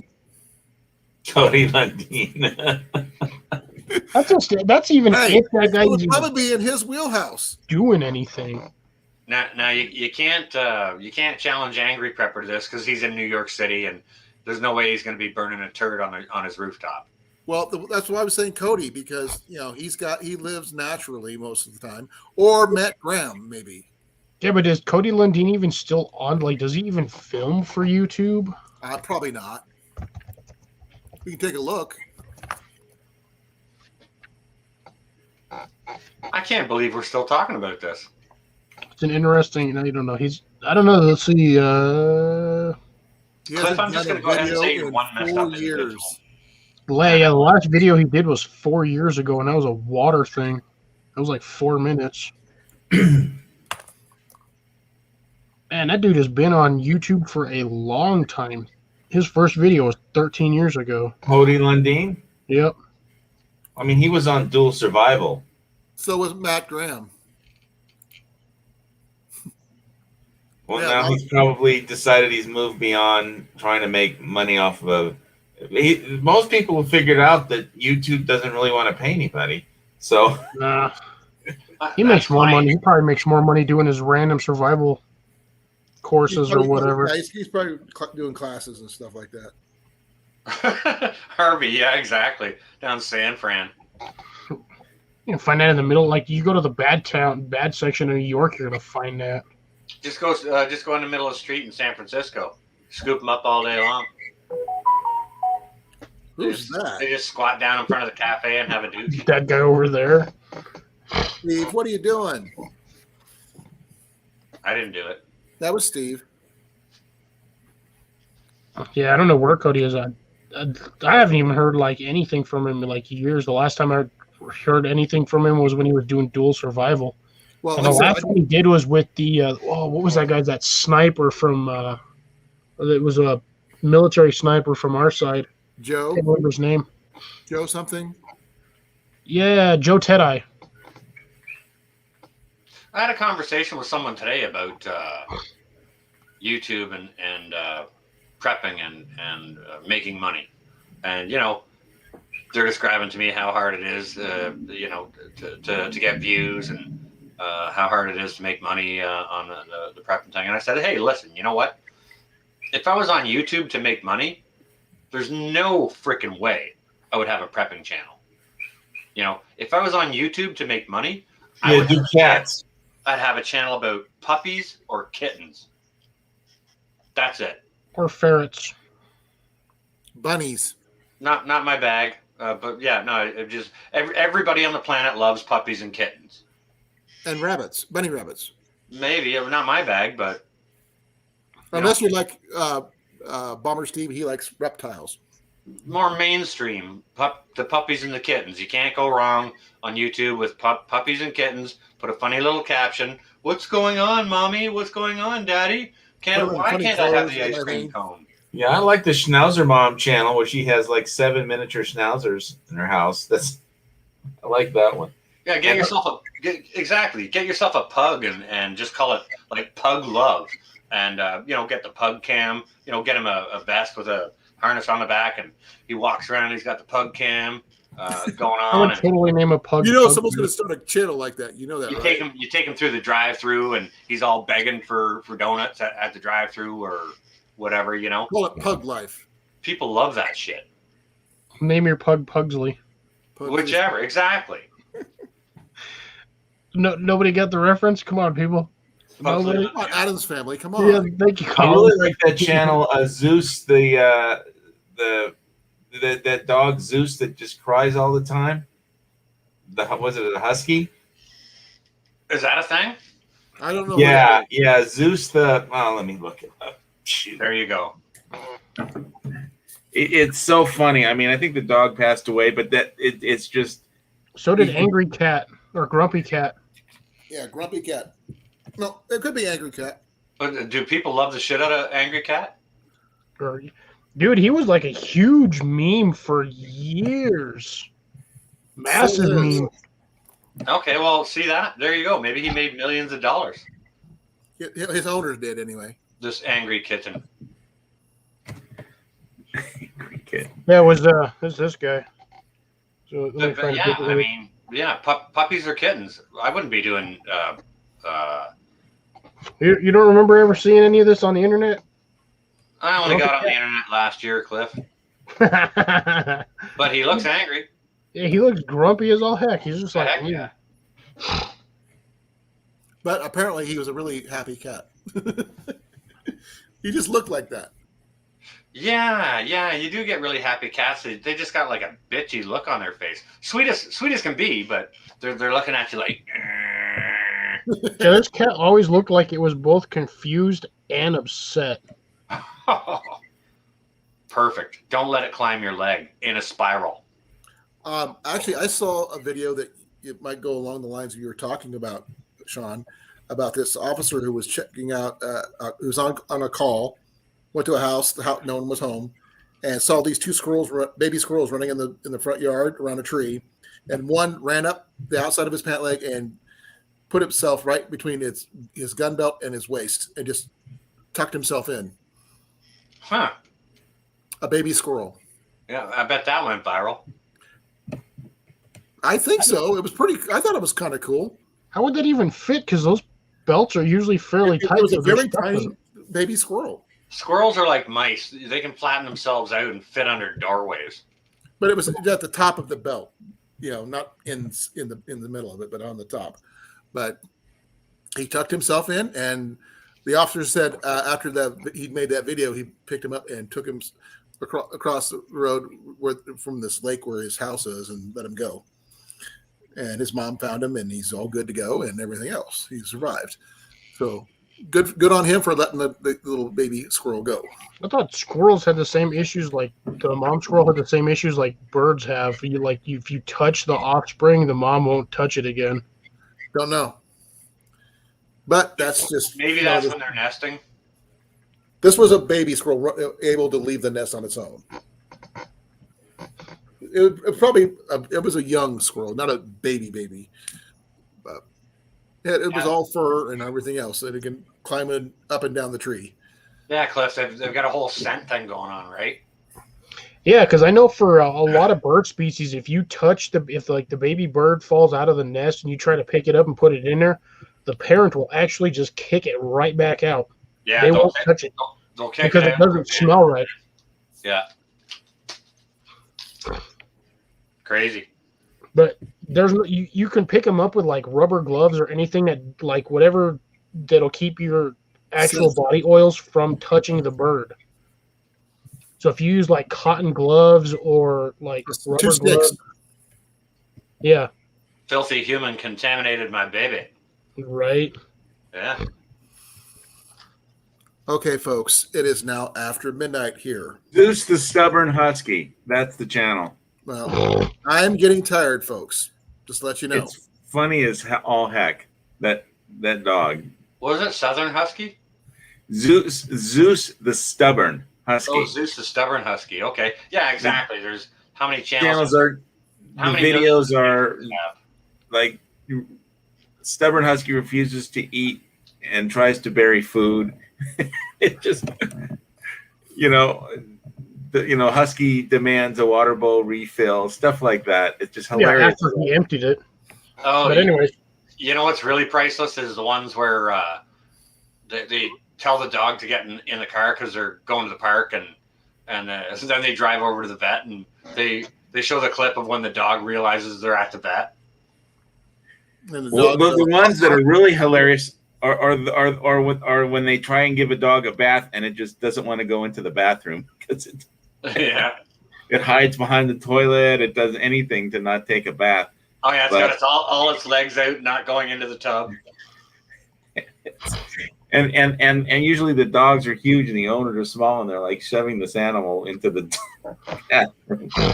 But I mean, the whole thing is that I get tired of getting sent a link to a show and saying, please come on my show, but you can't talk about A, B, C, D, E, F, G.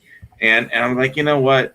I don't want to be on your show because it's bad enough that Google censors people. But it's like, how much money have you made off Google? Oh, they haven't paid me a penny. It's like, then why are you being a censor on behalf of Google? It's like, it's like, talk about why? You haven't paid you any money. They're not going to pay you any money. So it's like, I'm getting close to being monetized there, Steve. So I'm just trying to get, keep things copacetic. With that, guys and gals, it's late here. I wasn't even talking about you, Colin, but okay. It's 5. I've got like 500 and something right. left. Take care, Sean. It's 5 after 1. Colin needs to get to bed. He's going to wind things up soon. So thanks to our gracious host. Thank you, Sean. Come back anytime. And, You're always everyone in welcome, the chat. brother. Peace all. Be well. Pleasant dreams. Good night. Good luck with your Warhammer. Wee! Night, brother. No. No, I wasn't talking about you, Colin. I was talking about I try to keep somebody else. everything on an even keel here. My primary thing is, my archery stuff, but I talk about a lot of different topics. Because I like talking about archery. I'm learning. And I'm trying to get Cliff to break out his bow and practice. Yeah, I gotta have time to do that. To get one day off a week, and that's just barely doing laundry half the time. I know that feeling. What time do you get up in the morning? Me? About 30 minutes before I have to be at work. Okay, so that won't work. Dude, I go to bed anywhere between 2 in the morning to 4 in the morning, and then I get up at like 8:30 every day. I am getting ready to go to bed because I am tired. So what you do is you carpool to work and you shoot your bow out of the car passenger window at things as you go by.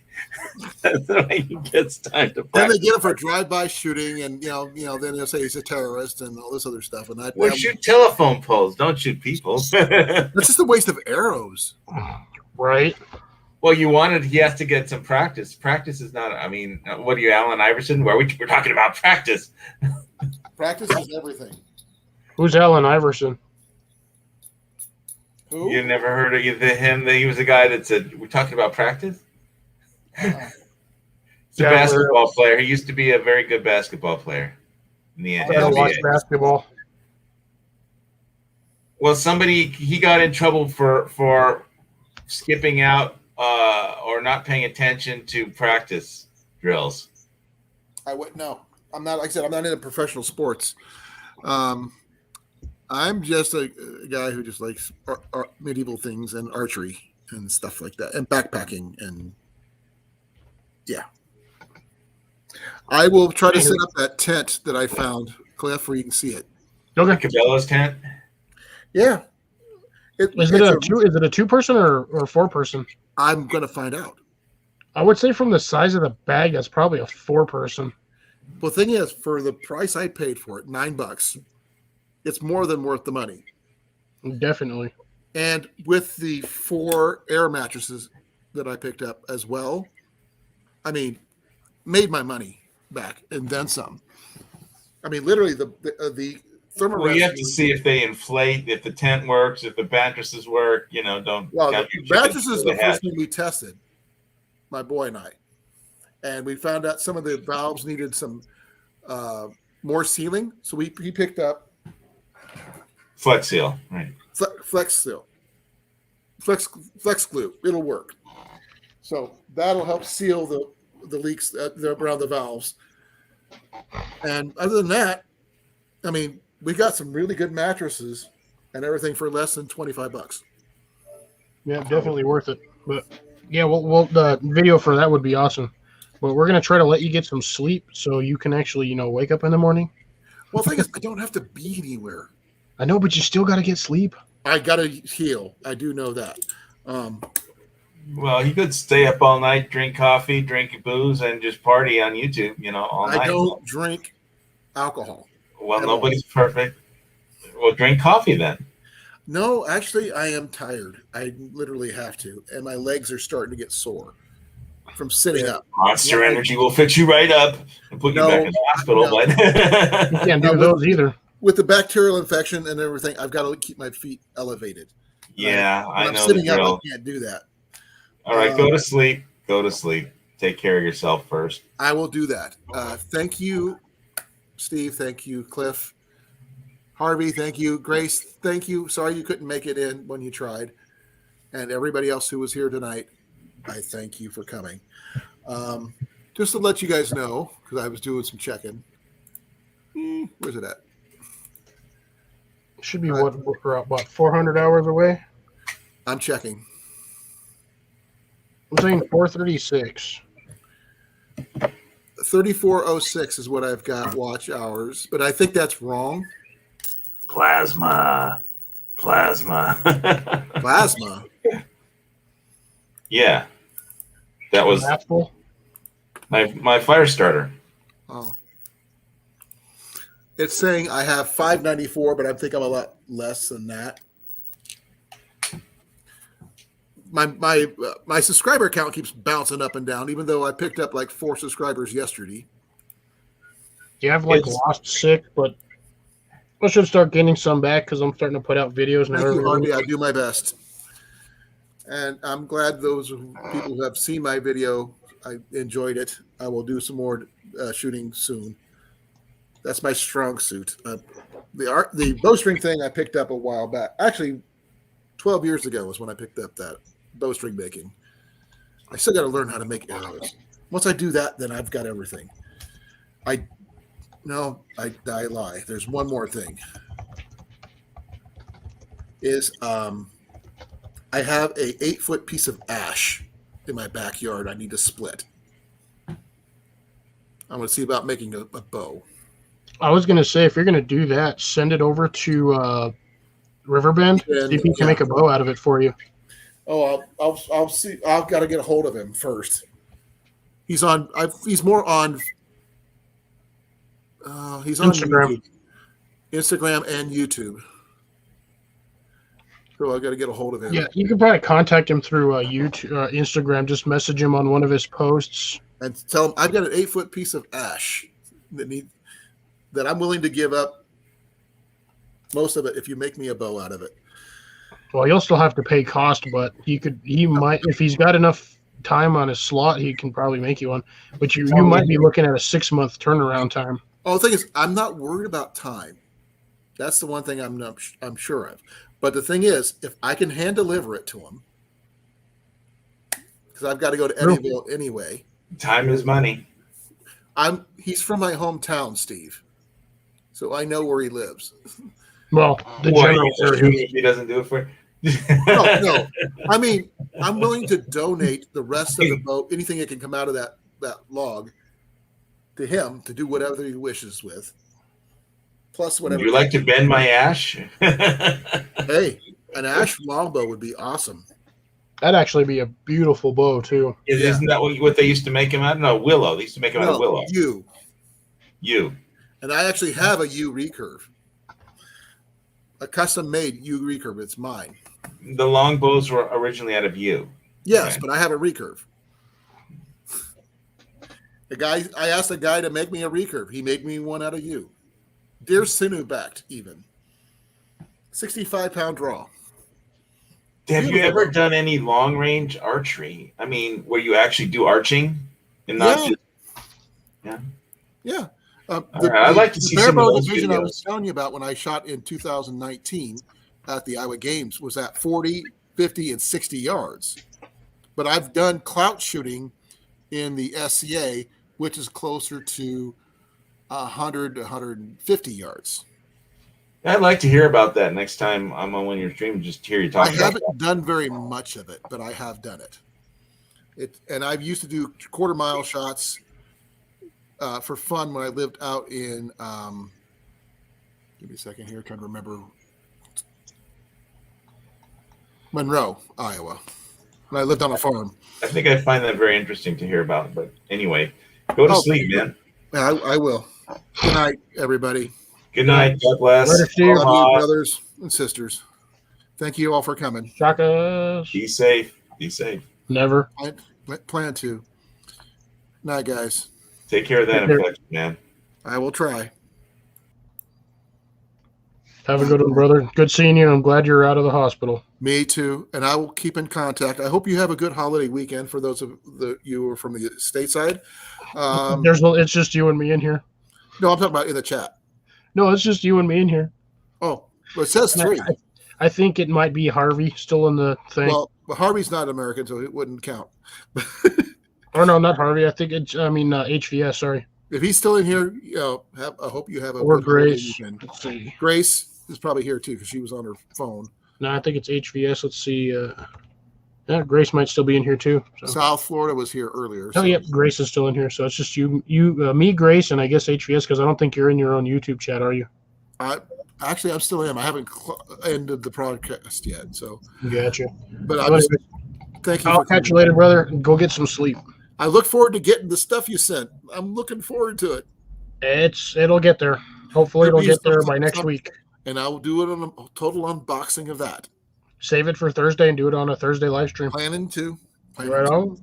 It's got to be there on Thursday, so it might take a little while, depending on what time it Well, gets. it's getting sent out tomorrow, and it shouldn't take more than 4 or 5 days to get Remember, there. there's a holiday in there. That's the issue. That's right. The post office might not even be open tomorrow. Shit. It should be open tomorrow, but it will. You want to make sure because tomorrow's Friday. Yeah. So you should be fine on that. It's just the fact is you got to worry about it. There's going to be the 1 day delay next week due to the Labor Day. Yeah, I'm gonna have my dad drop it off for me because I was gonna do it after work, but I got to the post office too late and it was already closed. Okay, we'll talk about this more. Just give me a call, talk to me, text me, whatever. Yeah, I'll let you know when it's sent. And it's Grace, by the way. Yep, it's Grace. Yeah, it's you. It's me, Grace, and you, I think. But anyways, I'm gonna let you go get some sleep and Right. I'll let you heal up. Catch you later, brother. Love you. Bye. Bye. Bye, Grace. Love you too.